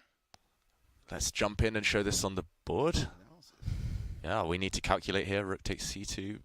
Ooh, evaluation bar is gonna make a mockery of us, Maurice. Well, it makes it. Yeah, I don't know. Rook. The other thing that I think we need to pay attention to, since the king cannot castle, is the possibility of c5 bishop b5, right, or e5 bishop g4. So this bishop could feature in. The queen at the moment is not doing anything. The white queen, and even if you give it 2 moves, it doesn't do anything. Like queen d8. If the bishop moves, then queen e7 doesn't do anything because king g6 and the piece is essentially safe. Although it's starting to remind me of a puzzle I created with f5 here at some point. Ooh. f5 and queen e8, isn't that mate? It would be if the bishop wasn't protecting so close. Protecting the square. But I have this as a puzzle. It's almost reminding me of a puzzle I gave the GMs. But no. So why is it that white is okay before this move, or white is just lost in that position? It looks like. So What about queen c2? live position. Right. Also bishop d2. Oof, there's so many choices. There's queen c2. There's queen c3. There's. Yeah, don't castle now. Okay, queen c2 is and the evaluation bar is approving. But what does it? What's going on? Maybe bishop d2, rook b1. Oh wow, so simple. Just That mopping up some boring. material. But maybe simply e5 and bishop g4. But castle is a threat. Castle is a threat. Castle is a threat. So maybe now queen e4. Check. And let's say I move. Ooh, actually, wait. Where? Then queen Whoops. f4. Whoops. Just in No, case. Let's grab it. This looks like pain. Yeah, so let's go to this square. But now your idea, Maurice, maybe on the board. Something with this bishop coming in. And c5. Yeah, c5. c5 is deadly. Invite everyone to the party. But If he survives this, Firouzja, it's going to be a miracle, right? Absolutely. c2 is on the board. Fabi, he's worked it all out. You know him better than most, Maurice. Is this just the form of his life right now? Well, I can't say that because he played in the Singfield Cup and won 7 in a row back in 2014 against this exact kind of opposition. So he is playing absolute high-level chess, and he played won 7 in a row to start the competition, by the way. He's playing great chess. I think that he now is catching his second wind. He was at 2830 plus at one point, and now he's 50 points off his rating high, which most of us would just start crying if that happened. And he's such a fabulous player as well. He was number 2 in the world for so long. I think he might be catching that stride. And I know for a fact that for Fabi, it's world champion or bust, especially now that Magnus has abdicated the throne. He's thinking, I've got to show my stuff right now, particularly with all the young players who are coming up. The time is ticking. He's in his 30s now. He's broken that barrier. You know, as a chess player, you start saying, okay, what's the real deal? Not that he's old, but for chess, yeah, you're kind of old, especially with all these youngins. I mean, can you imagine almost double the age of Gukesh? That's kind of scary. And on the subject of young talent, I mean, which one of them? All of them are incredibly strong, but which one do you have your eye on, especially? I think all of them are strong, yes, but the one I really am impressed by, although I think he's not quite totally stable yet, is Abdusattorov. Mm-hmm. He has that intensity. He has the passion, the desire. He has the fighting spirit. He comes back from bad positions. That's a very big quality. It shows that he never gives up, and he's always looking for his chances. And so I think we've got to pay attention to him. I think in the next 2-3 years, he's going to be showing us something special. Okay. Well, Maurice, I'd just like to say thank you so much for joining us here in the studio and just entertaining us with your comments and also giving us all your thoughts. And if anyone does want us to support the Lide Haiti, then please do so. It's a fantastic cause, and thank you so much. Thank you so much for having me. Keep up the good work. And next time you're in Norway, make it longer, yes, Maurice. Indeed. I will. Oh, and there we can see Armageddon is going to be coming. There we see Anish Giri getting ready for his matchup against Hikaru Nakamura. And there the players. Are we going to see a handshake? And they are off. And to remind ourselves of the rules of Armageddon, the players do keep their colours, so Anish will be playing white as he is, and he has 10 minutes on the clock as opposed to Hikaru's 7. But Hikaru gets draw odds, and Hikaru is employing his favourite defence, the Berlin. Yep, it's the Berlin End game, the Berlin Wall here, and Queen's off the board. That means it was interesting. Anish Giri nearly played a move earlier just by hand, by habit, and going into a forced draw variation, but instead he remembered his preparation, went into this position, and I've got to say, I'm surprised. This is bread and butter for Hikaru Nakamura. Hikaru knows everything there is to know, pretty much, about this variation. So Anish must have prepared an extremely deep line. And, okay, we are now at move 13, and the players finally pausing for breath, finally pausing for thought. Judith, you went into this endgame when you were playing as an active player? Actually, I had a very similar game with Gary. But I think I went with somehow I had with knight c3 and knight e2, knight d4 and knight f5 I was reaching out. Or from g3. I don't know. But it's something very similar, knight g3, knight f5. Yeah, knight and f5 in any position is very promising for white. Absolutely. Do you think this is a good choice for Armageddon chess, must-win situation? It has such a drawish reputation, this type of position. Well, I'm a bit surprised that this is Anish's choice, I must say. But if he has the self-confidence and he thinks that he will outplay Hikaru, then why not? Why not? Yeah. Yeah. I wouldn't have enough self-confidence to. I mean, back when I was still in competition, I don't think I would have the courage to decide this way. That if I have a must-win situation, I really enter into this end game. Yeah, and I must admit, I'm just trying to kind of go back in my mind here, and I don't recall that many occasions when Anish Giri has actually entered the endgame. Entered this Berlin endgame, so it must be very specific, targeted preparation against Hikaru. But these days he's just getting off the queen. I mean, look at the games here. It's right. just you don't pay attention for a minute, 50 minutes, and the queens are off. Yeah, who needs queens anyway? Overrated pieces. But okay, Hikaru starting the action on the queen side with a5. Black does need some activity. He's got the bishop pair, so he would love to push even further, open up the a-file for the rook potentially, but Anish just ignoring it, getting ready to stack up his rooks on the d-file instead. I quite like it for white. I mean, I've played the Berlin my whole life as black, and it feels like one of the positions where black is lacking any activity at all. Well, the question is whether, first of all, is he going to go for a4 and simplify? This is always a question, and he does. And the big debate is also always about the king on e8. How does that going to allow the two rooks to be connected? And it might be your plan. There we go, Anish retreating his knight, getting round to f5 as you indicated about and sometimes 5-10 minutes. to h5, but of course I rather like it on f5. And if he goes Nakamura plays g6, it comes back to e4, possibly knight f6 check at some point. At the same time, black can run king f8, king g7. Do you think Anish's strategy is maybe not to get like a great position out of the opening, but instead just to be able to draw it out until the very end? So, you know, I've often seen this approach in Armageddon. You either go all out for the win as quickly as possible, or you go for the very long game where you can make many, many moves with no time on the clock. Well, it's important to be able to make many, many moves and try to make your opponent to go wrong and make mistakes, and sometimes unnecessary mistakes are played.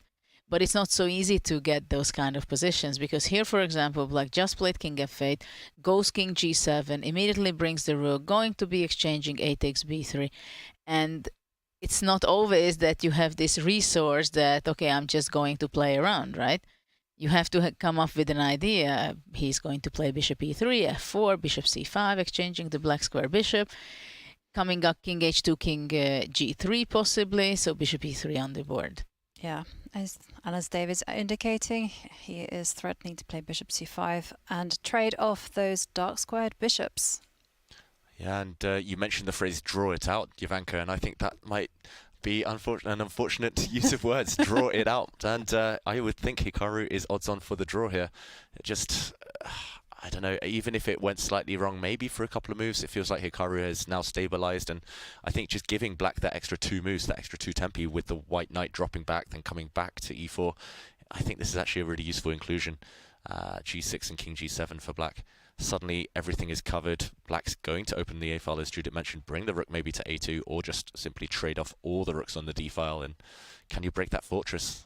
Well, what white should be playing for, I guess, to play somehow f4, f5 by any means. But how to do it, right? So f4, king g7, let's say rook f1 is possible.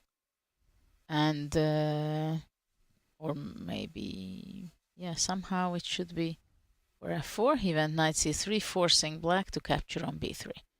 And then probably he has this other idea, wants to go knight e2, knight f4. Of course, that's a great location for the knight, bothering the e6 bishop. And he's going round with that knight now. Really nice maneuver there from Giri. The reason I fear is that it's just such reduced material. Yes, Nakamura has some kind of tough questions to answer now, but if he can answer them over the next 5 or 6 moves, he should be fine. So for Anish, the stakes are extremely high in the immediate future. Now Black can play maybe bishop d5, knight f4, and bishop moves away to f3 or e4. But now it's a critical moment, I think, for Black. Whether how can he handle and play against knight f4. Yeah, the one thing you really cannot allow as Black is a knight trade for one of your bishops, especially the light squared bishop. If the knight ever captures, then the white rooks will pour in through the d7 square. Also, structurally, you'll be suffering long term, even if all the rooks leave the board. But for example, what can happen is like rook hd8, let's say, or rook ad8. It's always a debate, of course, which rook to bring. But he goes bishop c8 immediately. I found that move a bit surprising. I thought that he was actually going to play c5 to take away the d4 square and meet knight f4 with bishop down to its starting square. Yeah, so now he wants to meet, I guess, a move like knight d4 by just defending that pawn. You don't really want to allow the white knight in. It's really strange. I think after knight d4, c5 he wants to be playing. So after knight b5, bishop a6 is an option. Or knight c6, rook d8, rook e8. And just to confirm that it was a draw between Ari and Tari and Wesley, so that means those two will also be heading to Armageddon in approximately 20 minutes as well. Yep, the results coming in. More chess ahead of us. Firstly, Anish improves the white king. He's doing well, though. He's keeping the tension. He hasn't allowed any of those immediate trades. If all the rooks disappeared, Black would be very happy. The bishop pair should compensate for the inferior pawn structure here. He's just playing with his kingside majority, and he's getting ready for your idea, Judith. Starting to push forward with f4 coming next. Maybe I was too harsh on his winning chances. He's doing a good job of making progress. Well, finally, Black was able to secure his king and bring out the rook from h8 to e8. It took him quite a few moves, I must say. At the same time, Black is not active anymore, right? I mean, look, all the pieces are on the base rank. Finally, White plays f4. And if once White will be able to break through and reach f5 after rook f1, defending the e5 pawn first, then White can have finally a real advantage. But maybe not f5 first. Maybe he's going to play knight c3, knight e4 first, and only in a later stage wants to be improving it with f5. that looks like a very dangerous idea there. The white knight's already been on e4 twice, though, so it would take a stronger man than me to maneuver back around again. And Anish, he needs to move now. He has kept an advantage on the clock, a significant advantage. I like the pace he's using. Judith, you mentioned it backfired in previous days in some of Anish's Armageddons, but here it could be vital. Now maybe black is thinking of playing g5 at some point and breaking up the white's pawn structure, because the e5 pawn can get in trouble if the f4 pawn is moved away.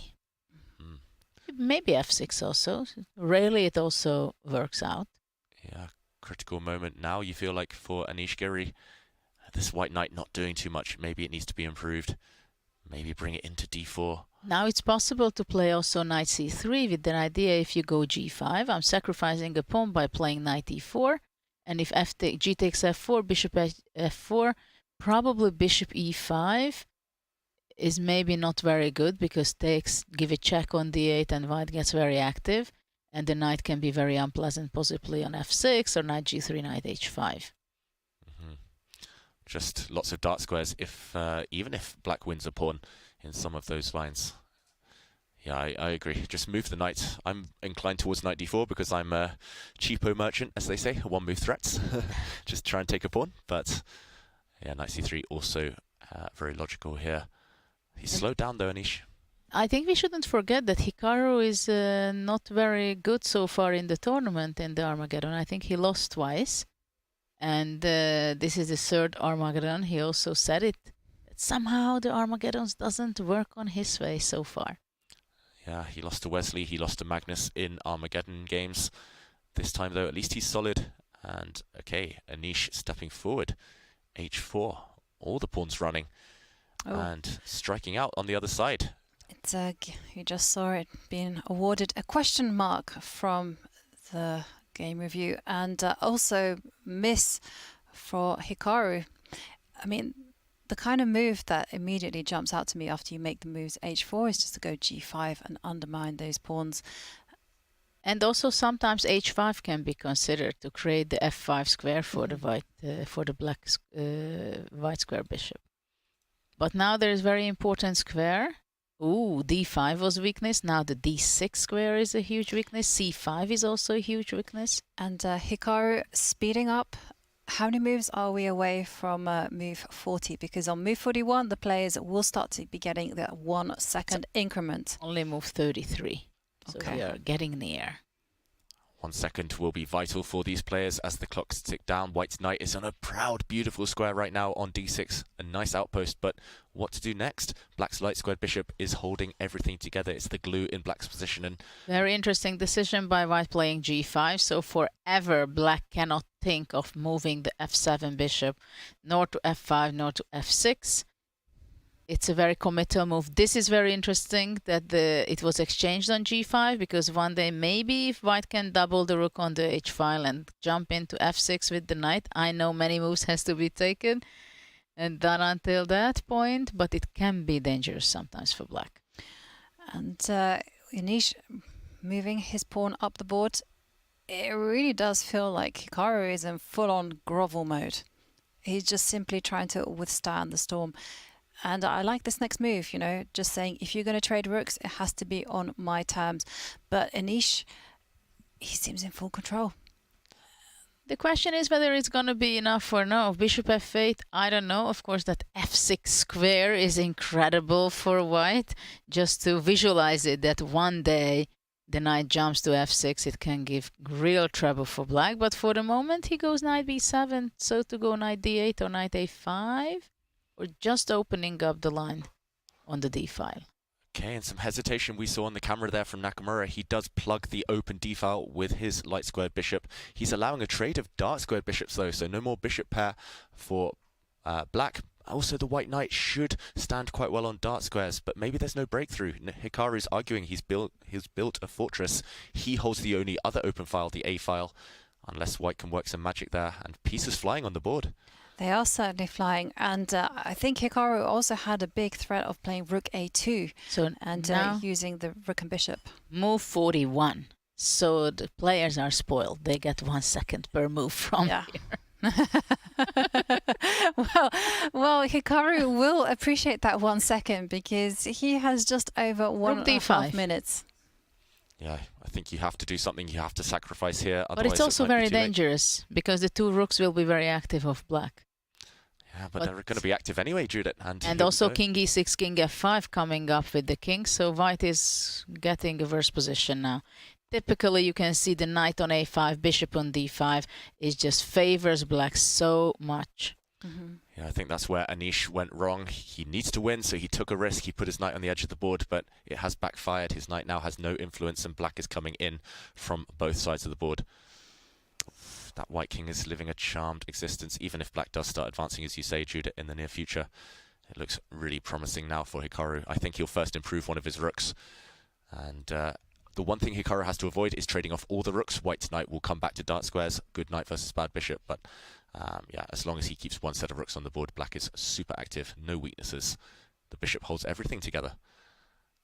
And a draw does favour black, so he can run away from these trades, force Anish to repeat. Winning chances dwindling. Totally. Hikaru now in full control. And somehow you want to magically transport that king on g3 to c5. And then, it would be a different situation. But that king is not going to run there. Well, now black's pieces are simply much more active. The rooks, the king is also potentially reaching out to f5 and the bishop. We're going to probably see a trade of rooks because Anish is forced to keep blocking that renegade rook on a1. But Naka doesn't want the exchange of rooks. He just wants to repeat the position. And wow, second time we've seen this position. And eventually Anish has to gamble. He has to go for the win. A draw is no good. And he gives up one of his rooks for that proud black bishop. But Judith, you called it, those black rooks so active. Some checkmating threats on the cards. And that a5 knight is so badly placed. Maybe rook d6? No, black will be going back with his king. I was thinking of f5 or something, but you cannot even do these kind of things. Well, now simply rook e2, rook d2. Yeah. Hikaru will get white's rook off the board. The black king is going to come in. Black looks like he's winning this position. The evaluation bar still not reacting. Maybe he's building a fortress, but white will never win this position. Oh, yeah. That's for sure. It's going to be a kind of position. King d7 and then king e6. Plenty of time for Hikaru as well. He does have that 1 second increment and he does have just under 1 minute on the clock. Yeah, this is why I feared for Anish. Out of the opening, Hikaru is so good in these types of endgames. He's trying his best, Anish. He's gone pawn hunting with the white knight, but white's pawn's also dropping and he won't be left with enough winning material. And another pawn will fall off the board. Will we see a handshake from Anish? Any moment now, trying some last tricks, but white's only left with a pawn. The white knight on its own will not deliver checkmate. And okay, Hikaru playing for the win, not trying to eliminate that white pawn. He doesn't just want a draw now. Yeah. I mean, if yeah, there you go. We see that the game has finished and Hikaru wins the Armageddon. Walks away with 1.5 points. And there you can see the players discussing the game. Well played by Hikaru, just resourcefully holding tight his position whilst Anish put him under tremendous pressure. Yeah, it would have been easy to get into trouble as black in those difficult endgame positions, but Hikaru stayed calm, and when he got his opportunity, when white put his knight on the edge of the board, he worked his magic, Judith. Really nice performance there. Yeah, absolutely. It was a great performance by Nakamura. Strange choice kind of by Anish going into this endgame, because Hikaru is a very stable player, and he feels, I think, pretty comfortable also to play out the Berlin endgames. Mm-hmm. Oh, that means we have 3 classical games remaining, and checking out the bird's eye view, I see it is a queen and pawn ending for Gukesh against Magnus, whereas the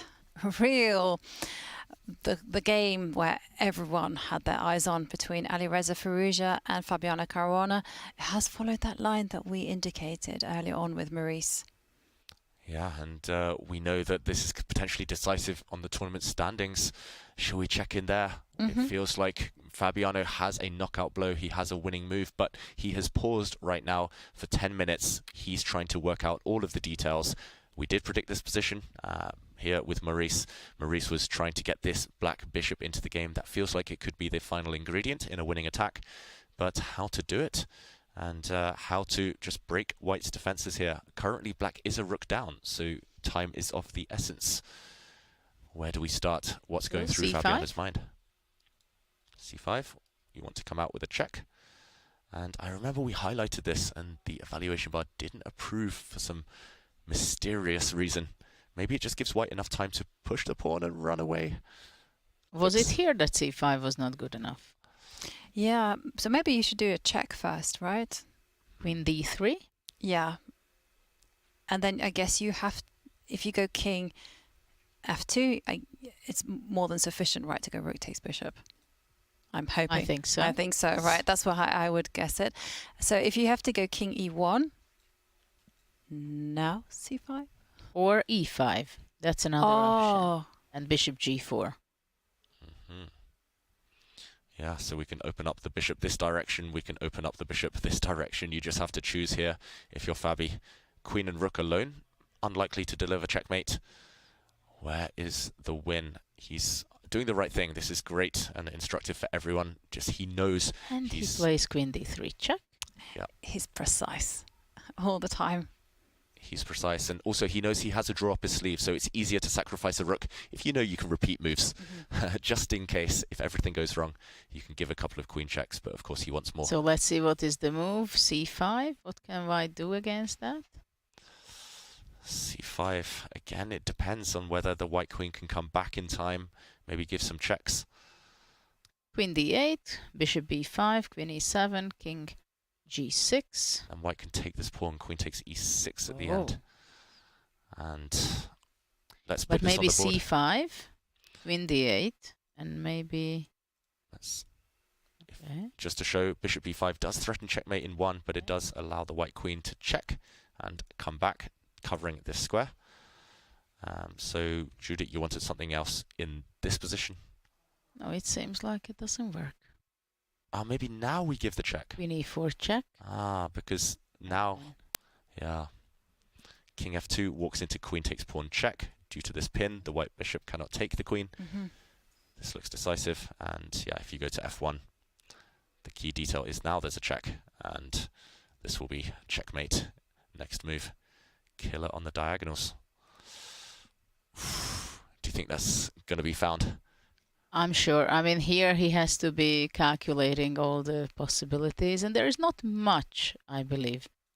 I mean, you have this queen e4 idea, you have c5, e4, and you have to check queen e4 in every move. After c5, before c5, but now that would be a repetition. So he tried to go via e4 with the black queen. Now it feels like he's got the perfect square. c5, is this just the end? How does white stop this? I don't see it. I can't bring my rook in just to show the rook can try to defend, but now the king gets actually trapped within its own pieces. Checkmate coming next move. Well, probably king. Yeah. Could you just run away? Well, king f2, rook d2. Any time in these positions, yeah. King f2 will be met by a capture. And black simply has too many pawns, and it will likely end in checkmate anyway. Wow. What a game by Fabi. Yeah, what a brilliant idea. Brilliant choice of opening as well, you know, just to go into a type of position where you would think that Firouzja would be in his element. But Fabi had it all worked out. Very impressive. And that's the thing, the top players, well, players in general, they want to be the ones attacking. Defending is hard, and this is one of those cases. Firouzja grabbing a rook, but likely to be punished. Certainly, and it's all to do with the fact that white's pieces are just badly placed. And there we see Alireza Firouzja and Fabiano Caruana just sitting there. Fabi contemplating, calculating those lines.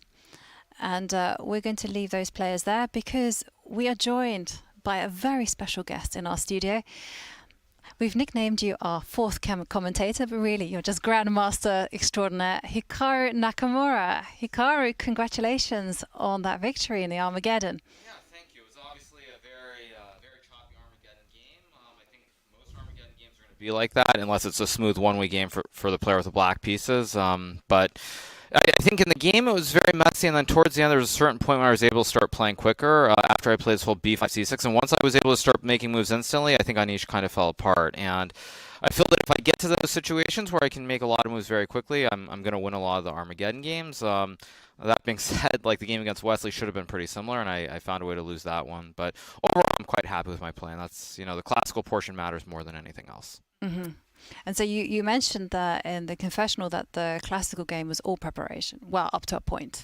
Yeah, I mean, there was a game between, I think, Firouzja and Pragnananta on this line before. Obviously, like, I play a little bit of everything. I played the Sicilian in the American Cup back in March, and also in the Chess Champions Tour, I played this Rosslimo line with e5 multiple times against Fabiano and others. And I think for Anish, he wasn't expecting me to play this g6 variation, and I mean, it's sort of the same problem I had against Magnus in the third round, where when I played Magnus, I could only look at so many different openings. And so for Anish, there's only so many things he could look at, and he didn't look at this, and so he had to fall back on a line that he knew quite well. And unfortunately for him, it was the line that I was more or less expecting, and so it was just very, very easy for me to hold. And I mean, I think with three blacks, not really being in much danger. I mean, okay, the Gukesh game was a little bit up and down, but just not being in a lot of danger, it's been very, very good so far. Mm-hmm. And your Armageddon game, I mean, were you surprised that he played into your Berlin, your favorite defense? Not super surprised. I think the end game maybe, I suspect it's actually more favorable in a 5 versus 4 than in a 10 versus 7, if I had to guess. And the main reason is because I felt that he was up about a minute or 2 minutes, but he had to sort of find moves. And I think the critical moment, he had about 7 minutes or 6.5 minutes. I had about like 4.5 maybe. And you have to use that time, and if you don't find the win right there, then the player with the black piece has too much time. Whereas in a 5 versus 4, I think it would have been down to like 3, 2.5. It would have been a lot trickier to defend. But I think the main thing is that when he didn't find the clearest idea, and then I just played this b5 line, which I actually didn't know if it was good or not good, but when I played this whole b5, c6, all my moves I could play in 1 second. And when I can start playing the moves instantly, then Anish has to think, it just starts going the wrong direction. I think that's generally the theme of Armageddon's for the player with the white piece. If you don't have the quick moves, and like the player with the black piece can make a lot of quick moves, it just becomes very difficult. Yeah, so it is what it is. It is, yeah. And so in general, with this format, do you prefer the black side of the Armageddon? I mean, I think I will always prefer the black side of the Armageddon no matter what. Again, I think if I look at it realistically, I mean, the game against Wesley, I should have won that Armageddon. Obviously, I didn't win it. Then against Magnus with the white piece, I got absolutely nothing. So I think black is a big advantage in general. But again, it also depends how fast you are, how much blitz you play, and these different things. But I will always take black in an Armageddon game if given the choice. Yeah. And how are you feeling about this tournament in general? I mean, there are two ways of looking at it. The first one is to look at the objective overall score and the standings. The second one is to look at the classical portion and just sort of exclude the whole Armageddon circus. And I think for me, I just look at the classical portion more than anything else. And I've played pretty well. I think I haven't done anything too stupid, and that's my goal. So I feel like overall, I'm playing as well as I can play. And if some of the players are going to win all their games in the classical portion, like that's just how it goes. Like Fabiano, if he wins again, I think it's going to be very, very difficult to catch him. Yeah, and it's certainly looking promising in the Fabiano game. Is this a King's Gambit? You're right, Hikaru. We have a second King's Gambit in the tournament. We have to ask, what inspired that against Magnus? Well, the main thing that inspired is I prepared it for the Chess Champions Tour event, the one which I played here from Stavanger. I prepared it for Firouzja, and then in the game, Firouzja didn't play e5 against me. So it was sort of a half preparation, half inspired idea. And then because I had prepared it for that match in the Champions Tour, I decided to use it because why not? And besides, it makes for good content anyway. And yeah, but it looks like, I'm kind of surprised though, because this variation, Wesley, this was a d5 variation, right? The whole d5 bishop b5 line, and I mean it's completely fine for black, but I actually feel like Tari has a lot more than if I could have gotten this position against Magnus with white, I would have been very, very happy. So I'm surprised. Wow, are you impressed though that Arian has followed your lead? Well, actually, he's doing exactly the same thing, because he also played this d3 line against the Marshall. So, although I was confused by what he did, because he could have like killed that game, and then at some point he was slightly worse, which it just really confused me, because like when Magnus played Queen H4 against me, obviously this line leads to a forced draw. But I think the rationale behind like not playing queen h4 is to play something else where the game goes on. But of course, the reason Magnus didn't do it against me is because you can kill it with the white piece or black is nothing. But then when Wesley did it, Arian, like he killed it, but then he didn't kill it when Wesley didn't play the absolute main line. So I was a little bit confused by that. But I mean, I know that Arian's a fan. He watches my stream quite a bit, so it's not too surprising. But I do hope for his sake he can win this because he's been quite unlucky in the tournament. I mean, he was completely blowing Noterbeck off the board, and then he didn't play this queen b4, queen b2. I don't even know why, but for his sake, I hope he can find a way because he's a very, very, very good player, and I think his score it doesn't really reflect how well he's played. Mm-hmm. And what do you think about his chances here? I don't know if I like, I mean, it feels like somehow bishop a1, this whole thing with this queen e6, bishop e7, I feel like it's gotten better for Wesley than it was before. That being said, I mean, if you play knight takes f6, bishop takes f6, bishop c3, e4 is probably the idea here. So if that's the idea, you kind of have to stop it. I don't like that because now after bishop takes, because if you could get bishop f6, bishop c3 with the queen on e4, I think white is clearly better here. But now after bishop takes f6, maybe you can play rook e1, rook b4, bishop c3 then. And bishop c3, rook a4, and king b2. But then there's tricks. I mean, this game, I think really the next couple of moves are absolutely critical. I'm shocked that Wesley hasn't taken with the bishop yet, because if you play pawn takes bishop c3, the diagonal towards h8, just I mean, optically it looks insane to play that. So okay, it does take with the bishop. Rook e1 played. I mean, maybe rook b4, the idea is to play bishop takes e5 also. Yeah, this position, I'm starting to like it more and more for Arian here.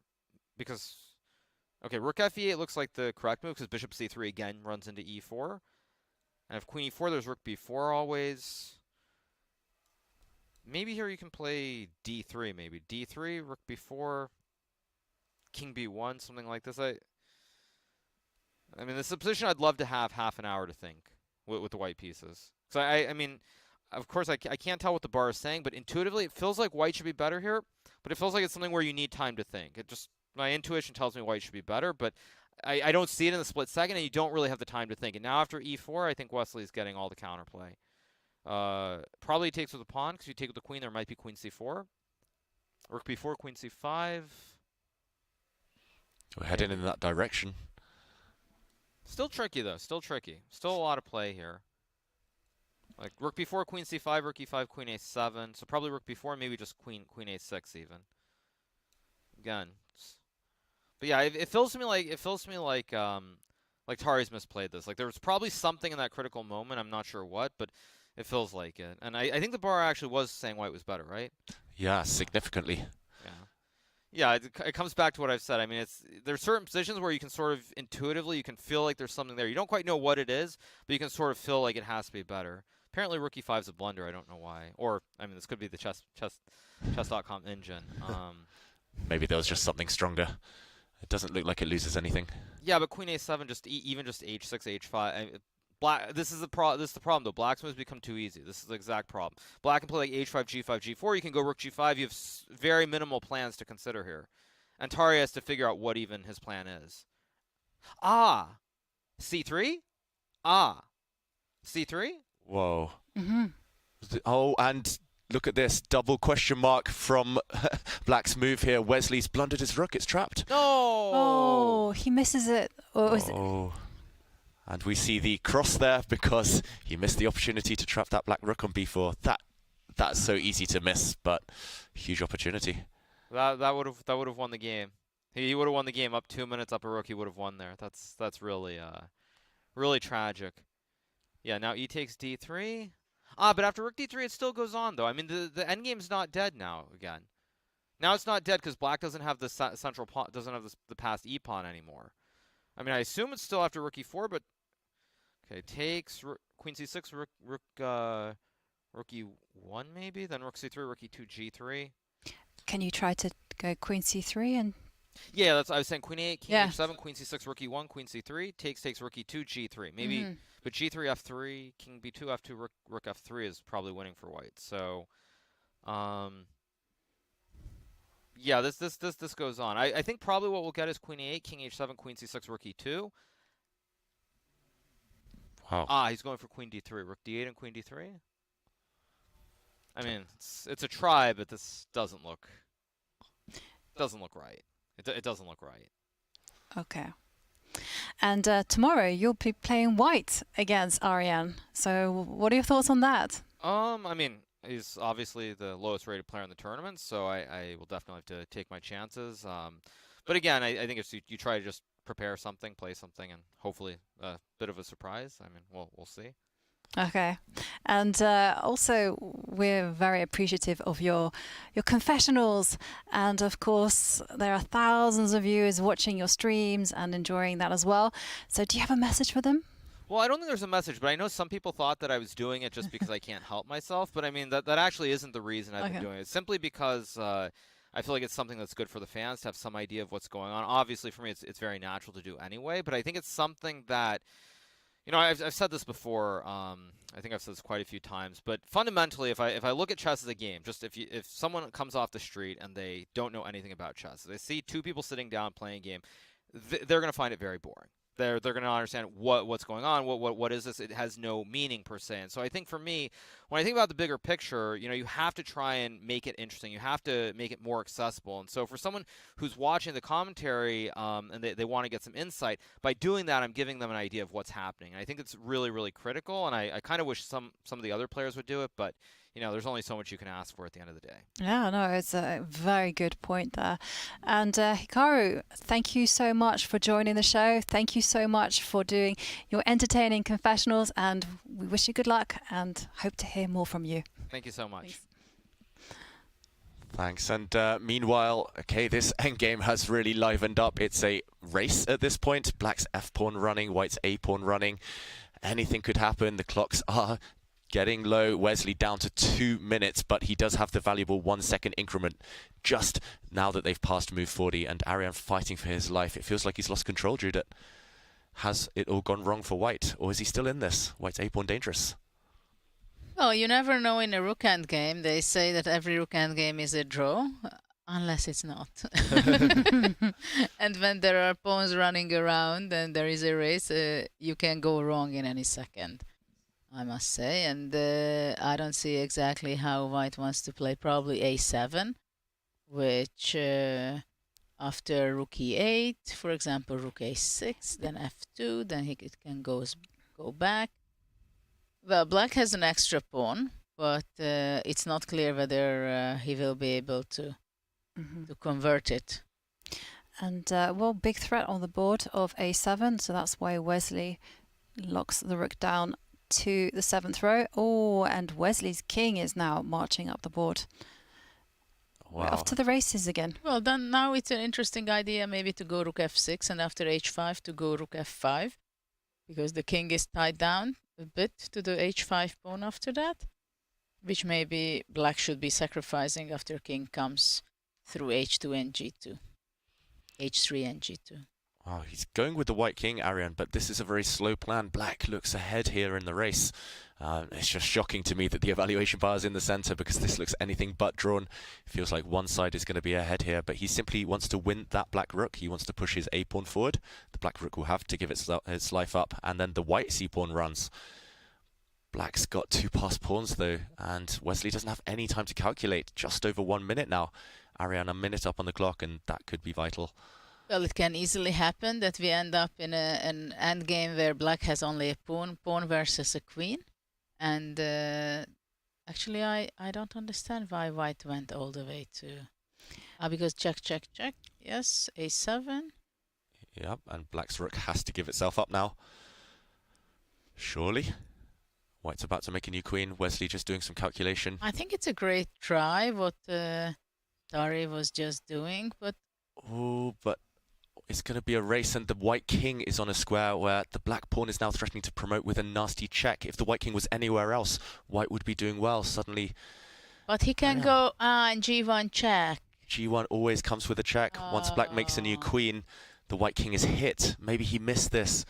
Yeah, and there we can see that our evaluation bar is actually more a table-based bar, because when there are less than 7 pieces on the board, chess has basically been solved. And there we can see it is completely in Wesley's favor. what's happening here? The white pawn is running, and very quickly. Yeah, but actually it's maybe black wins. Yeah, although suddenly I'm not so sure. We might even get a queen endgame. But can't you go king g3? And it's a bishop's pawn, so you can just give up the rook and just push the pawn to c7, even if black makes a queen first. It's just a dead draw, no? Just take that pawn and push to c7. There's going to be stalemating ideas. Queen versus pawn, queen against bishop's pawn is a well-known draw, no? Yeah, it is. What am I missing here? Yes, but Tari is not playing for a draw. Oh, wait, No. sorry, of course. I forgot the Armageddon rules. Oh, poor Ariane. He found a way to save the game from maybe a lost position, but yeah, I was met by silence. I was like, wait, what have I missed? It's just a dead draw. But of course, a draw counts as a win for Wesley. And there we go. Handshake, stalemate. And Wesley takes the points. Yeah, it will be not a happy moment when Tari will get to know that he missed winning a rook in one move with c3. Heartbreak. It is heartbreaking. It's very unlucky for Ariane, but so be it. It is the rules of the game. He does take a share of the points. He walks away with 1 point, and Wesley So will net 1.5 points for that Armageddon victory. And it's so nice, despite all the emotion of Armageddon, that the players are sat there analysing their game. Yeah, and eventually the players do get up. Most likely they're interested in what's going on in the other boards. If we zoom out again, there's so much action everywhere here in Stavanger at Norway Chess. And we have 2 results. We have 2 Armageddons locked in, 3 games still in progress. It looks like we might see a decisive result, though, any second now. Our leader, Fabiano Caruana, about to take yet another win. And he's just been so impressive so far. His technique has been flawless. Judith, is he going to close it out? Well, I don't think that he's going to miss anything in this game when he plays one of the best game of his life, I believe, because it was a brilliant rook sacrifice, what he did. He played very well, and actually he plays incredibly well all the way from the very start of this tournament. Absolutely. Incredibly impressive game. And there with that check, are we going to see a result? I think we're also going to see a result elsewhere between Mamedyarov and Abdusattorov. They're about to repeat moves and agree a draw any second. So that looks like the next game to finish while we await developments between Firouzja and Caruana. We'll go in a deeper dive any moment now. But there we see just this very second, Mamedyarov has agreed the draw with Abdusattorov. Simply nothing to do in that endgame. Great defense, actually, in the end by Mamedyarov, who was a pawn down, but found enough activity to hold the result, to hold the balance. Fantastic defense by Mamedyarov, and that means we will see our third Armageddon of the day in approximately 20 minutes.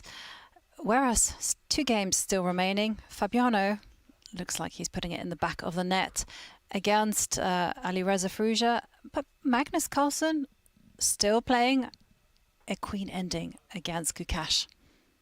But still, it's interesting how Fabiano is going to be winning, right? Because you have a feeling for it, and the bar goes down very low. But black has 3 pawns for the exchange. But the question is, what is the best way of winning, right? Can black give checks, and does it lead anywhere? That's the first question. Maybe queen e3, queen king h2, queen e5 check. And then... and the king keeps running, king g1. Then queen e1 and queen h4, at least I'm winning a pawn. Ooh. Though I'm not 100% sure that it's so good for black, because suddenly the h1 rook can be powerful. He's doing the same thing? Ah, yeah, this is much easier. This is a much easier way of doing it. Of course, check on h4, then... and then eventually maybe he will just grab the d6 pawn. Right, and if there's nothing better. He just has to make sure that his queen can hold that contact point with the g7 square, and it's all good. Just grabbing all the pawns. It's like a windmill here. It's like a Ferris wheel almost. He's just going round and round with the black queen, winning all these pawns. And now he can give another check via f4 or e5. Grab this d6 pawn. And yes, the white rook might get active, but it looks like too many pawns. There is one tiny trap that I can see. So, for instance, if you were to go queen takes pawn on d6. Yeah, queen takes d6. I think we'll be No, seeing no, at any there's no, moment. there's no trap. I'm hallucinating.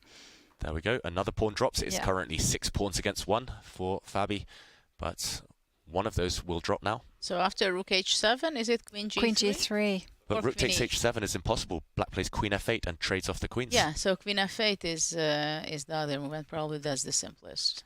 Yeah. White has to just take that pawn with the queen now. Yeah. And Fabi, plenty of time, 8 minutes. Not plenty of... Oh, sorry, 17 minutes for Fabi. 8 minutes for Oh, sorry. Firouzja. Yes, my apologies.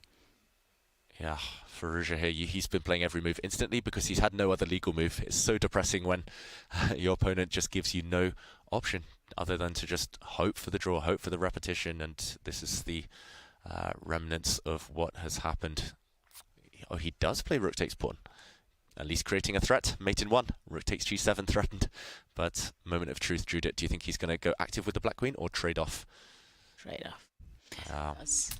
Cynical but effective. And we see a resignation. What a Firouzja. game. Beautiful. What a game. To me, it was perfection. Like from the choice of opening to the way he handled the complications. Wonderful, wonderful game by Fabiano Caruana. And, well, he's racing ahead. 10.5 points. Massive lead now in the It's tournament. huge. Wow. With the black pieces against Firouzja, it is quite something. Yeah. Ooh, and on that note, I think it's time for us to take a breather, and we will see you shortly in a few minutes with some more of the thrilling action.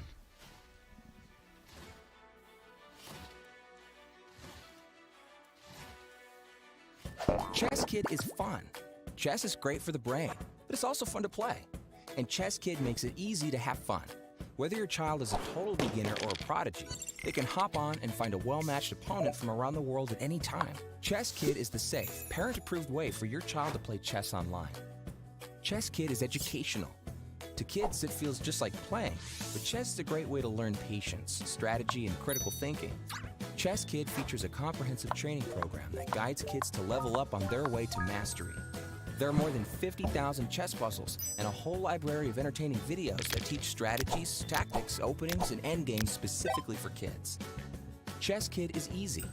Whether you're a parent helping your child, a coach managing dozens of kids, or a school of hundreds. Signing up is free and easy, so what are you waiting for?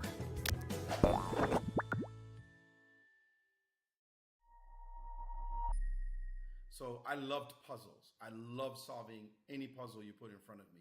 So chess was a natural for my brain. It was the unsolvable puzzle. It wasn't one of those things you just looked at, here is the puzzle, what's the solution? It was a puzzle inside of an enigma, inside of a mystery. Like, what is this game? And there was so much to it. The more you learn, the more there was to learn. So that puzzle solving gift that I had, or desire, wish, I would do crossword puzzles back in the day as well as a high school kid. Fell in love with New York Times crossword puzzles. I had to do one of those every day that the puzzle came out in the paper. So I always was a puzzle solver, and I think that made it easy for me to transfer over that skill set to chess.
Norway, land of fjords, majestic mountains, cliffs and waterfalls.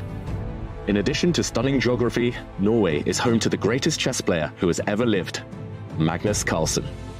Since 2013, Norway has also hosted one of the strongest chess super tournaments in the world. And it is one for which Magnus has claimed the top prize in the last 4 years. Can anyone stop him? This time, he'll meet one of his toughest challengers ever at his home tournament, with 9 rivals all hungry to beat the best.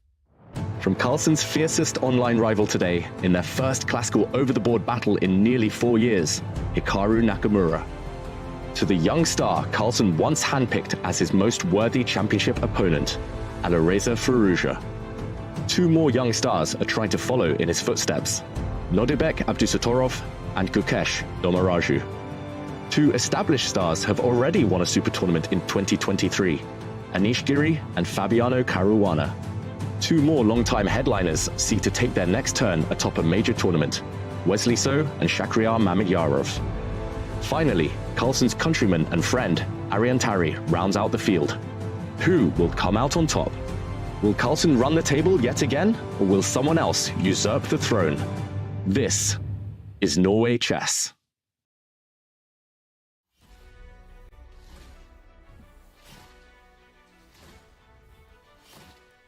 Welcome back, and it's time to reignite that chess fire as the Norway Chess Round 4 continues. And there we see the playing venue where Magnus Carlsen and Gukesh are in action. And here in the studio, we are joined by a very special guest. It is a privilege to have here with us Fabiano Caruana, and you just defeated Alireza Firouzja. And all I can say is, what a game. That worked to perfection. Yeah, it was a very strange game. I'd surprised him in the opening, for sure. I don't play this line. I don't play the French too much, in fact. And he played a very dangerous line, and not one that I really remembered the details, but then he played this crazy move, knight d6. I didn't even understand. Like, I'm not in danger after that. It's, like, maybe best case he's a bit worse, and worst case he just loses on the spot. Because I am 2 pawns up and I didn't see his compensation. I thought he can castle, and okay, I was going to bail out with queen c4. I thought that's why I played bishop d7. I thought the endgame he's probably equalizing, but I wasn't opposed to a draw. And then he played knight d6, and I had my choice of like queen b4 instead of f6. Or okay, f6 looked really, really natural. And yeah, the rest of the game was pretty smooth. Although he even blundered at the end, rook h7. I mean, at least queen h7. The fight continues. I still have to work for it. He missed rook at queen f8. Like, as soon as he played it, I saw on his face that he had immediately seen it. Mm-hmm. Fabi, you mentioned knight d6 as maybe the critical moment. Did you see any way back from him for him from there? Not really. So I was looking at castle. I mean, I have so many options. I guess I'm okay in many ways, but queen c4, I didn't want to play with my king in the center with queens on.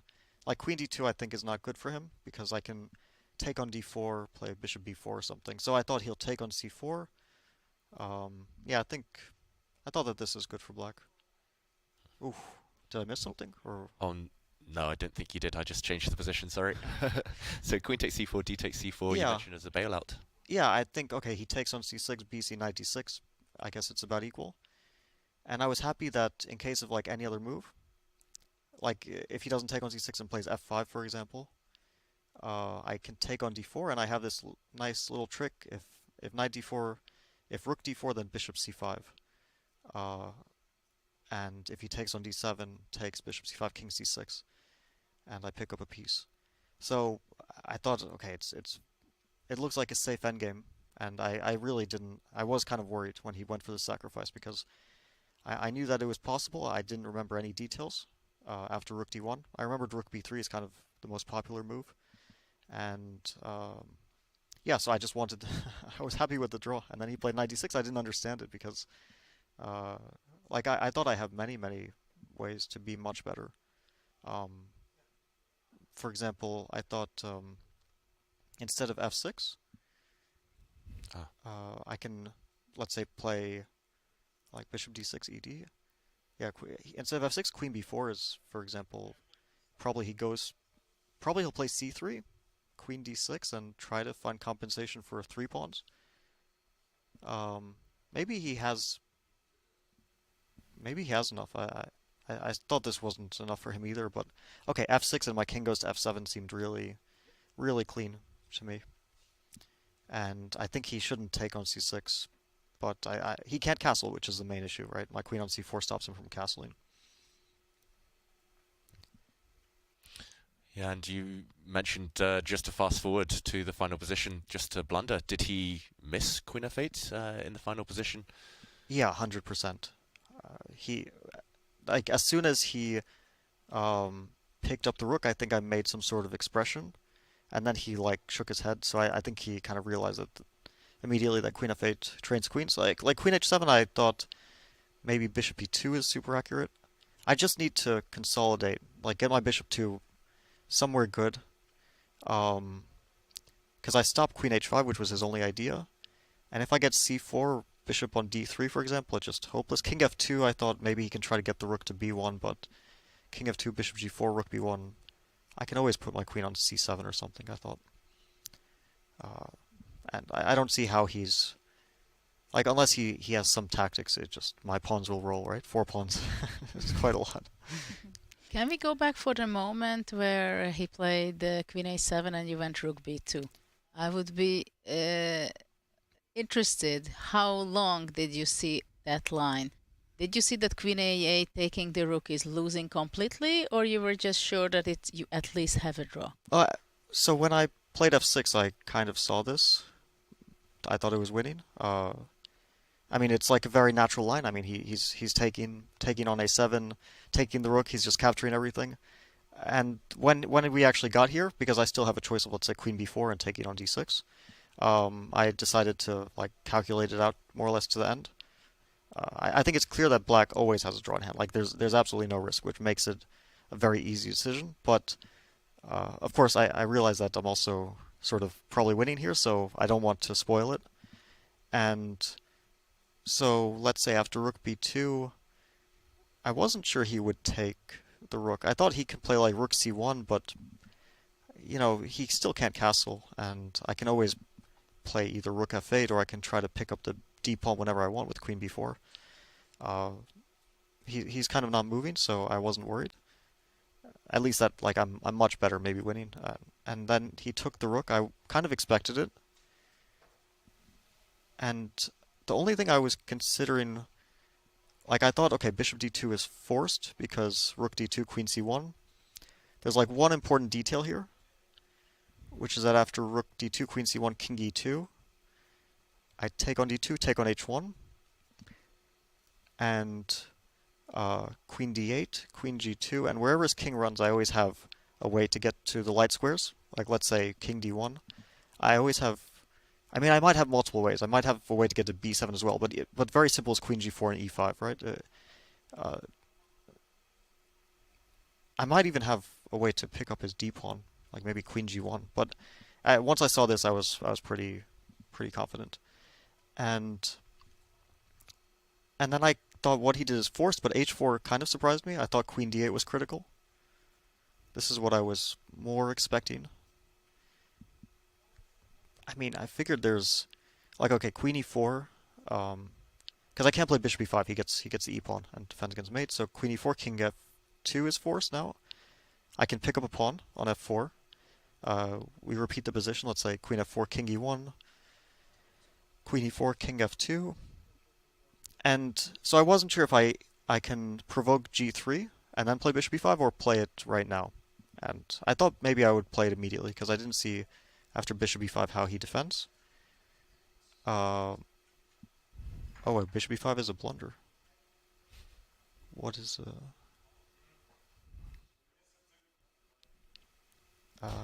maybe rook e1, queen d4, rook e3 is that possibly a draw?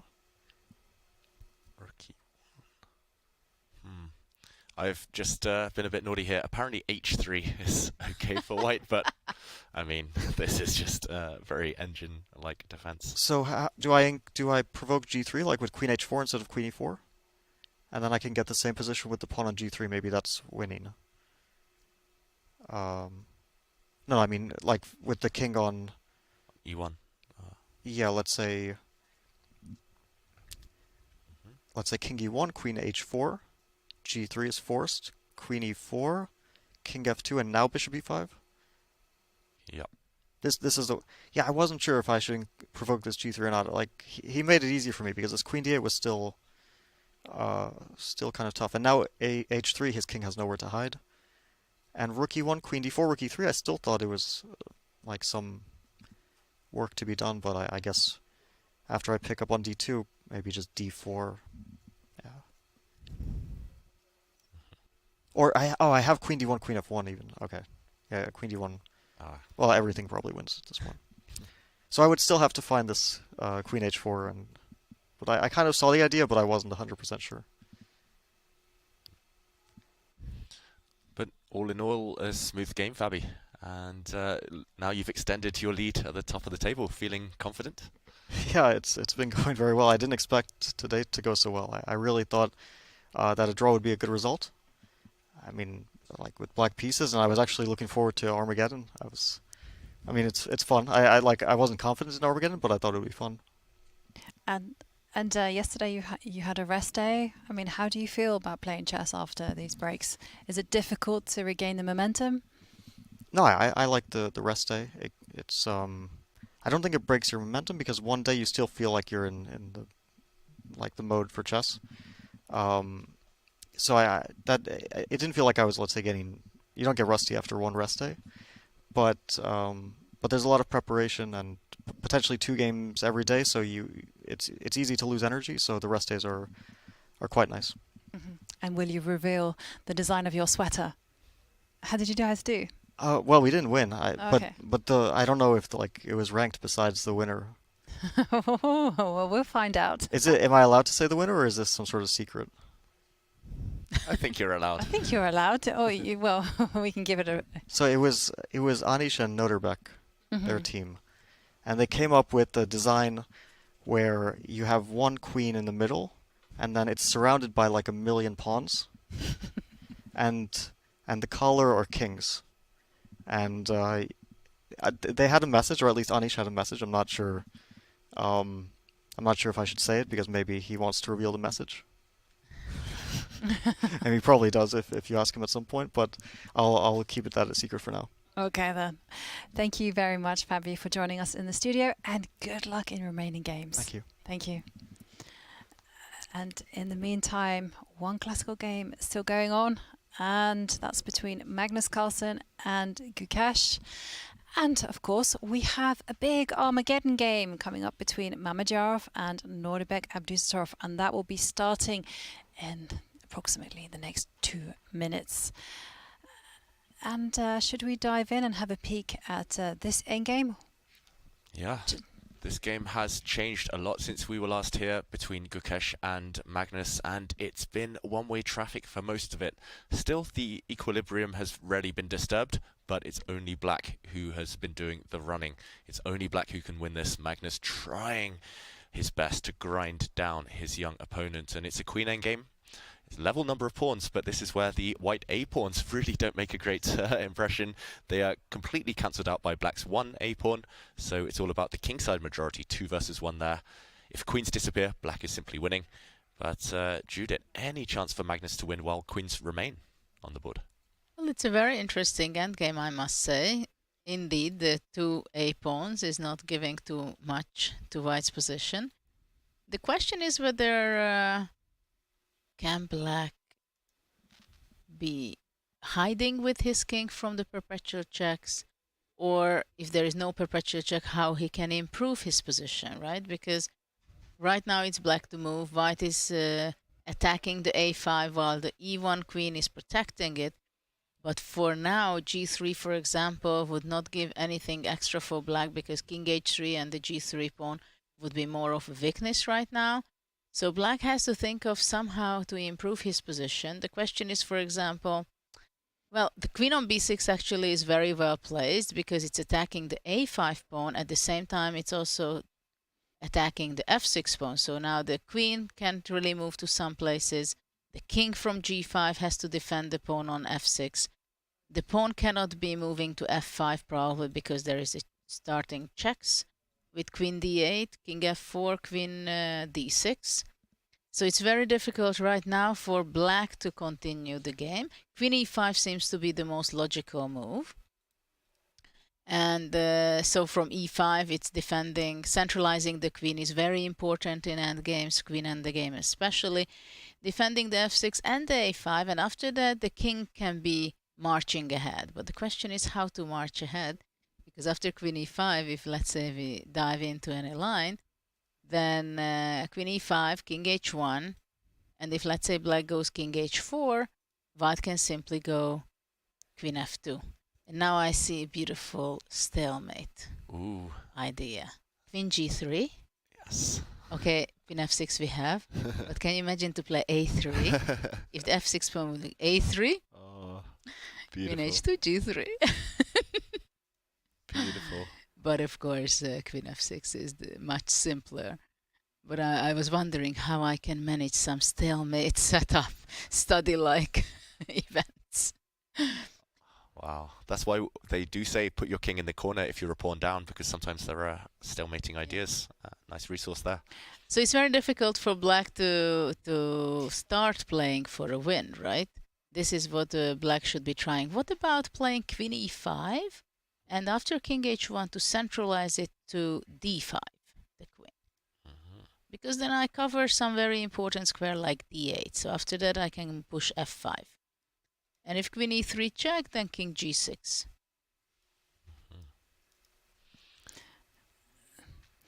And interesting.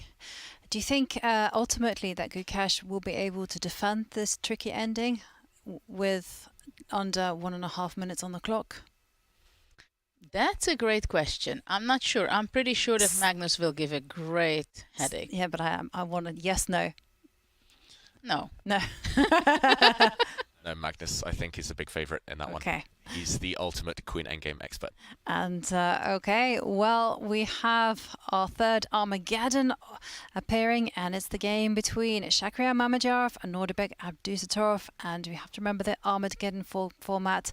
White will have 10 minutes, black will have 7 minutes. They will get a 1 second increment after move 40. And the most important point, black will win with a draw.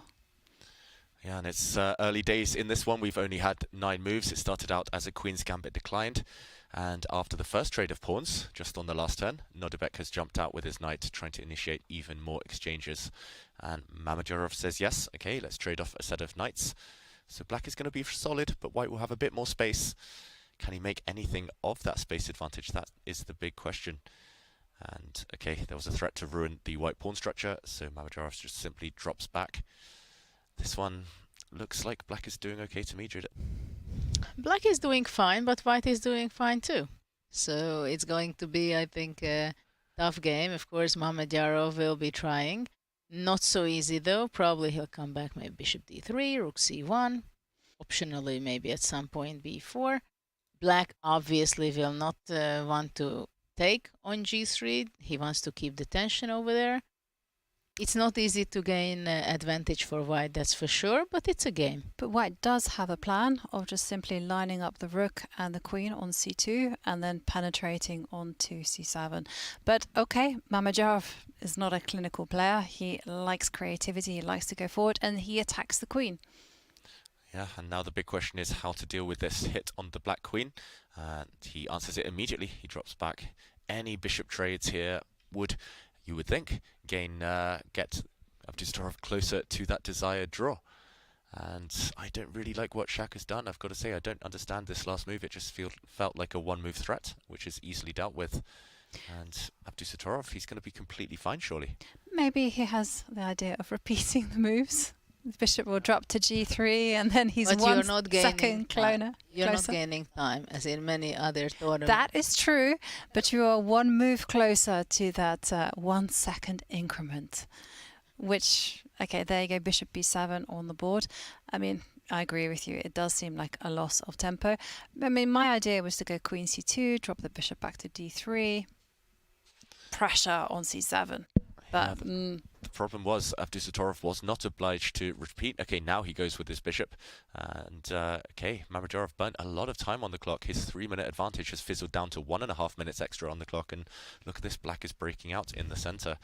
If the pawn structure becomes symmetrical, if the D and C pawns disappear, then you would think there's not too much life left there. He needs something now over the next 5 or 6 moves, Mamedyarov. Otherwise, Nordebek has solved all of his opening problems. And okay, he plays bishop b5. Some pressure on the black knight. Maybe hinting that he might ruin the black pawn structure if black doesn't simplify in the center right now. The question is, will bishop f3 happen in the game right now to eliminate the knight? And because if the queen would take, then c takes d4, e takes d4, that's not something black should be afraid of. But black takes it without capturing on f3, takes on d4. And captures with the knight. How the idea of knight c6 is in the air, so that's why Nordebek plays knight e5. Nice defensive. What about f4?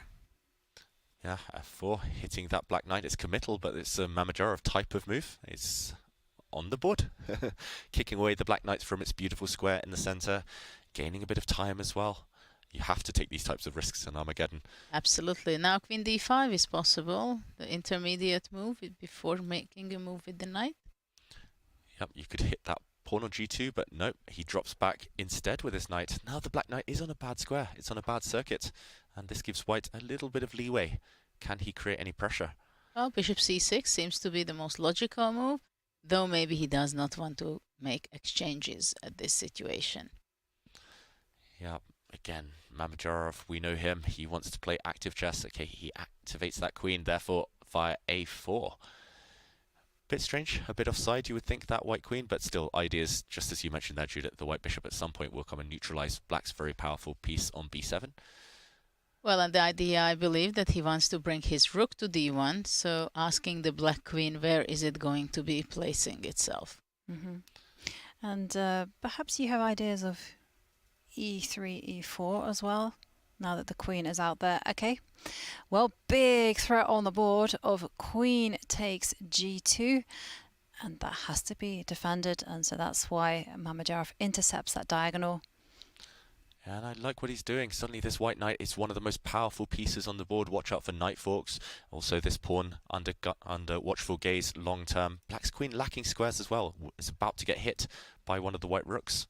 This one's turning in white's favor, surely. While the g6 knight is really badly placed. Now black is looking for counter chances, but the c6 knight is incredibly powerful.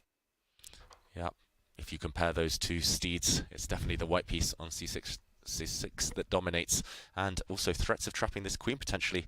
Okay, the black queen lacking squares, but he's holding things together for now. If the black queen is attacked, she can sit on e2, at least for now. So holding together by a thread now, Abdusattorov. How to up the pressure for white. Well, rook c2 seems like a good option, and then doubling the rook on the c file, for example. So now white has several options, which is extremely tempting. Yeah, I like your one. Kick the black queen out of your camp, out of your half of the board, and just double up, stack up the rooks. But it's also tempting to go rook fd1 and pushing the queen to e2 and having the rook all the way going to d7, for example. Yeah, he still has a time advantage, Mamedyarov. He's about to make this big decision. He plays rook to c3. Interesting. Keeping the black queen where she is, but maybe threatening to trap her in different ways. And Nordebek has to decide how to arrange the black pieces. The rook on a8 is terrible. It's just stuck. Isn't there a big threat of actually retreating the knight back to d4? And then the rook will come to d1? Ooh, quite possibly. So various ideas of trapping this black queen behind enemy lines. And Nordebek, I think he should just retreat her. Just get out of the way before you have to calculate too much. And okay, he put his hand out and he retracted it, burning a lot of time on the clock. Yes, because if you go back, let's say queen d6 or queen d7, then rook d1, and the queen is also going to be pushed back. And rook on c3, it's very nicely defending the e3 pawn, and later on maybe the battery with queen c2 can work in a much more powerful way than if the rook would be still on c1. h5 on the board. Really surprising. Nodebek solves his back rank problems. He gives the Black King some breathing space on h7, but it doesn't really signal this start of an attack, this h5 move. It feels like he's just playing, well, trying to play tricky chess here, hinting that maybe he'll play a move like h4 later. And Shaq needs to activate his pieces. He gets his remaining rook into the game. Watch out for some tricks potentially on the c-file. Nothing threatened yet, as far as I can see, but the Black Queen really struggling for squares. She needs to get out of dodge, and rook c7, stopping any knight checks. Sensible move from Abdusattorov, and look, he stands up, checks the board above the players, the electronic board above where the players are sitting, just to see how close he is to getting that 1 second increment. 3 minutes left to make at least 14 moves before he gets 1 second. It's interesting that why is that 1 second is so important exactly at this point when he still has like, 3 minutes? Yeah, I think it's just a sign of nerves, right? Yes. Yeah, this is what I want to point out, that to jump up from your chair and look at it, which move you're in. Tension unbearable in there, in the auditorium. And okay, the Black Queen has been kicked out. Shaq maneuvering his rooks, really sophisticated stuff. And he wants to kick back the Black Queen even further. The White King is a bit exposed though, so watch out for some counterattacks a bit later on if Abdusattorov can survive the coming moves. Now the Black Rooks also piled up. Everything on the c-file right now. White's knight is... c2, threatening with knight e7. I think he's going to play it. Queen back, and you threaten all sorts of tricks along this line, starting with a knight jump. Well, the knight is under threat, so it does need to be protected. Yeah. You cannot move your knight. If you retreat the knight, all the rooks come off the board, and the drawing margin increases for black. But now knight a7 is possible. Actually, it's a pawn sacrifice. Oh, is he going to play it? No. Ade is not playing it. He didn't want to have his rook. But now there's a big threat on the board. There. Yeah, but black can go king h7 and threatening with knight e7. And now he wants to cement that white knight on c6. He's advancing his queenside pawns. Shakriar here. If he gets a pawn to b5, it's going to be really hard for black to break out of the bind. Mamedyarov, I believe, he's feeling comfortable in this position, having his knight on c6 and stabilizing it in the next move with b5. And that h5 pawn can be sometimes vulnerable, right? At some point. Yeah, black's king is a bit airy as well. Okay, he tries to trade off these knights. Shakriar surely here is going to cement that knight by pushing his b-pawn. He's making a move. No, he attacks the queen first. Wow, he hits but that's the black queen. You can just see that by the evaluation bar. That was a blunder. What's happened there? Oops. Suddenly, okay, a whole scrum of moves, and it looks like white is fine. The evaluation bar on black's side, though, what are we missing? I don't see it. Looks like white is fully in control still. Well, and, okay, e4 hitting the black knight now. We'll see a trade of pawns. We'll come to that point later on, I think, because the moves are coming thick and fast. And now still everything to play for in this position, as black's king is rather shaky, and white has a dominance there in the center. Yes, and just while the tension mounts, let's quickly jump back to this position. Rook d4 was indeed a huge blunder, because after rook takes c6, black would have been winning. There's a counterattack against the white queen, no time to take black's queen, and a check would have been met by a block with the black knight. Really strong move here after rook takes. This is trouble for the white king. Next move. Actually, black will either take the rook or even just jump in with the other black rook with a killer attack. Missed opportunity for Nodebek Abdusattorov. Let's get back to the game, however. And this is the current position. Everything to play for, but white is breaking through. White has a strong knight.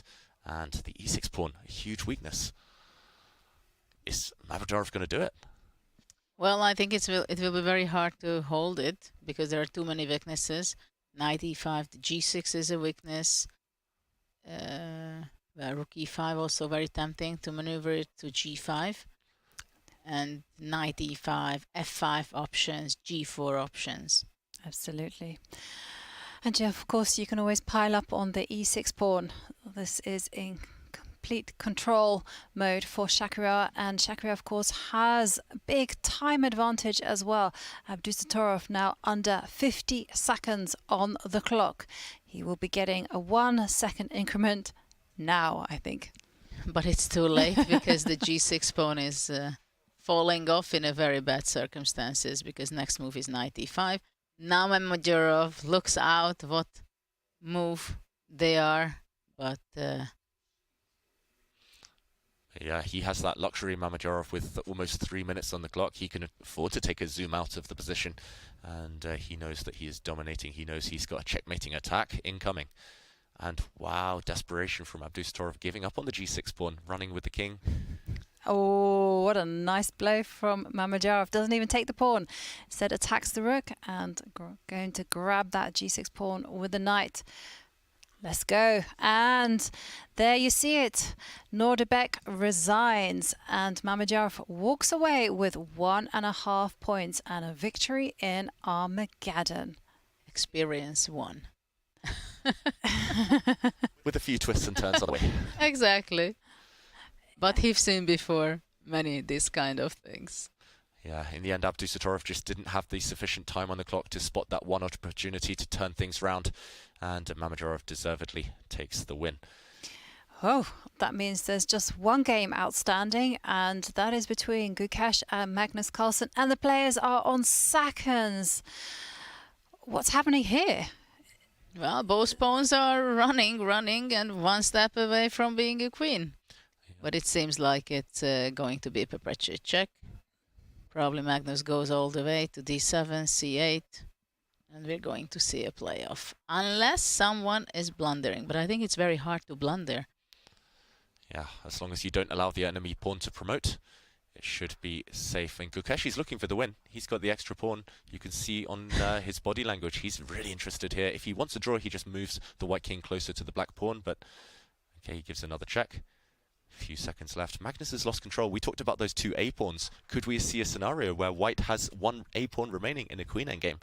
That one would go down to the wire for a long time. I think the g2 pawn is too strong. Besides that, even if there is an exchange of a7 and g2, only one a2 will not do any harm to black. And Magnus keeping his king as close as possible. We're seeing a repetition and the handshake. It is a draw. We'll see more chess today with an Armageddon. Wow.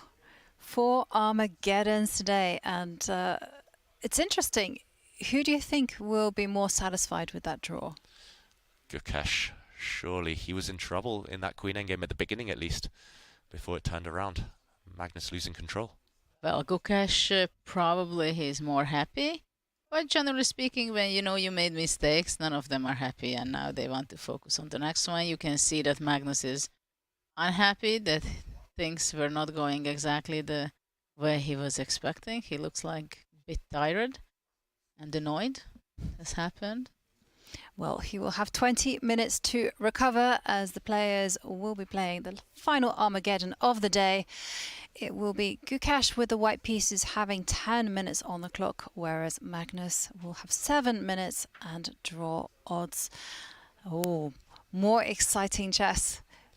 Oh, this is going to be extremely exciting. That's for sure. That Gukesh will show that he wants to win by any means, and Magnus will fight it out that he wants to win the match. Okay, and I'm going to put everyone on the spot here. Who do you think is going to win the Armageddon? I'll say Magnus. Maybe with a draw, but Magnus is black, I think, is the favorite. He's the favorite, but Gukesh will win. Ooh. Oh. Like split the tie. I'm gonna be controversial. I'm gonna say I'm gonna agree with Judith. You know, after all, it was Gukesh who beat Magnus on his 17th birthday. But anyway, we're gonna leave you on a cliffhanger there as we're gonna take a short break and see you in a few minutes.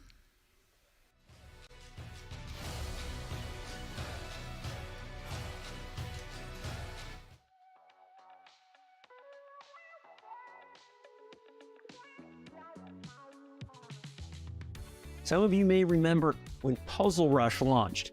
It blew the chess world up, and it happened literally right in time for the World Chess Championship in 2018. And all those pieces just came together of like, and it was just awesome to see. Of course, it was excited. It was a new feature, which we hadn't done in years, and it was a really good one. And we're like, we like grew chess, we're done. Like, how cool is that? I remember the word saying, like, guys, like after it came down early 2019, like, we all need to reset. Let's think about how we're going to add more features. What could maybe be something close to Puzzle Rush again, because we are never going to see growth like that for chess again. In 2018, Puzzle Rush, because the other thing that serendipitously went was the World Championship, our first feature in 3 years. God, I get anxiety. I know. It was our first feature. Like, those were the dark years that Eric and I joke about. There were tears during that time. It was hard. It was tough. But then, like, here comes Puzzle Rush. Here comes the World Championship. And here comes a fateful dinner where I had Queenies. Shout out to you, Hikaru. Take me to that small restaurant in the Isle of Man, the British Isles, because Hikaru picks it. Because Hikaru's a bit of a foodie, for those who don't know. And that was the dinner where I told Hikaru that I thought he could be the ninja of chess, and that maybe if he gave streaming a chance, he might be surprised. I spent 2.5 hours explaining what was the online content ecosystem to Hikaru and Sunil.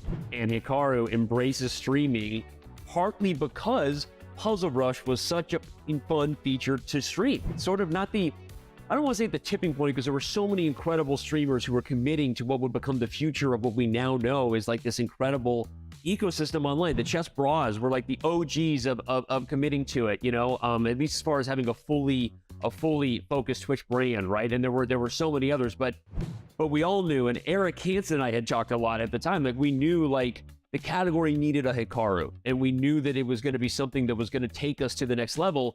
But I think partly the reason Hikaru committed is because it was so easy and fun because of Puzzle Rush. Like, that was it. And then the World Championship viewers, we were rating the chess bras and Hikaru every single day with peak viewership for the chess category. And it was like the chess world peaked. Yeah. It peaked the end of 2018. That was what you asked about, right? We're talking, if that's all we're talking. That was it. That was the high point of chess. That was it. But I do remember the first time Magnus played on our site. I remember that feeling.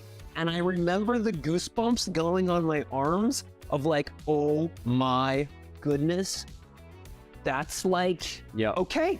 I mean, there's no better chess player in the world who's gonna ever play, well, maybe in the future one day, but that was like the thing. I remember the moment where I was like, oh my gosh, we have a grandmaster on our site. He's like kicking everyone's ass. He's just winning all of his games. What super strong grandmaster is this? It was not a secret. It was not. We're standing. It was somebody cheating. And we're like, oh my gosh, how are we going to deal with this? It's hard to explain the whole process, but immediately right then, we're like, this is going to be make or break for our future. We have to invest here. And immediately started hiring like statistician, built an amazing team around this, and we've invested so much time, money, and resources just to protect this game that we love. We immediately knew how dangerous this could be, and remember that very first cheater was such a painful experience to see. So it's been at the core of what we've done, and it's challenging because it's not preventable.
Hello and welcome back to the final portion of round 4 of Norway Chess. And if you've just joined us, I'm your host, Jovanka Hauska. And as always, it's been such a wonderful pleasure to be here calling all the action alongside grandmasters Judith Polgar and David Howell.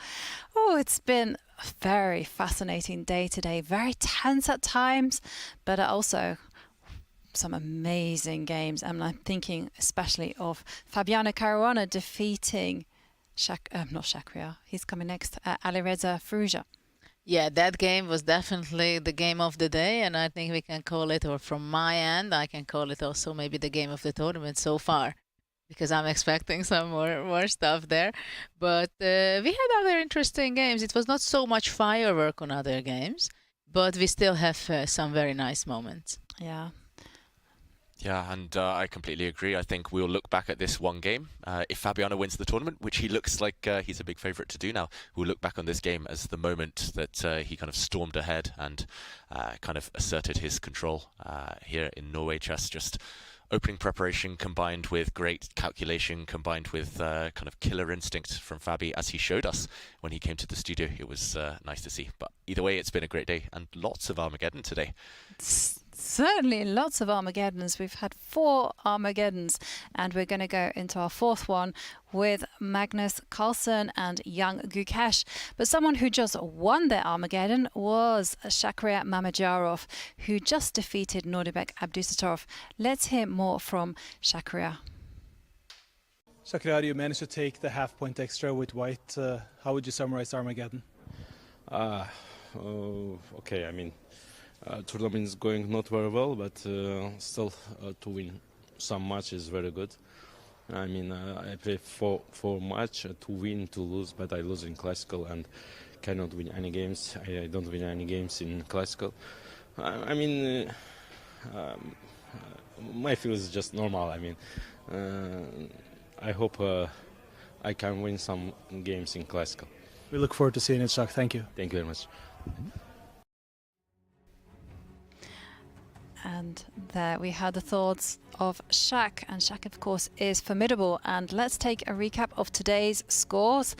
And we saw that Hikaru Nakamura defeated Anish Giri in the Armageddon. It was Wesley So who was superb over Tari, also in Armageddon. But the star of the round has to be Fabiano Caruana with his resplendent win over Alireza Firouzja.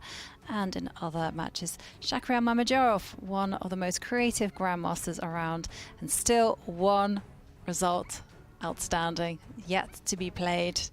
Well, it was interesting to see Mamedyarov, that you could see that he has mixed feelings about the situation, the standing right now of the this event, because he's kind of a little bit unhappy that he can't do the right way in the classical game.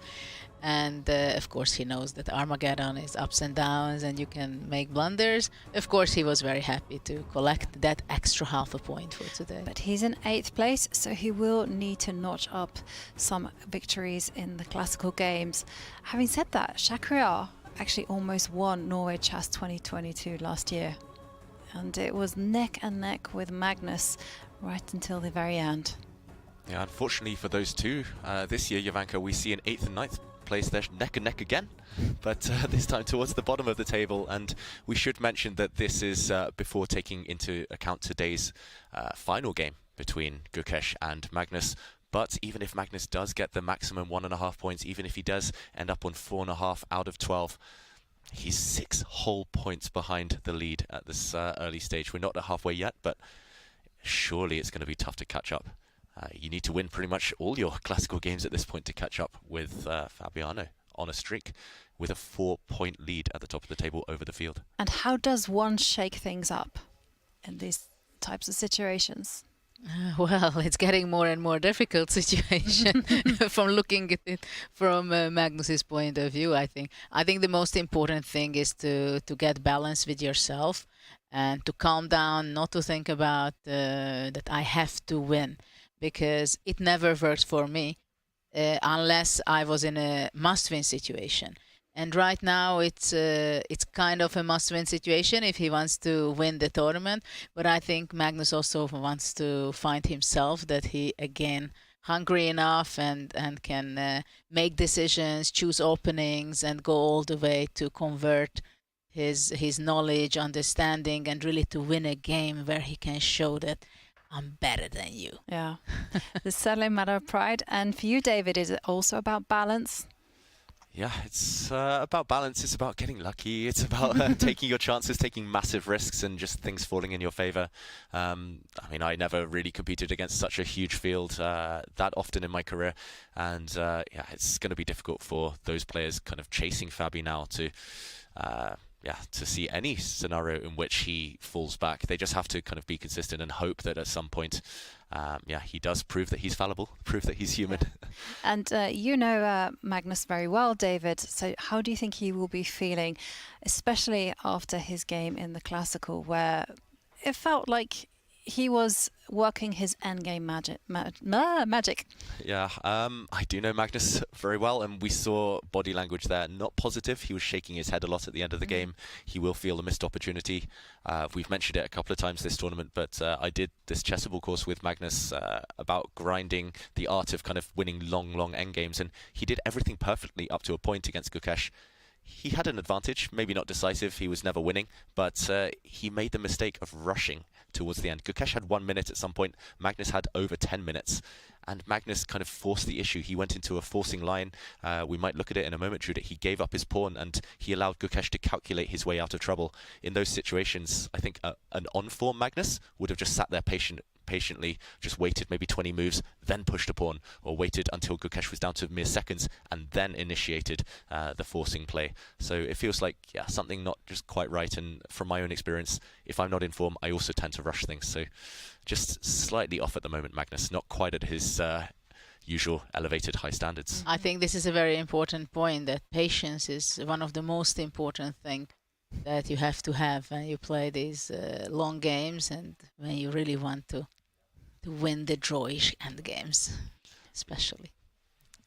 Yeah, and that was the perfect example of a no-risk endgame he could have taken, but now he has to win it in Armageddon all over again. Yes, and well, we see our producer trolling David. Thank you for that featured chat, Vic.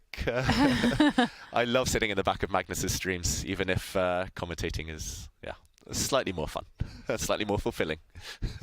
I take myself slightly more seriously as a chess player when I'm commentating like this. And okay, Armageddon time. Who do you think has the edge here? So we've kind of the psychological edge, and let's remind ourselves of the format. Oh, and take a look at that. Gukesh is already sat there at the board, getting focused. Was this part of your pre-game ritual, to turn up early, sit at the board, visualize what is going to happen? I was always a person to show up a few minutes before the game of the start. Well, in Rapid, of course, or Blitz, obviously, but also in Classical, I was always a few minutes ahead. I wanted to have everything done. I make my Jadub ritual, of course, like all the players, and I'm kind of getting into the focus. Mm-hmm. Yeah, I wish I had your professionalism, Judith. I just can't manage my time well during the games or before the games. I find it hard to turn up early. I don't know what it is. No matter when the round starts, I always tend to arrive a minute or two late. But of course, not when it's zero tolerance, I guess. True. Unless you really force chess players to be punctual, they rarely are. But you're in good company, David. Magnus rarely arrives on time. Garry Kasparov never arrived on time. I mean, he did that for a reason, to avoid photographers. And I'm pretty sure I've seen other grandmasters. And I do remember someone giving me the advice that it was good to arrive late, because when you shook hands, you would be standing and they would be sitting. Ooh. Psychological tricks. Mind games. That is too smart for me. It is on the players' minds, though. I know Magnus, he's aware of these things, of these little psychological ploys, especially in Blitz and Rapid games. In Classical, it doesn't tend to have too much effect, but there we see the handshake, Magnus standing when it happened. Will that be a sign of things to come in the game?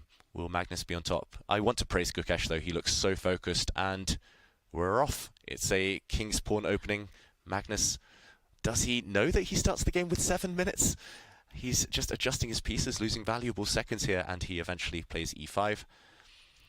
What will we see? Earlier we saw an Italian game, and it's a repeat of the classical game, the classical clash between these two. Magnus happy with his opening there, seemingly. Judith, are you surprised to see Magnus repeat? We thought he was in trouble a bit earlier on in the classical. Well, I think the troubles he had, he did not consider necessarily that it was so serious, and probably he discovered how he is going to be deviating in this position. Okay, and Magnus has deviated indeed. He's pushed his pawn to a6 and dropped back with his dark squared bishop, and this is where surely the importance of having seconds on site to do the homework, to do the preparation, is invaluable. It's priceless. Clearly Magnus has had someone helping him, and he's gone to check this opening, and okay, finally black castles. It's very different from earlier though. Well, at this point, for example, in this tournament, I think it is very important for the players to have a second, because for sure the seconds are going to be taking a look already during the game what kind of ideas they have for the Armageddon if they get to that point. And of course Magnus has his second over here, so that is a lot of help, I think, mentally also, that you get an advice and then you're on your own, but still you have someone who checked it and gives the proper advice. Yeah, and I was getting flashbacks, and I was thinking, I've seen this position before. And of course, it's very similar to one of Magnus's games against Wesley So. Yeah, the problem with the Italian game is I always get flashbacks, I always get deja vu, and then it turns out it's not this exact position I've seen before, it's just something that looks almost identical. And also, it's also pretty okay, I think, that he's repeating the same line, because it was very difficult for Magnus to create something that he can play for a win, right? But at this point, the draw and the victory is the same amount of point he can gain. So usually I don't think he's worried too much that he should be losing any of the game. Yeah, when Magnus needs to be solid, he tends to thrive. That is, yeah, going back to basics for him. And we see a knight trade. A set of pawns have left the board as well. Who are these exchanges favoring, Judith? I thought black will be going to d8, but of course as draw is enough, and maybe this is possible, because after rook b5 black would be going probably just rook fb8, and c6 would be unavoidable. So basically Magnus just wants to simplify the position, make it easy, draw the game. Yeah, he looks a massive favourite to do that. And I think Gukesh has missed a trick here. I think he just assumed he could take this pawn, because the other option is just to trade the rooks off, and black has no problems at all there. If anyone's better, it's going to be black with the open file if you take this rook now. The question is, I have a crazy idea. Can white go rook b5, rook fb8, d4, and then on c6 somehow d takes e5 or rook e5, sacrificing, giving up an exchange with interesting circumstances. Wow, let's jump in. This could be a potentially key moment. If Gukesh doesn't get ambitious, doesn't gamble right now, he might never get a chance in this Armageddon. Rook takes b5, Judith. And he's taken. And he's taken. We're expecting rook here, threatening a discovered attack. Bishop takes f2 check is a threat, winning the white rook next move. So you want to block the bishop's threat. And after c6, something on e5, either pawn takes or rook takes. But Magnus played g5 instead first, Wow. and after bishop g3, probably he will be playing knight d7. That maybe knight d7 can be strong. Knight d7 threatening to trap this rook next And move. also defending the e5 pawn. This looks strong. This white rook now trapped. And it's happened. On the board. And Gukesh striking out in the center now. Look at this. d4 on the board.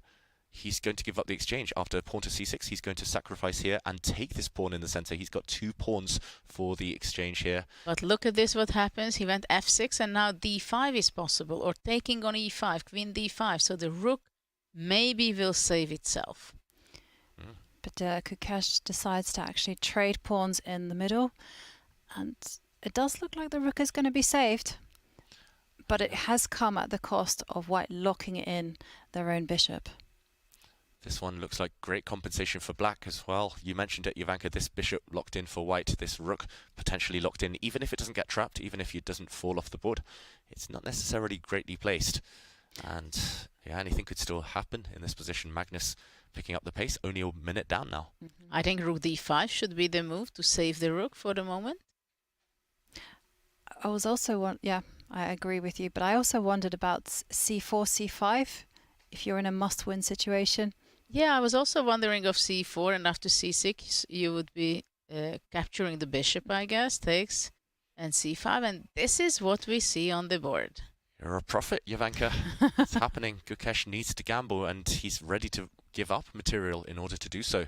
I thought it's not going to be enough for him, but I understand that he's going to this direction.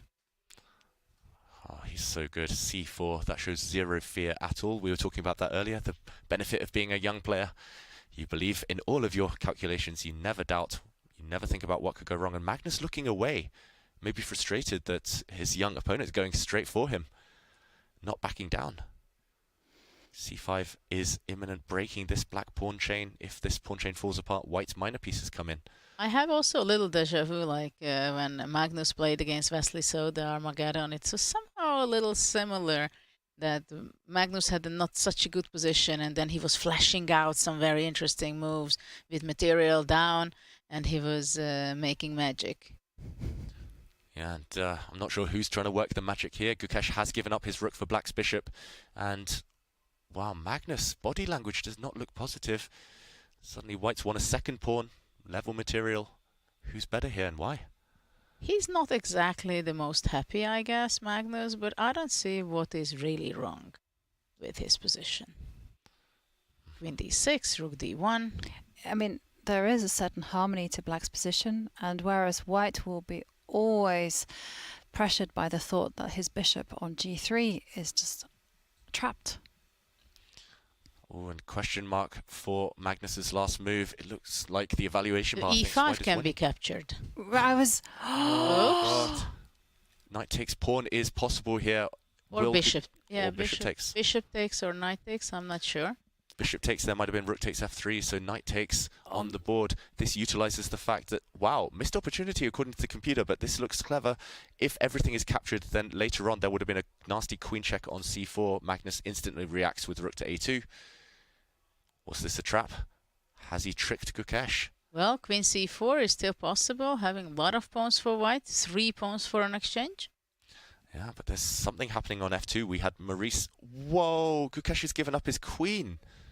Whoa. Wow. Bishop for queen now. Or maybe... Very uncomfortable position for black. Wow, what a game. Knight c5, e5, e6. Brilliant play by the youngster. This pawn is running. Both of white's pawns are running. This is scary for Magnus. Black's queen alone cannot fight the whole white army. Magnus needs something. He's sacrificing a queen for a bishop and a knight. Unbelievable. I don't think it would have even entered my radar. And what happened with this g3 bad bishop, right?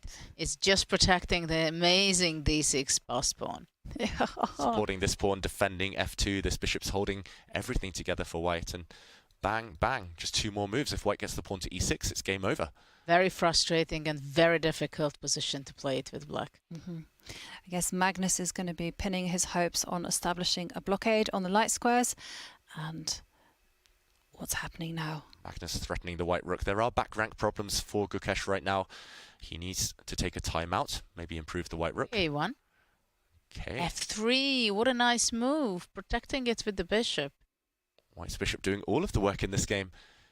And what can Magnus do now? The black rook is stuck. There are all sorts of threats. White's e-pawn, in some cases, can advance.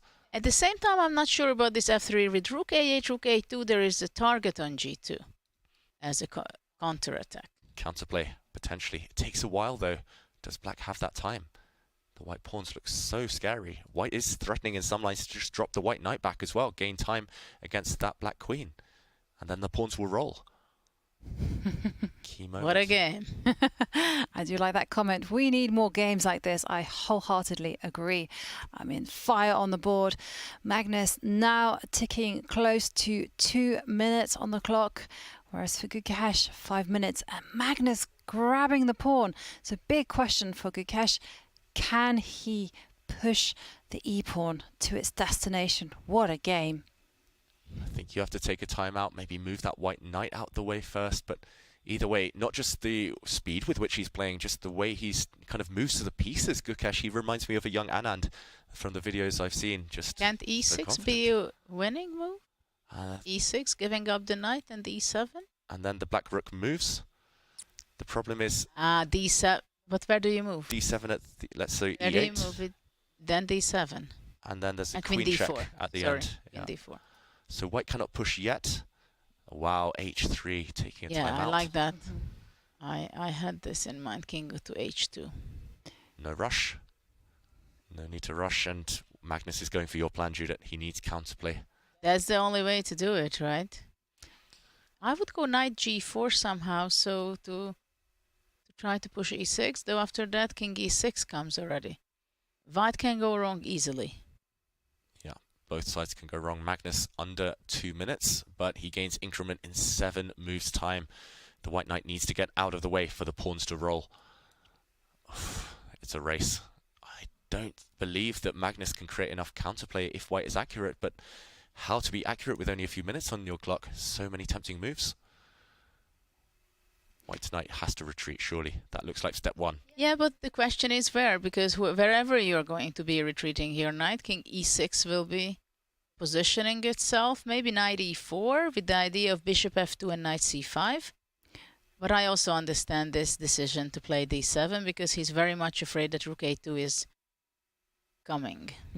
Is it time to give a check to the king, centralize the queen?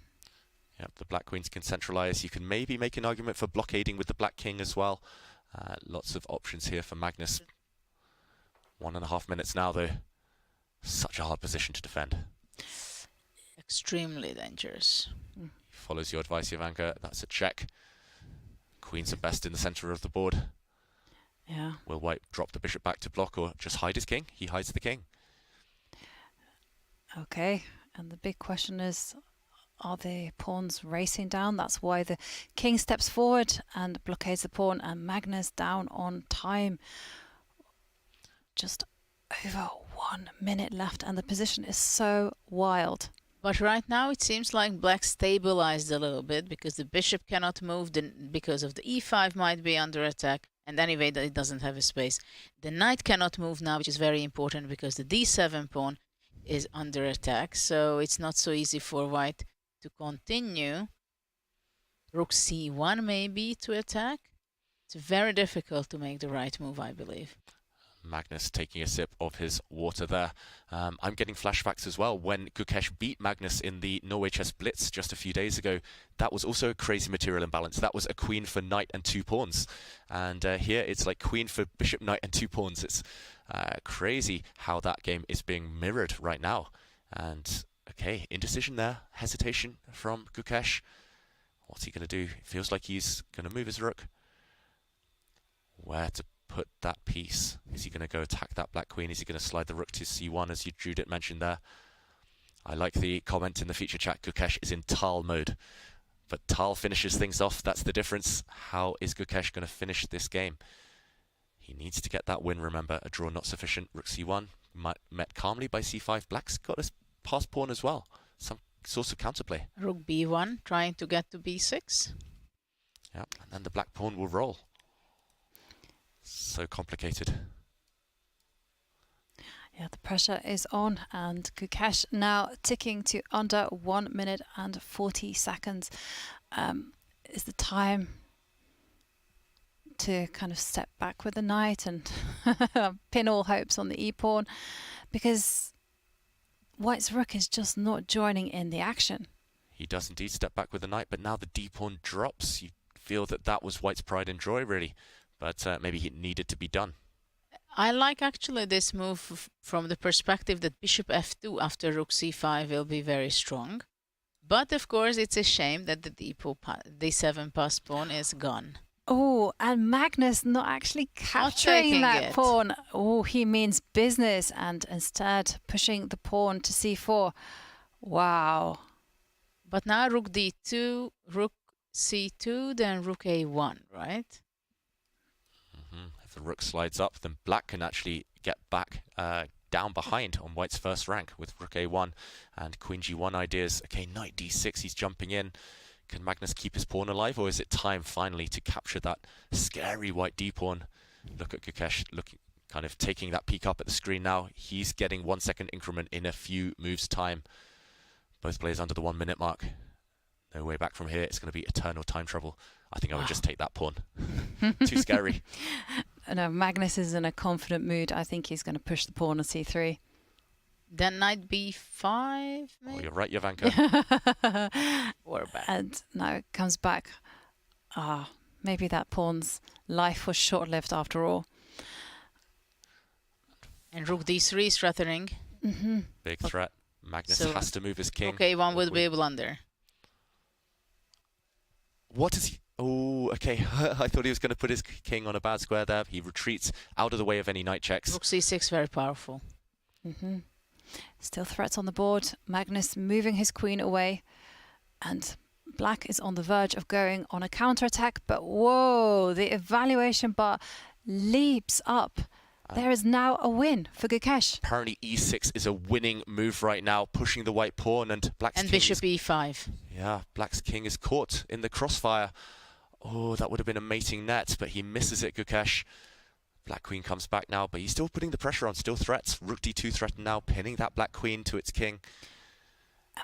Magnus, less than 10 seconds, less than 5 seconds. Oh, getting a 1 second increment. That is nothing. You feel that maybe that was the one moment that Gukesh could have cashed in, and suddenly he's repeating with his bishop, the black rook getting behind counterplay, the white king not safe. You see the relief of Magnus? Look at the body language. For the moment, I'm in safety. But he only has 3 seconds left on the clock, and only gets a 1 second increment. But on the board, Well, there's not just the board though. Bishop, check.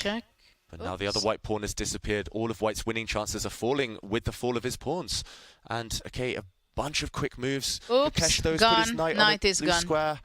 Wow. Blunder the knight on e6. Oh, and take a look at that clock. Gukesh with just 1 second remaining. Magnus takes it and walks away with an Armageddon victory. What a crazy game. Amazing. They saved the best to last.